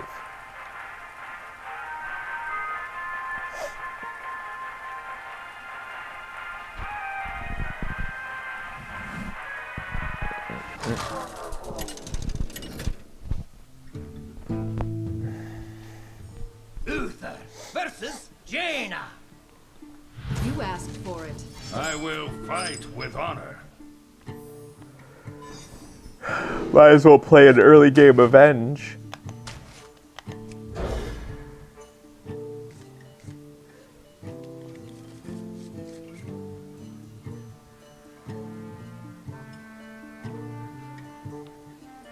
Early game Avenge, Argent Squire. Early game Argent Squire. Archmage won't come in handy for quite some time.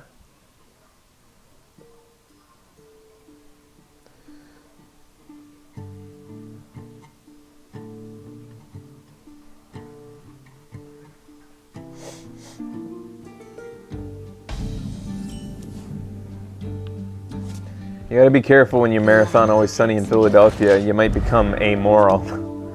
It can turn people into sociopaths when you start to think that that's the normal way to behave.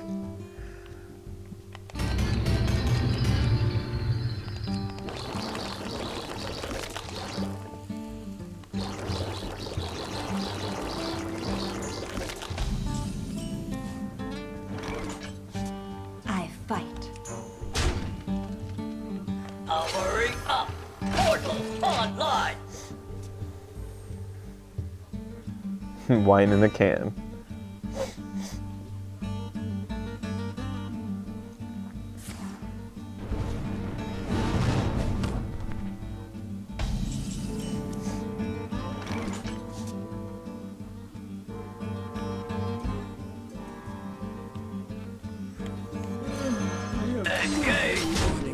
I fight. I was debating throwing out the Avenge right now, but I'd rather... yeah, against a mage I feel like I just gotta put it all down as fast as I can.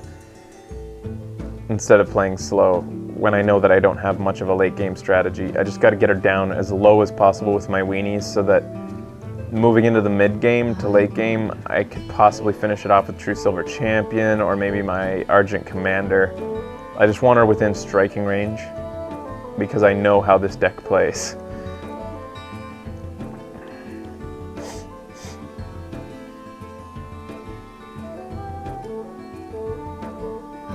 wonder.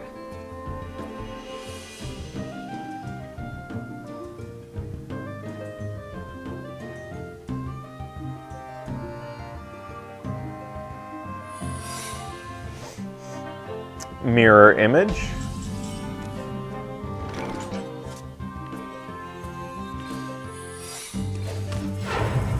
Hope that she doesn't steal my secret. I fight. We are within range of Cone of Cold. Next turn within range of... She has the coin, right? Next turn we'll be in range of Blizzard, which will wipe out just about everything of mine.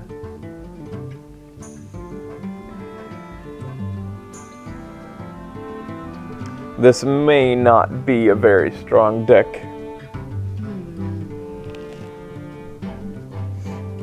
Pay attention, class. I'm ready to learn.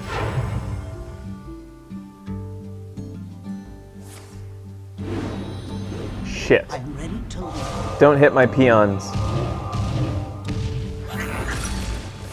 Here we go.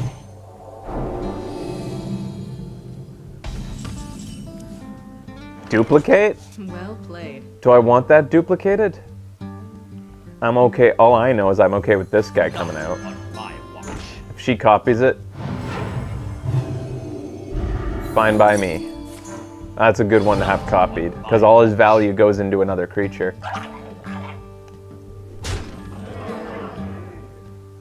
To battle!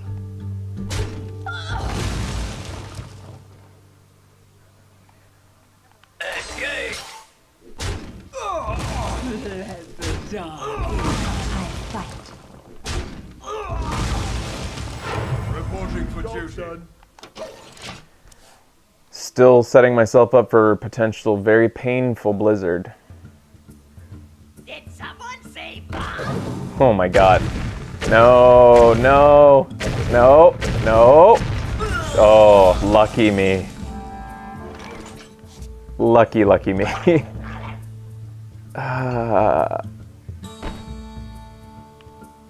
This is probably smarter. For justice! Well played.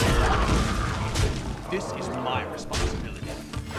I've been getting so lucky that there has been no area of effect on the other side of the table.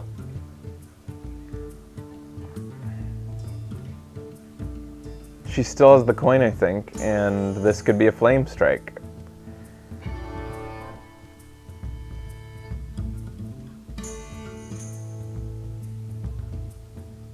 If it's not, I have the game next turn. If, barring any like taunt or area of effect or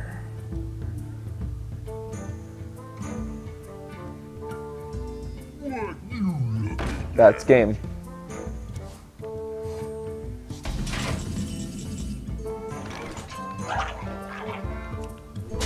For justice! This is my responsibility. To Northrend! Victory or death! Well played. Well played. This is silliness. This is once again one of those things with Hearthstone where it's just like luck. Bad luck or good luck. This deck, in my opinion, has no business going 3-0.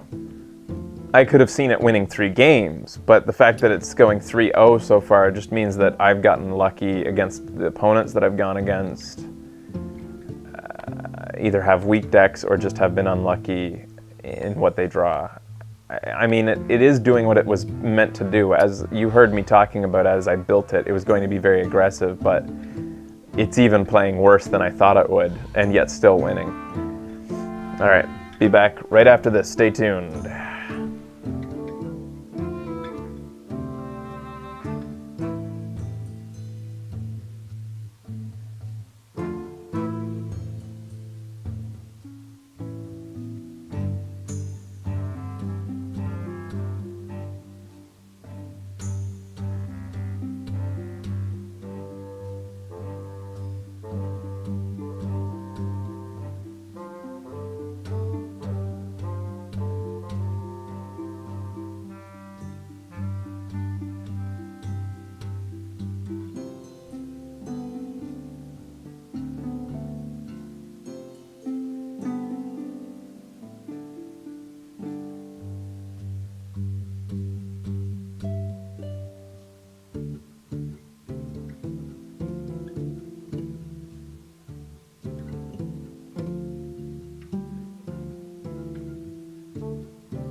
You guys are trying to match our show hosts up with Always Sunny?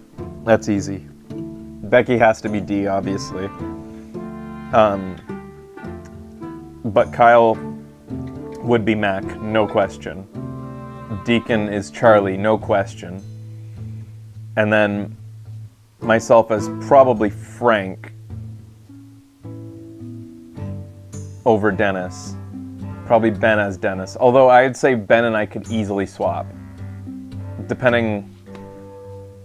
Becky and D's voice. Oh, god damn! God! But Ben and I, depending on our mood, on any given day, could swap the Dennis and Frank. Depends on our moods.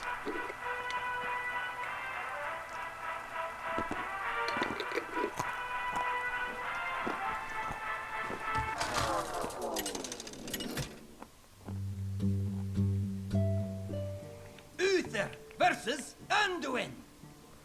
I think Ben would agree with me too that I will fight with honor. he would probably have a hard time deciding who he wants to be, Frank or Dennis. Both are pretty fun characters to be. But Kyle is one of the easiest ones. He is so Mac. Like, hands down. And Deacon's clearly the wild card.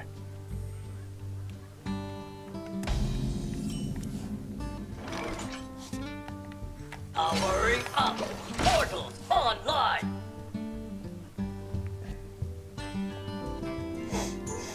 Wanna blow something up? Oh, fuck me. Okay, you've apologized, but you're gonna make me sit and watch this.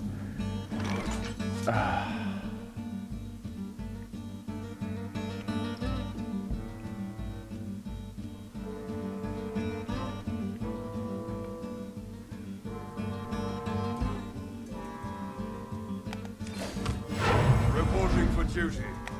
That sucked. What are the odds of that?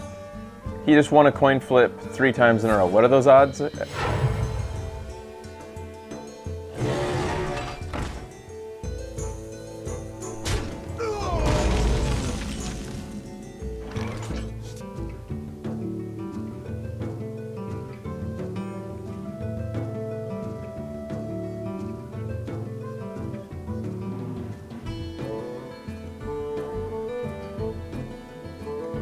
%, so he had a roughly 1 in 10 chance of getting that.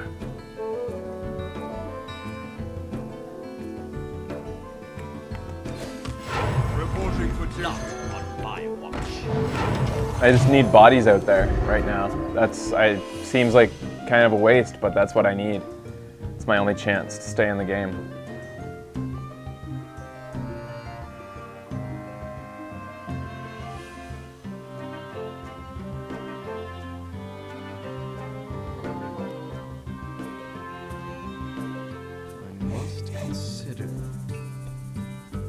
The worst thing is, if my guide stayed alive, it would have meant the Demolisher came out next turn.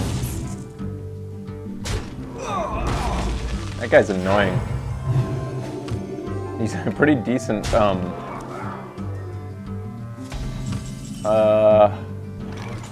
Okay, this is what I was hoping for right now. This is kind of what I was hoping would pan out. And you have to just trust me on that. This is actually what I had planned. If I could keep that guy alive for a turn. I didn't know that there'd be another 3-2 out there, but I was hoping at least to do this. To battle. Swap a minion's attack and health.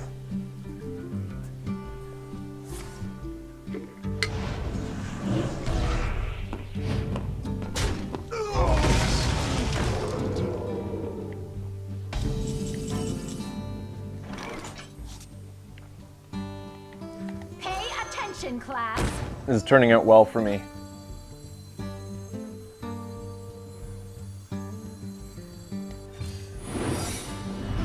I'm ready to learn. It's unfortunate. I think I should just waste this. Yeah, I'm gonna waste it. I'm ready to learn. Just to get an extra peon.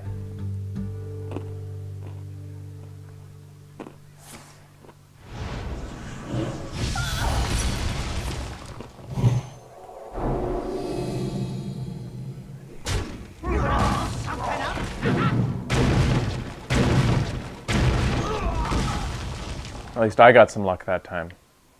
Oh, fuck off. Oh, of course. Yeah.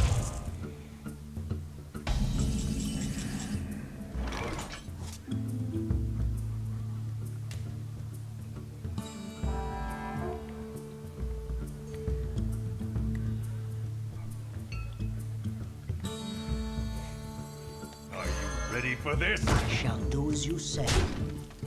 Job's done.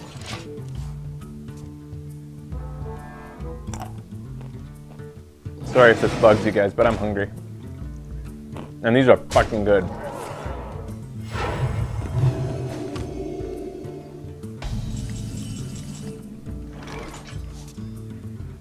Don't blink. I shall do as you say.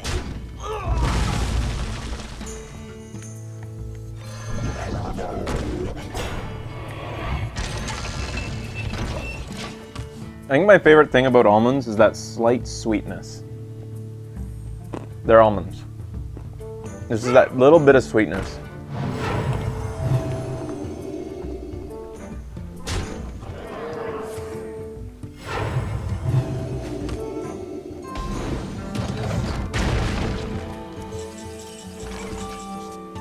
I'm getting some good luck here. I've got a huge gun.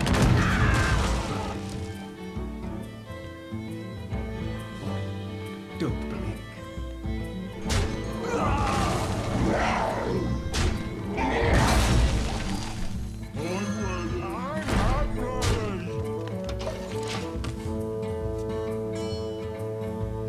Cashews for me are a little bit too sweet.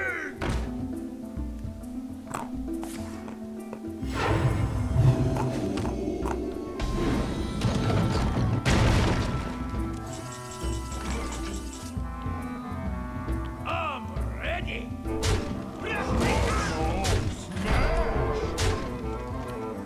For the crusade! Reporting for duty. He could potentially get one of these guys with a Tinkerer. Hopefully he doesn't. Nope.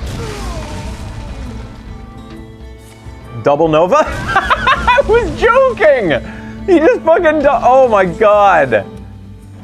Oh, wow! Double Nova. It's not the stuff! For justice. Oh, that's silly. Double Nova on turn 10. There had to have been earlier times where one Nova would have been good for him to use, wasn't there? Because he also had minions that could have been healed, right? I can't, I would have to go back. Die, landlubber! For justice. Do I attack? Do I risk the ooze? I risk the The light ooze. protects me. I hope he doesn't get a top deck ooze, but I'm not going to attack.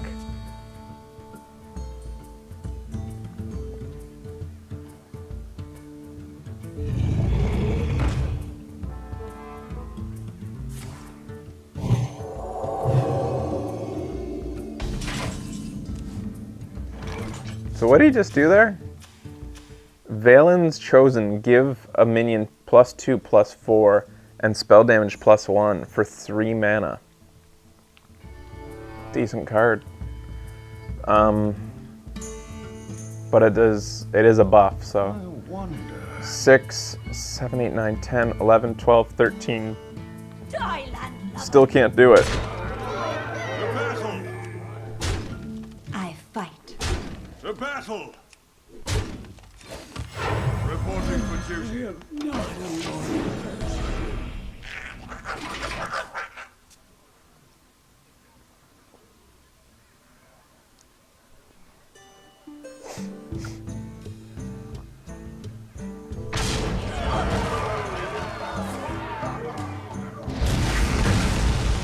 Are you kidding me?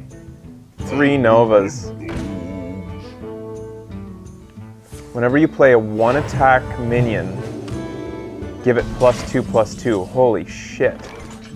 Oh my god. Can you imagine running this with a paladin?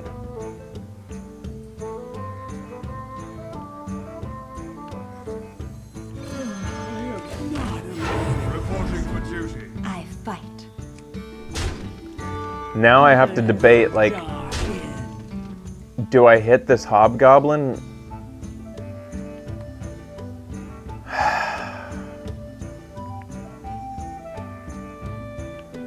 I do. For justice.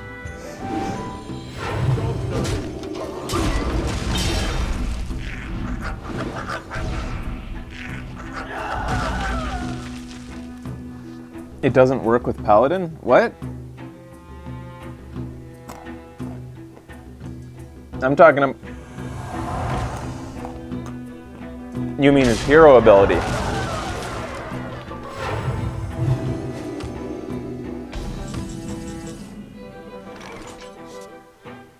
To battle. I fight. It sucks that I had to use that the True Silver Champion on the Hobgoblin because I was so close to lethal with it. Behold the might of Stormwind.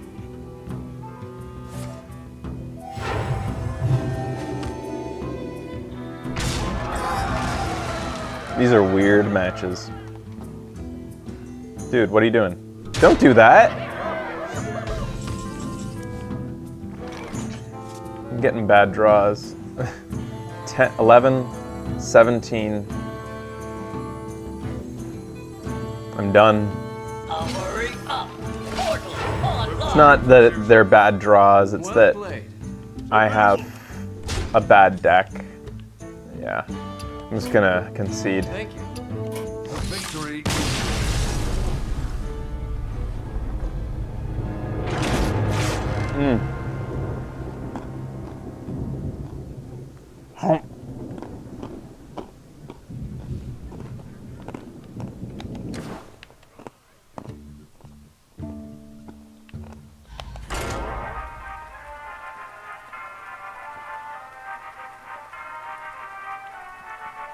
I could have killed the giant, but oops. I didn't want to waste time. I'm kind of wanting to wrap up tonight. I'm getting a little bit tired, but I want to finish this deck off, so be right back after this.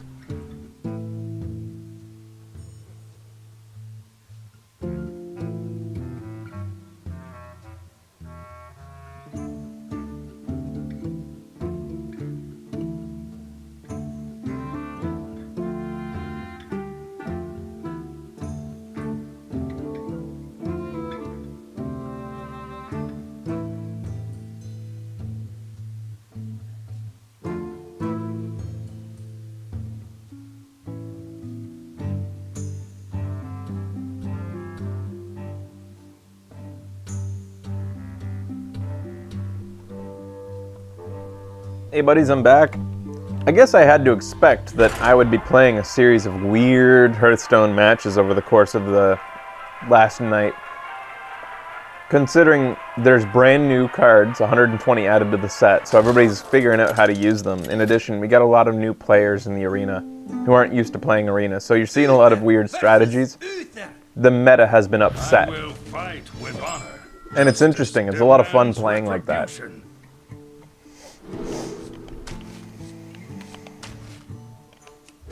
I like it when everything gets mixed up.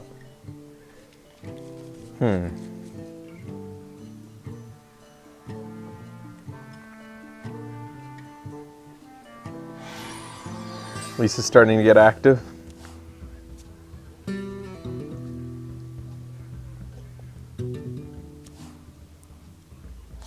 Well, Becky, if I'm gonna have stir fry, if you want to make stir fry, I don't think I need it. I think if you want to save stir fry tomorrow, that's fine, because I'm fine with just going to bed early.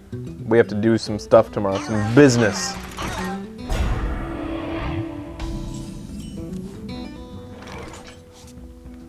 Powering up.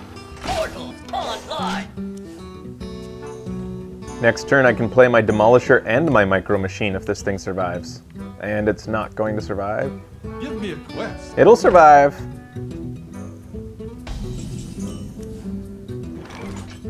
Though, is it a good idea to do so? I think it would be more prudent to play.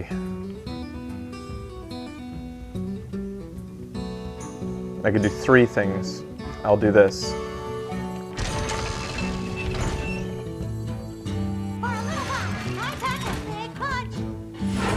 For a little guy, I pack a big punch. Escape! Job done.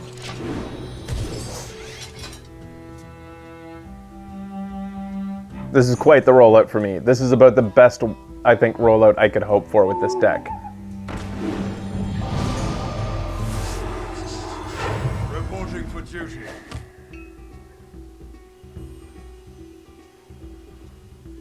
You can never really argue with a noble sacrifice into avenge. That's just beautiful.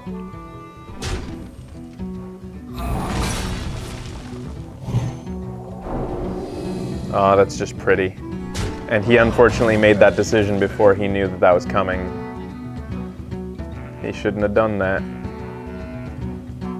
He's angry now. Or he's confused. Maybe he just didn't know that was going to happen. Could be a new player.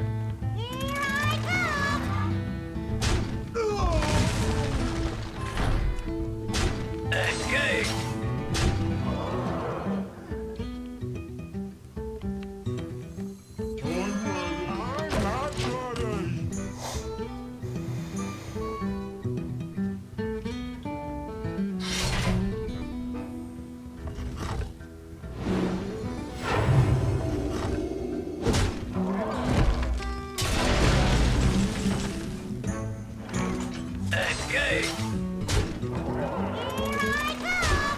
Crush! No! Smash! Reporting for duty.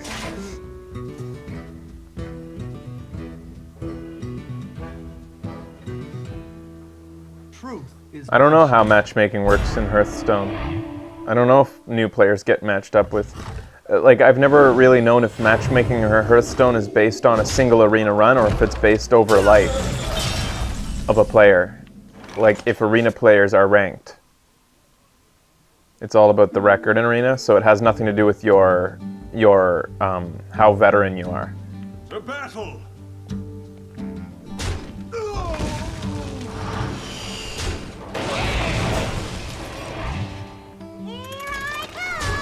Crush! No! Smash!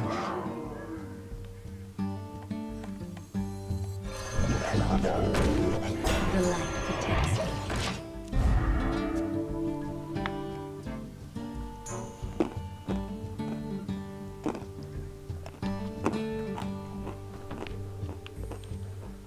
I think they should come up with a way for strictly arena players to get card backs. Victory.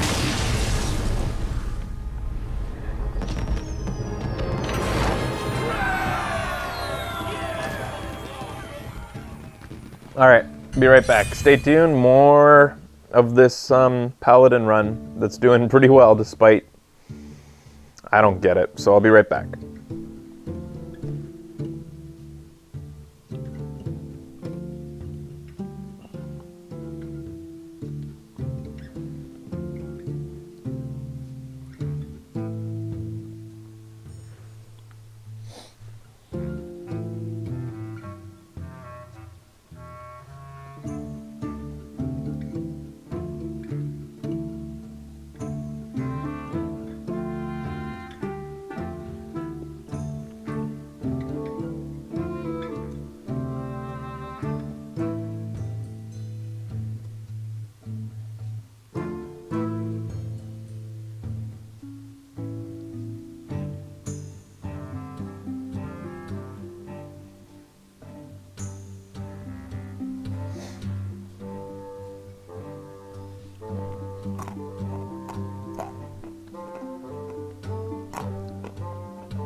Oh, sorry guys. I didn't know I had the audio up.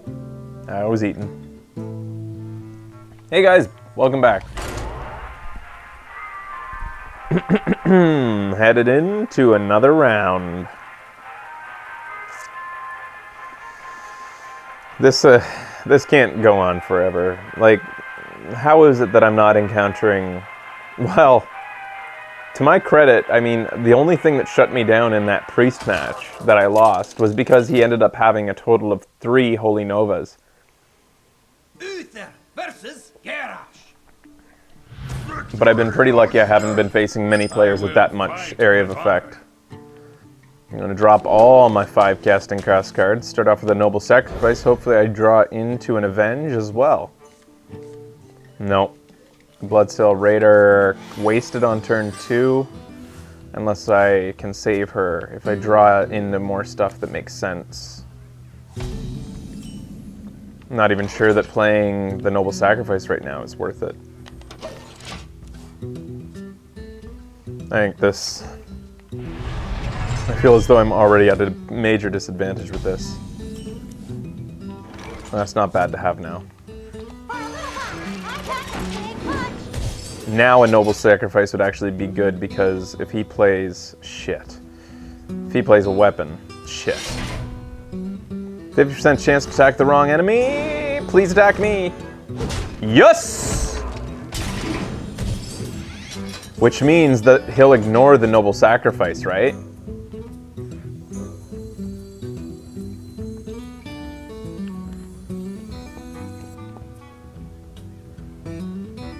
Meaning it will summon the Noble Sacrifice, but he could ignore it.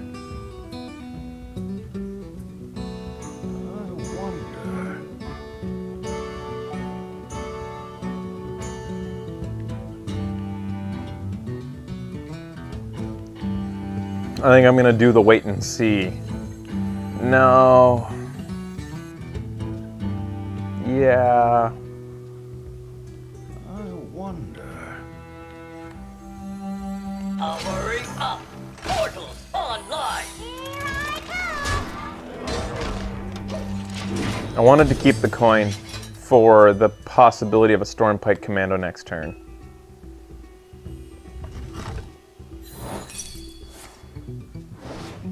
Get down! So...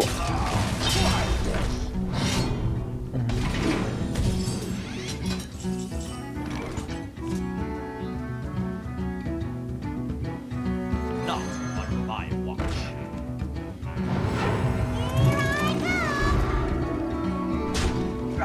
Escape!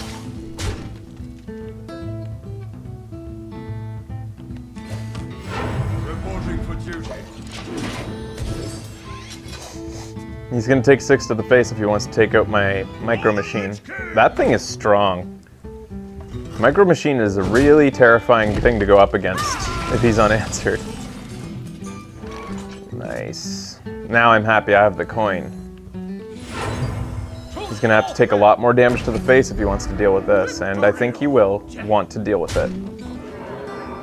This is my responsibility. The battle! Escape! I got him on his toes. On his heels, rather.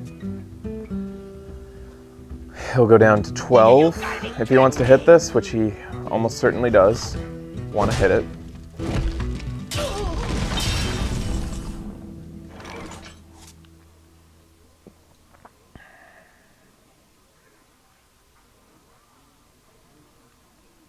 Escape!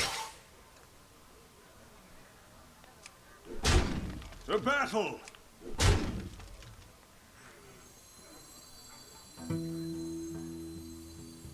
Powering up. Portals online.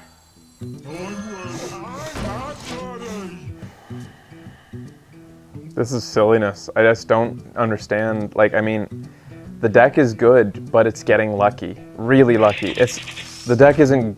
It's good, but not great. 2 damage to all minions. That's a really neat card. Explosive Sheet. Wow. Do I trigger it now? I think I should. The battle! I'm happy to trigger it now. Engage! Engage!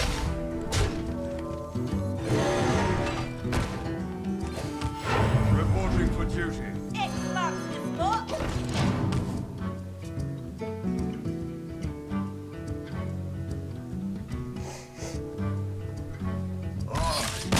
That sheep is a really interesting card. It's got so much power packed into it for 1 mana. As long as you're building a deck around it, like it can be, that's a really valuable utility. If it had taunt, that would be over the top. Okay, another 6-minute battle. Stick around, another match right after this.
Is Twitch seeing any commercials still? Because I think that's been longer than a minute, and I only ran a 1 minute break, but it's not giving me the timer that usually indicates that the break is over.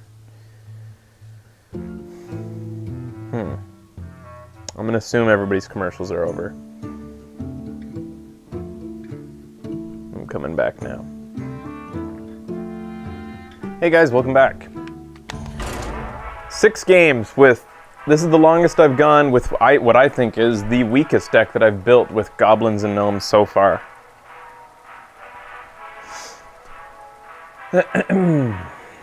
But that's Hearthstone.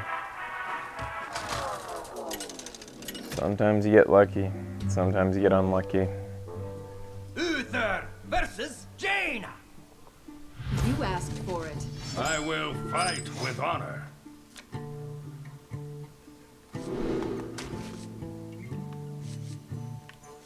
I'm gonna keep... tempted to keep all of it.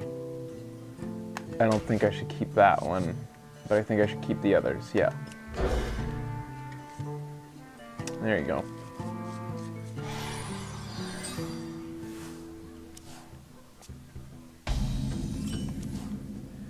Good stuff. Nice 1-drop. The light protects you. Especially with that Blessing of Kings coming up on potentially turn 3 if I want to use the coin on it.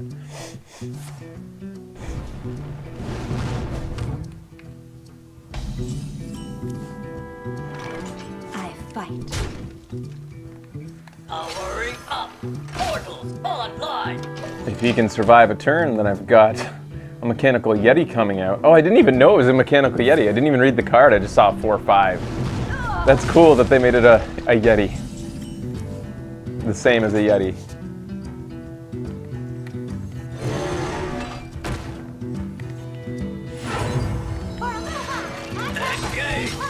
Once again, I got lucky with a beautiful mech rollout. It's like this deck, in sometimes the way I've been rolling out, it's like it was constructed or something. That was a lucky hit with the flame cannon. But she frankly needed a little bit of health, or luck.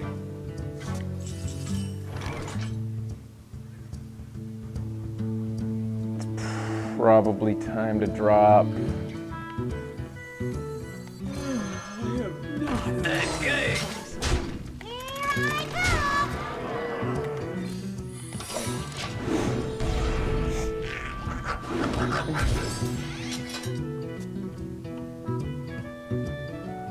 I had the coin.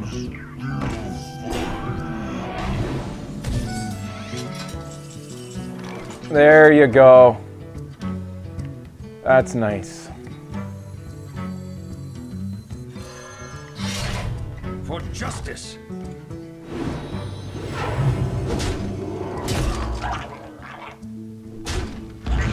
Engage.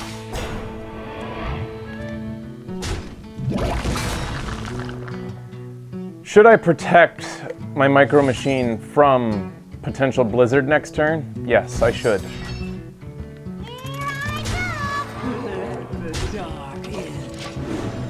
So she can't kill everything on my board next turn. That micro machine is just insane, unanswered. She's been in a rough spot from the beginning. For justice.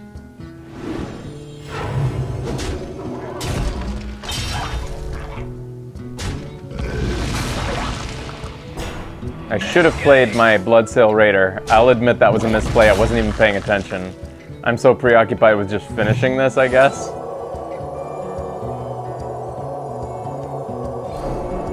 I'm not putting all my eggs in one basket on that. I'll admit, yeah, that was a misplay. I'm kind of just caught up in the sort of like head first attitude of this deck. I'm just going forward with my head down. Even a flame strike's not gonna save you. You're done. You win, but my magic will tear you apart. Thank you. What am I supposed to do if she taunts like that? Thank you. All right. I'll be back after this, guys. Stay tuned. Video Games Awesome Live continues with the inexplicably good run with this insane Paladin deck. I guess it has no other explanation. Stay tuned.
Hey guys, I'm back.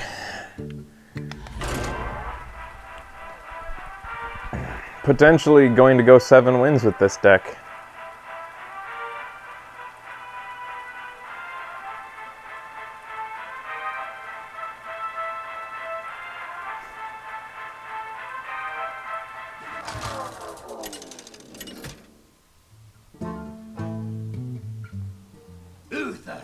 Professors, undoing.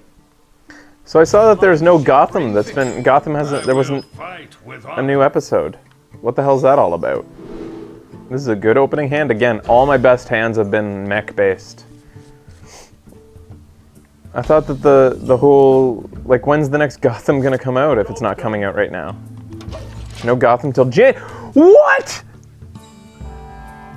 Fuck! God damn it! How many episodes are left in the season? Like 2? And they're taking a break? Powering up. Portals You online. motherfuckers! As if. How many other shows are going? Oh, what? 6 more episodes. Oh, okay, that's understandable then. So it's a 16 episode season.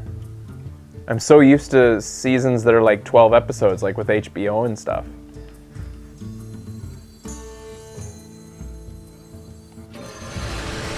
Engage.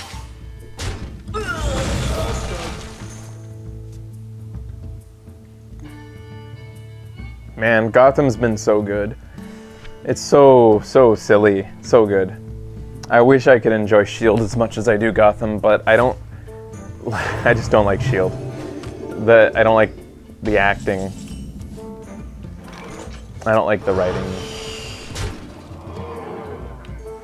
For a little while, I tackle big punch. Reporting for duty. The Flash, I think, is worth watching, and I think that it had a lot of groaner moments, but I feel like it's intentional. I feel like they know that it's stupid. Whereas S.H.I.E.L.D. will have groaner moments, but it feels like it's doing it in all seriousness. Like, you know, like what?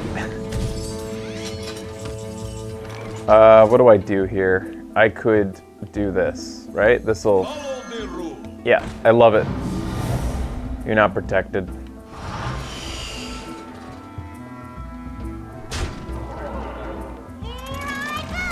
Time for the battle. Reporting for duty. Holy Nova would hurt quite a bit. And he has 5 mana now. But at least I'll get a free 2 casting cost creature. Holy Nova? Nope. What do you got?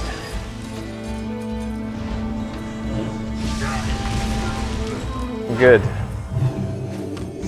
Yeah, like the scenes between Harvey Dent and Gordon, you can tell that the melodrama and the overacting is intentional. It has to be. It's so ridiculous, and it's so enjoyable. The battle.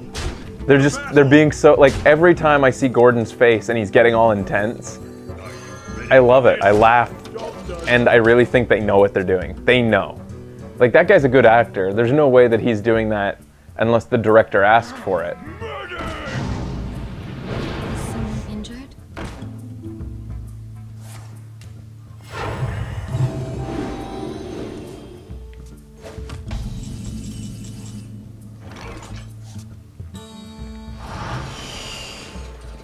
See what I get out of this. And I get, ooh, I could get a pirate. Don't blink. I guess I'll do this then and save one of my minions. Bring out the pirate. That's the spot. I haven't seen it do that yet. I guess it's not just minions.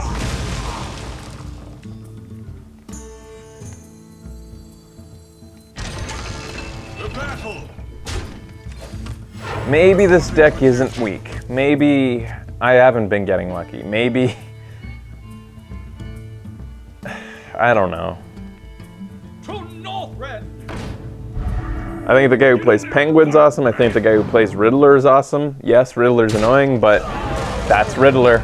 Riddler should annoy the shit out of you. He annoys all the characters. Why shouldn't he annoy you? The battle. The characters hate him. The battle.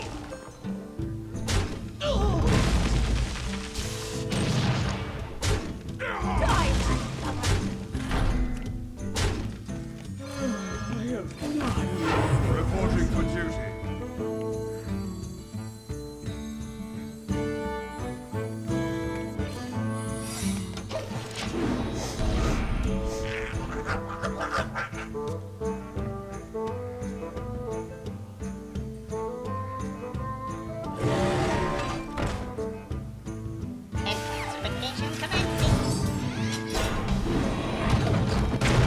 Okay, Enhanso a Mechanico. Enhanso Mechano. Give your other minions Wind Fury, Taunt, or Divine Shield at random. All your minions? So that guy kind of got wasted. That's still an amazing card, though.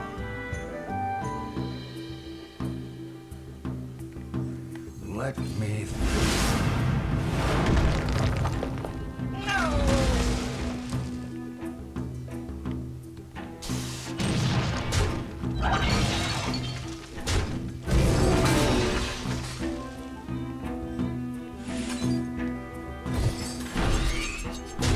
Die, landlubber. Let the dark in. The battle! Did I somehow maybe have had... No, I didn't have lethal there. Because that thing had taunt. Mecha deck is fun to play, but you gotta be lucky to get it, right? Like, you gotta draft early, dedicating yourself to mechs. You have that. I can't believe this. I never thought this deck could go 7-1. The night continues on into the diamond key, and now it makes noise. That must be good. Noisy keys are the best keys. We'll be right back.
Welcome back, guys.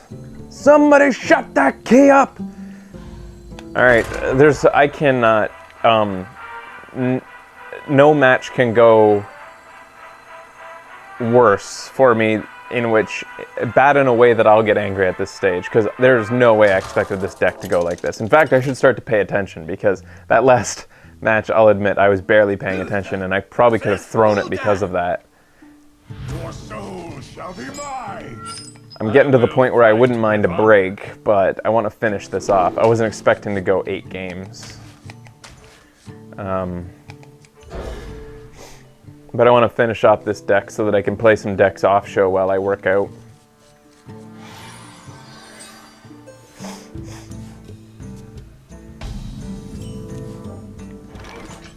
I complain about everything. Even when I'm doing well, I find a way to complain, so... I'll coin into Summoner because that means potentially next turn I'm playing Scarlet Crusader or Demolisher for 2. If she can survive a couple turns, that's great. If he wants to waste, well, it's not a waste, but if he wants to spend some removal on a 2/2, go ahead. I'm just as happy to bring out a 1/1. Early Demolisher can be very good. I think that that's what I'll do, is Demolisher.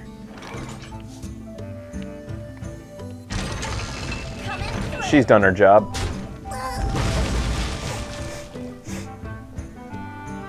Next turn, I can potentially shut down any kind of creature that could hurt my Demolisher, but he's going to survive. So instead, I'll be running out a Scarlet Crusader. I'm ready to deal with a lot of different scenarios right now. There's not a lot that I would be frightened of. Except for cards I don't know. Fell Cannon. At the end of your turn, deal 2 damage to a non-mech minion. To a non-mech minion. So that means that my Demolisher's safe, but I'm gonna kill this guy anyways.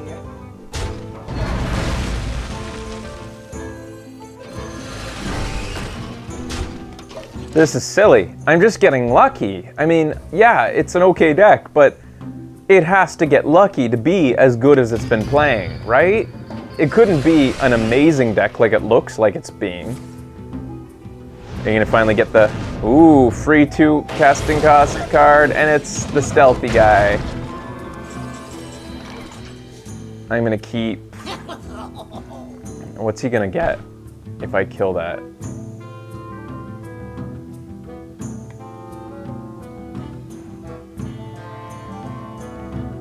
How about it, maybe I should go to the face instead. Is that smart? Nah. Let's see what he gets. Oh, that's annoying. That's actually good for him. Good. It healed itself instead.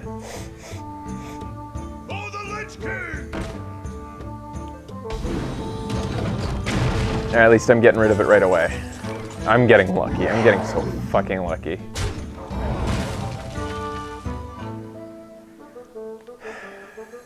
Follow the rule. Red minion already attacked.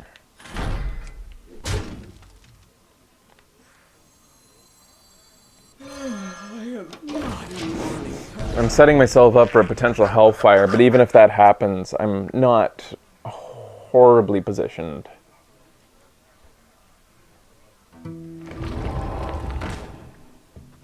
That's good to see. Oh, come on. Can you call it luck anymore, or is this just how the deck plays?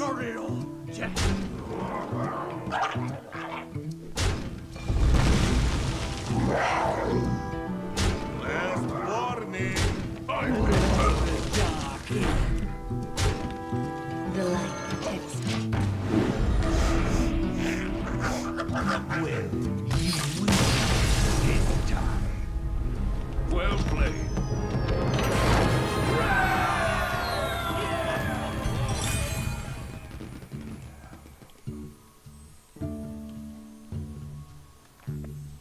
I'm not the hero that Hearthstone deserves. I'm the hero that it needs. Fuck it, I'm gonna stop fighting this. I'm just gonna start getting arrogant. We'll be back. Just wait.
Hey guys, welcome back. Moving on to the next match.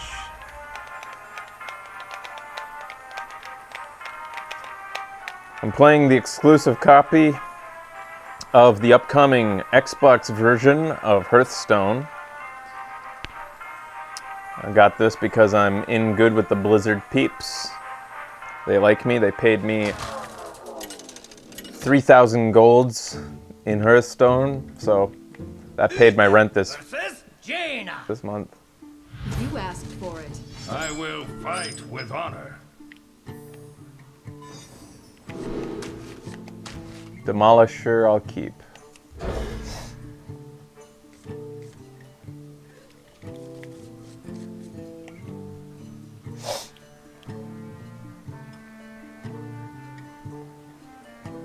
So this is one of the weaker opening hands I've had so far. Have you noticed that I also have been going second for most of this arena run?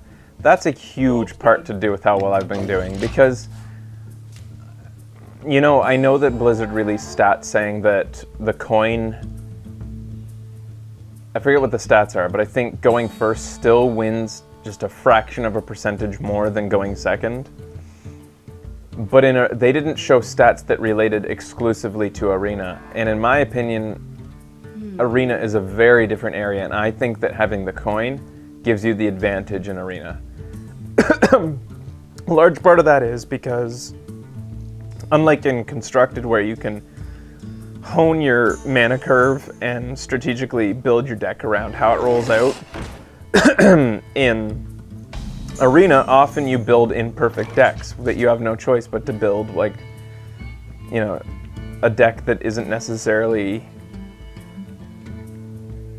the best thing ever, sometimes the worst thing, and you need that coin to smooth out your curve. This is probably one of my worst rollouts for in the last 5 games. I don't have a lot of options here. Drink with me, friend. Really? That's an interesting choice. That's a very interesting choice. For a little while, I pack a big punch. The light protects me. I don't know that I would have bounced that, because that opened me up to do a lot more things than I could have done if it had stayed on the table.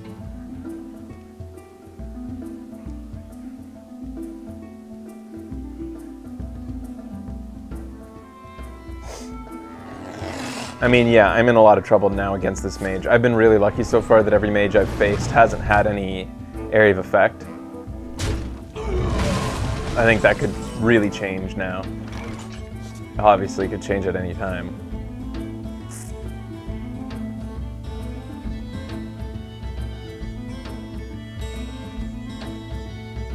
My options here are just so very limited.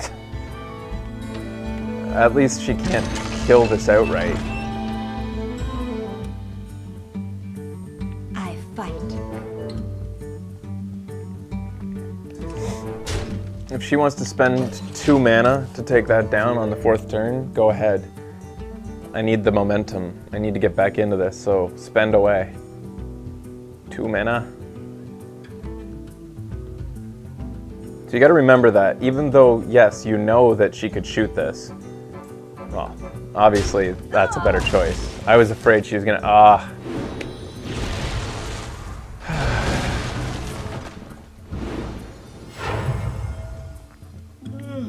am not a morning person.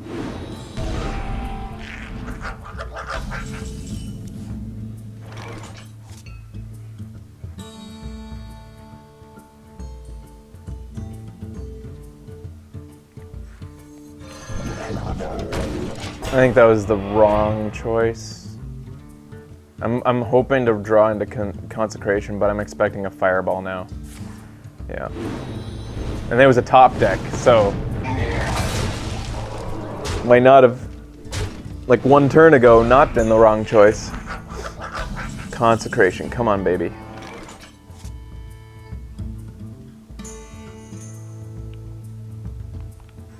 Follow the rule. Feels like a waste.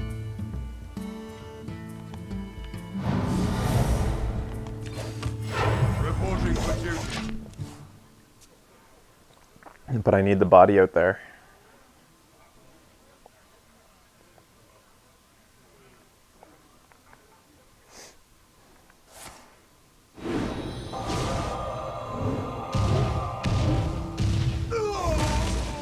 Those were some good hits for her.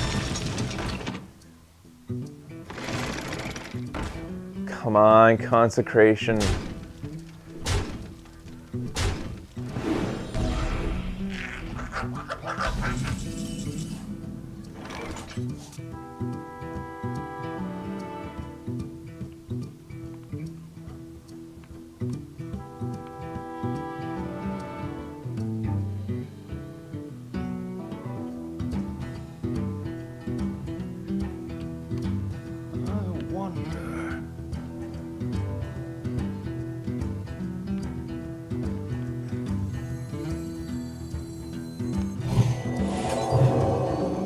Justice.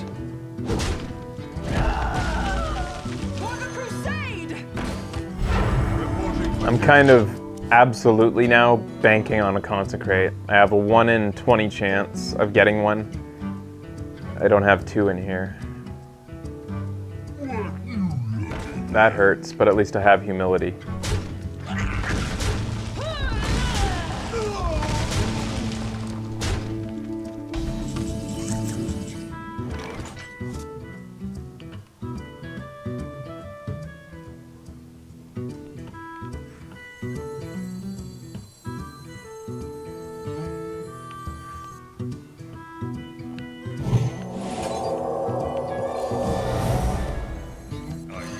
For this?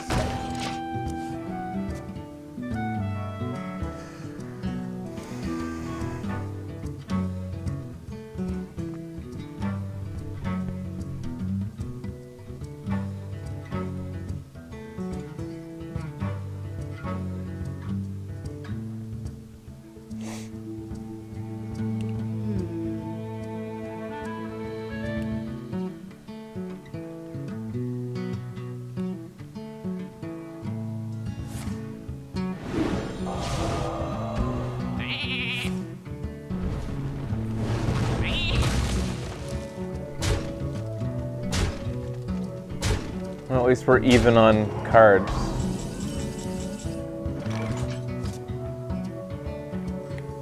Powering up. Portals online.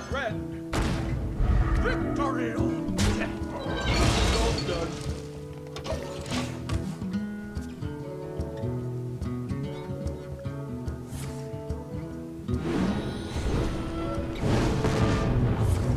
Just finish it.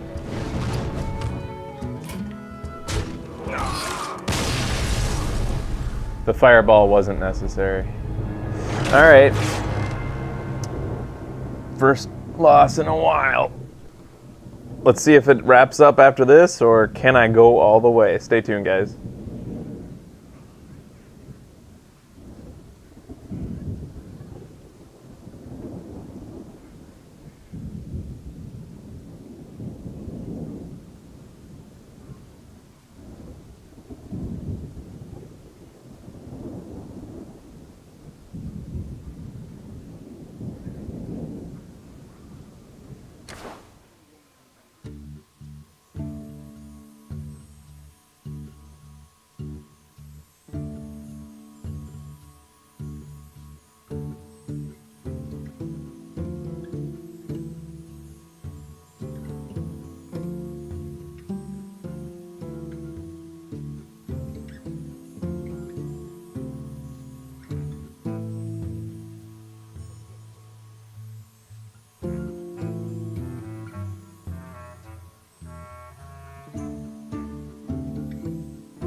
Hey guys, welcome back.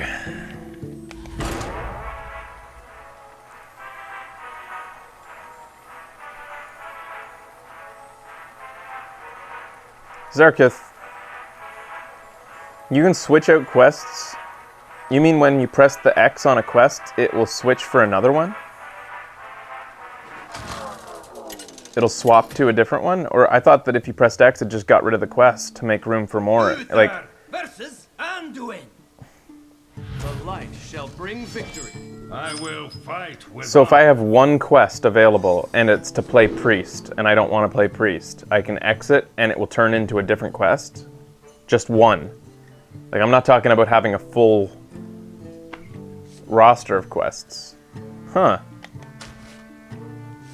I'm gonna keep that. That's a great card. Wow, I gotta do that more often. Get rid of all my the priest quests. Greetings. Well met. Cause fuck playing priest in arena. Even though this guy seems to be doing okay. For a little while, I pack a big Makes me worried when I face a priest in arena. Makes me think, like, what did he draft to make him so good? I pack a big punch.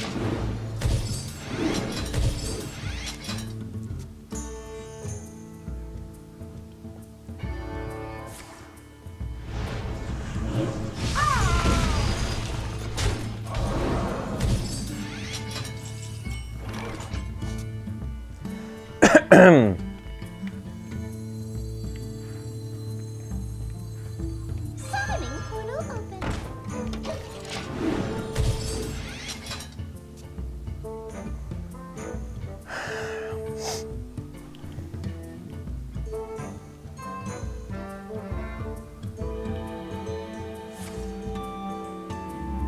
He got a random card in my hand. Let's hope he didn't get the Peacekeeper. I don't mind if he had almost anything else. Let's hope he got the Abusive Sergeant. The light protects me.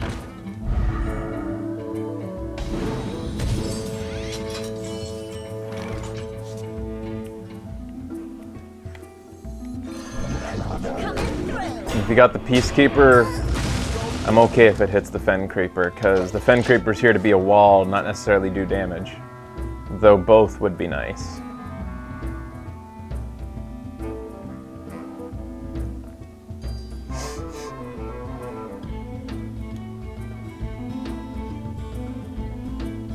Ugh.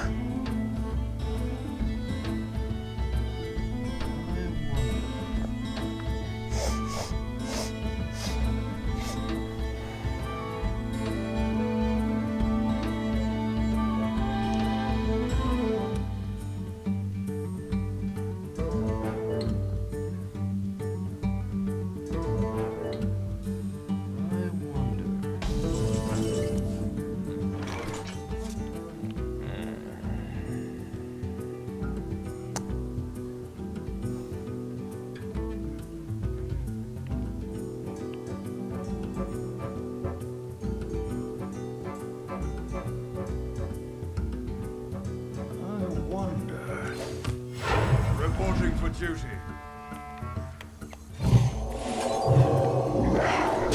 For justice. I'm doing this because I'm afraid of the priest's ability to roll out stuff that buffs creatures, but I just can't remember it all right now. So I'm playing it safer than sorry, and I'm not going to resort to the chat room. This is what he was setting up for.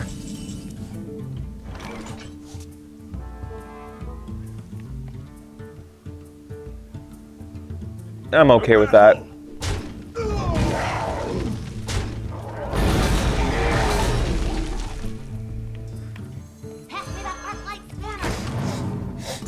I shouldn't have used my hero ability before I saw what I was going to draw.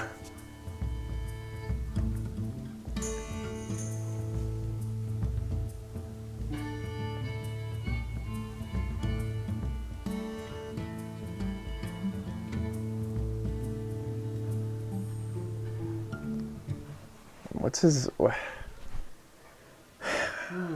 is he, consulting the internet for tips? Is he running a game show? Has he got a web show? Is he asking them what he should do? Guys, should I heal myself or should I heal the paladin? Should I heal him or... Do you like to play with fire?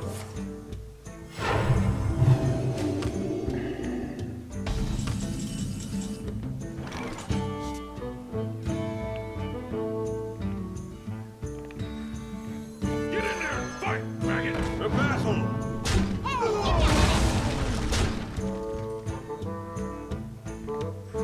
Are you ready for this? He's watching my show to see my stuff. You never know. It's completely possible.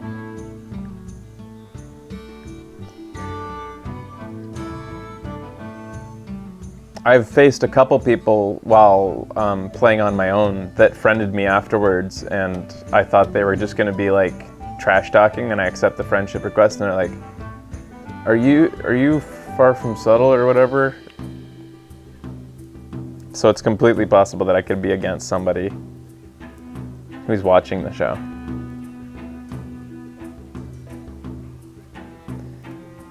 That's true. The 30-second delay. Yeah. It's possible he's waiting till the last second to see what I have, but that doesn't give him much chance to, unless he's a turbo. If a turbo's doing this, that'd just be terrible. Why you do that to me, guy? Why would you do that?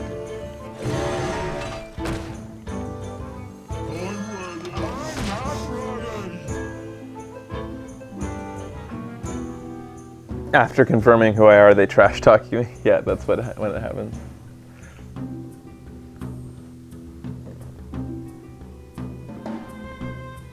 To North Red!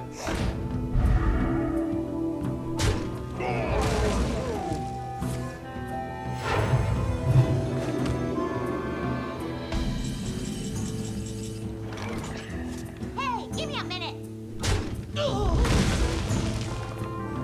Powering up. Portals online. Reporting for duty.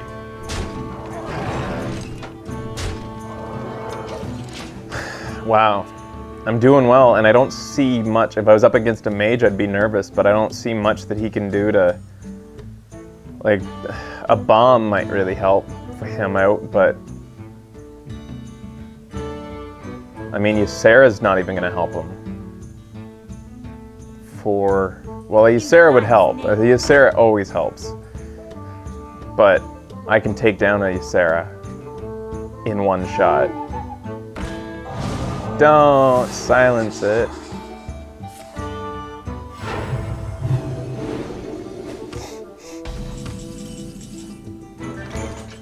Mm-hmm.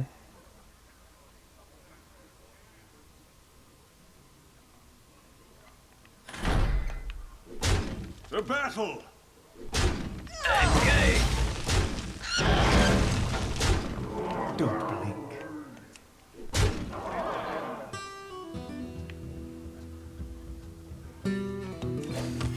Reporting for duty. I'm going to keep my Argent Commander back.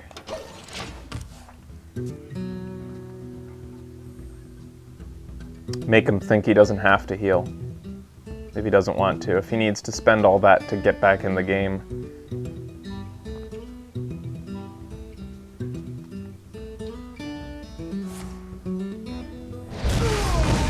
That was a long time coming. Embrace the void.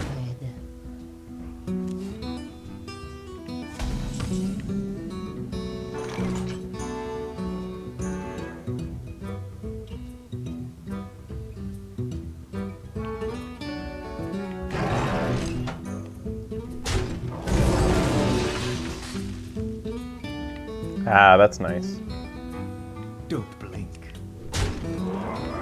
To North Red!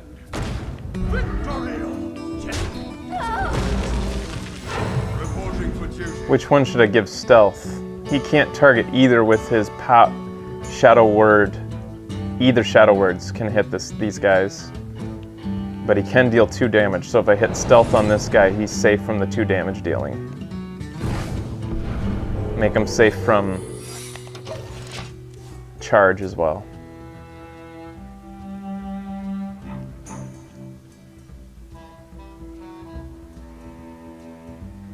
I'm getting worried. Like, what? Is he just getting bad draws, or is he playing me into something? I can't think of what he would be.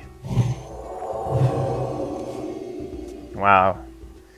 Just a bad run? Just a really bad run for him.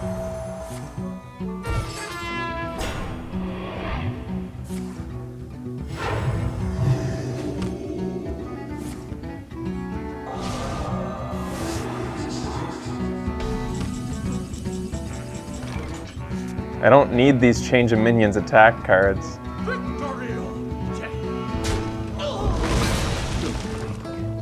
The battle!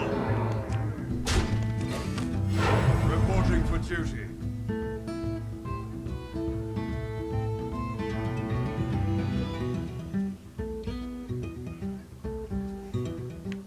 I don't think he can hurt this guy, so I'm going to try to finish it next turn by playing him right now. Because his Shadow words can't hit him. If he plays Mind Control on this, that would suck ass, but I can still deal with it.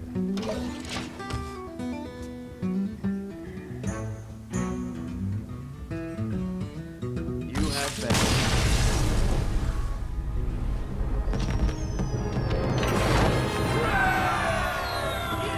been. Man. What the hell? Ruby key. Rubies are the best. Rubies are more valuable than diamonds. We'll be back after this. Stay tuned.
Hey guys, welcome back.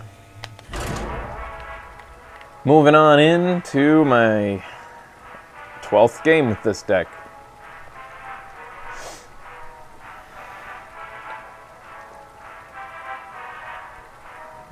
In some ways, when you are unable to, you know how I said earlier, guys, that have you ever played a deck that you thought was decent and then it does really poorly and it makes you second guess your valuing of all cards in Hearthstone and just your ability to gauge Hearthstone as a player?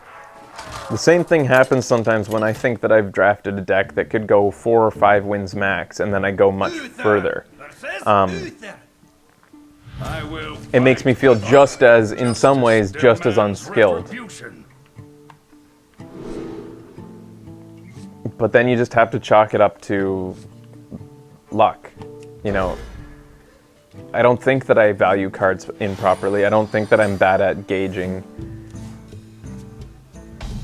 how good cards are or how good decks are. Sometimes I think it's just things play out well. That card's so good.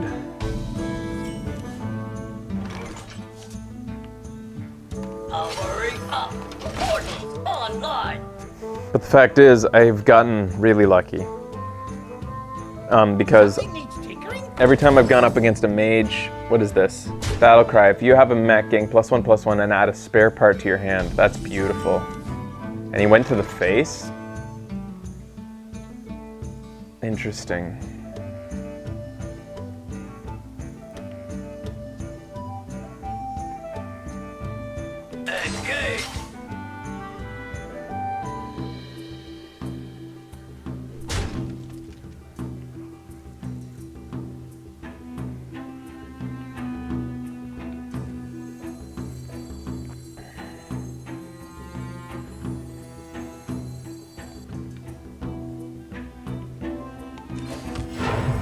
Ah, shit. Okay, I have to coin then. I fucked that up. Thought I had one more mana. For justice.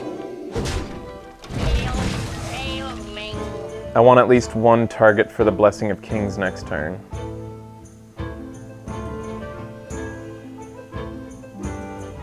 Not on my watch.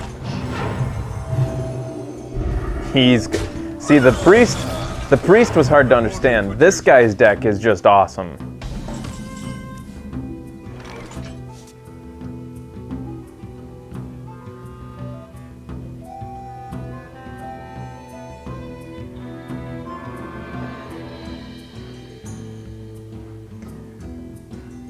He hasn't used his spare part yet. It could be anything.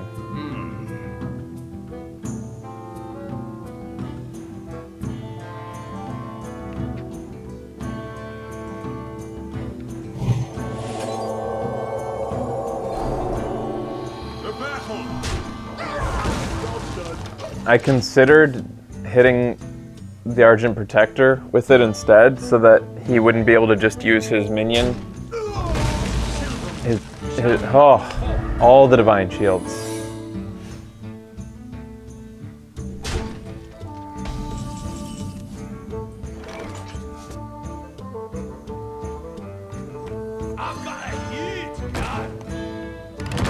Don't have Avenge. Holy shit. I had to expect it, but I was just hoping against hope that it wouldn't.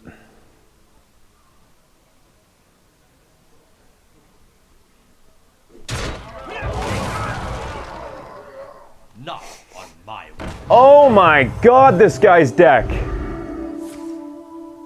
is insane. Oh my, come on. Oh, what a fucking rollout. I think this is the end, boys. This is the end. Oh, he isn't gonna know what to do when I put out 2 Imp Masters.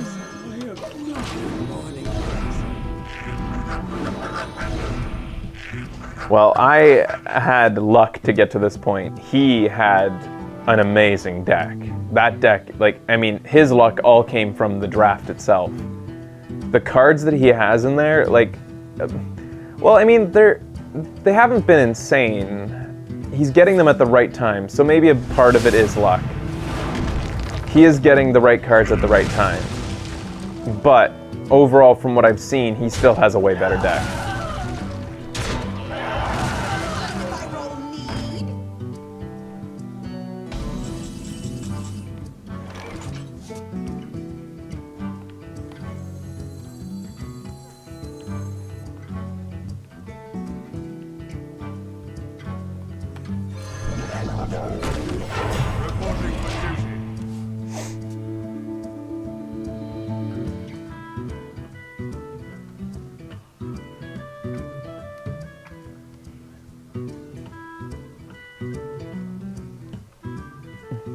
Not on my watch. That's silliness. That's fucking insane. And then he gets an epic... Wow. Is there a point in which he doesn't have Divine Shields during his playthrough?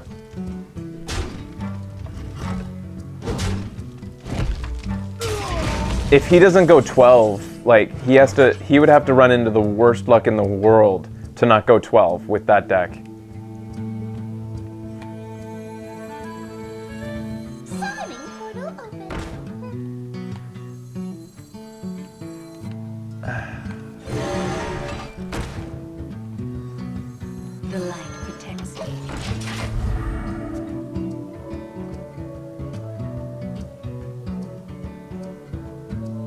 just play one more. Oh man. He's calculating if he has... Wait, didn't he have 1, 2, 5, 12, 15, 18, 19, 20. He had lethal. He had lethal.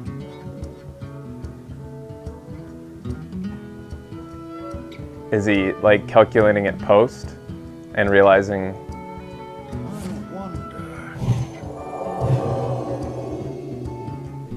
Is he just being a jerk?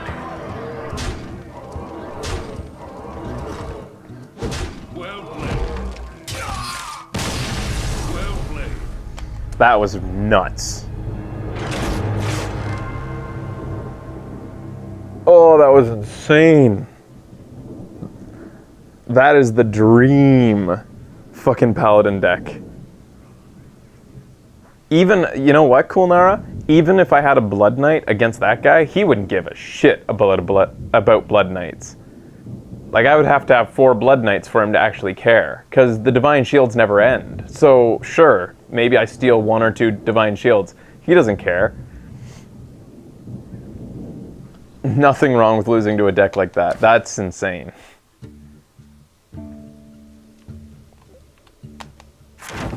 All right.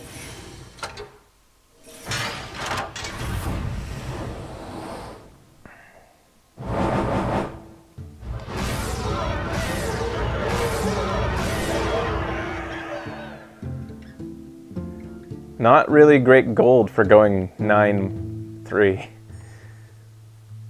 I usually expect like 200 plus.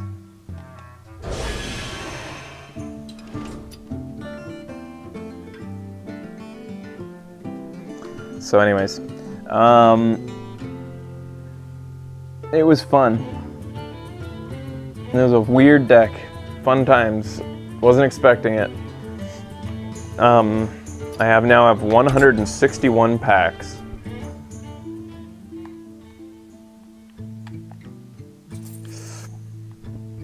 Looking good.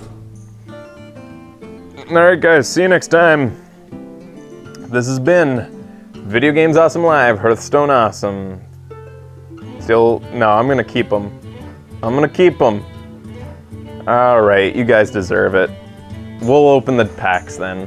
I'll be back and I'll open a bunch of them. I can't promise all of them. I don't think my wrist could take that. We'll open a whole bunch. Stay tuned.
Okay guys, now I feel bad because during the break, I know I promised you packs when I came back, and now it feels like I made you sit around for a break. But I plan on doing, in the very near future, a Hearthstone show with the whole crew. You know, like our original Magic show, and wouldn't it be a cool finale to that with the entire crew here to open up that many packs with everybody cheering for and going nuts when he yells epic legendary or something like that, you know? I think it would be really also to make their jaws drop and make fun of me by seeing how many packs I have. It might be too many packs for that, but I'd rather, let's wait. I think it would be a better payoff to have the whole crew here, everybody cheering for different cards, like, you know. I think it would be better that way. It just feels kind of like a waste of me sitting here getting tired of opening packs, because the fact is, the last time I opened 100 packs, I was exhausted by the fucking end, and I wasn't even giving a shit what I opened. So let's wait till we have the whole crew. If you're new to the show, everybody watching today, thanks for watching. Usually it's more than just me. In fact, I don't know what the definition of usually is, but I think it is not true that it's usually more people. It's actually usually just me nowadays. I didn't used to do this. I do a lot of lonesome shows now, but we call these lonesome shows because there are other shows with 5 people on screen, including myself. Big major shows. Go check it out on YouTube. We do crazy party-like shows, and they're a lot of fun. It's the reason I have this setup. It's for company. I just don't always have... You guys are here. Yep, it's a party with you guys, but usually I have more people in the studio here with me. So thanks for watching if you're new to the show. Hearthstone players who aren't jerks to me in the Shadow Chat are very much welcome to watch.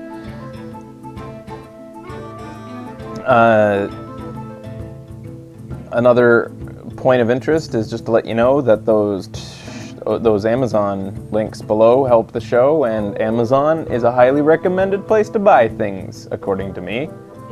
I like the Amazon. My power backup units just went off as though power went out in the studio, but it didn't. Did it?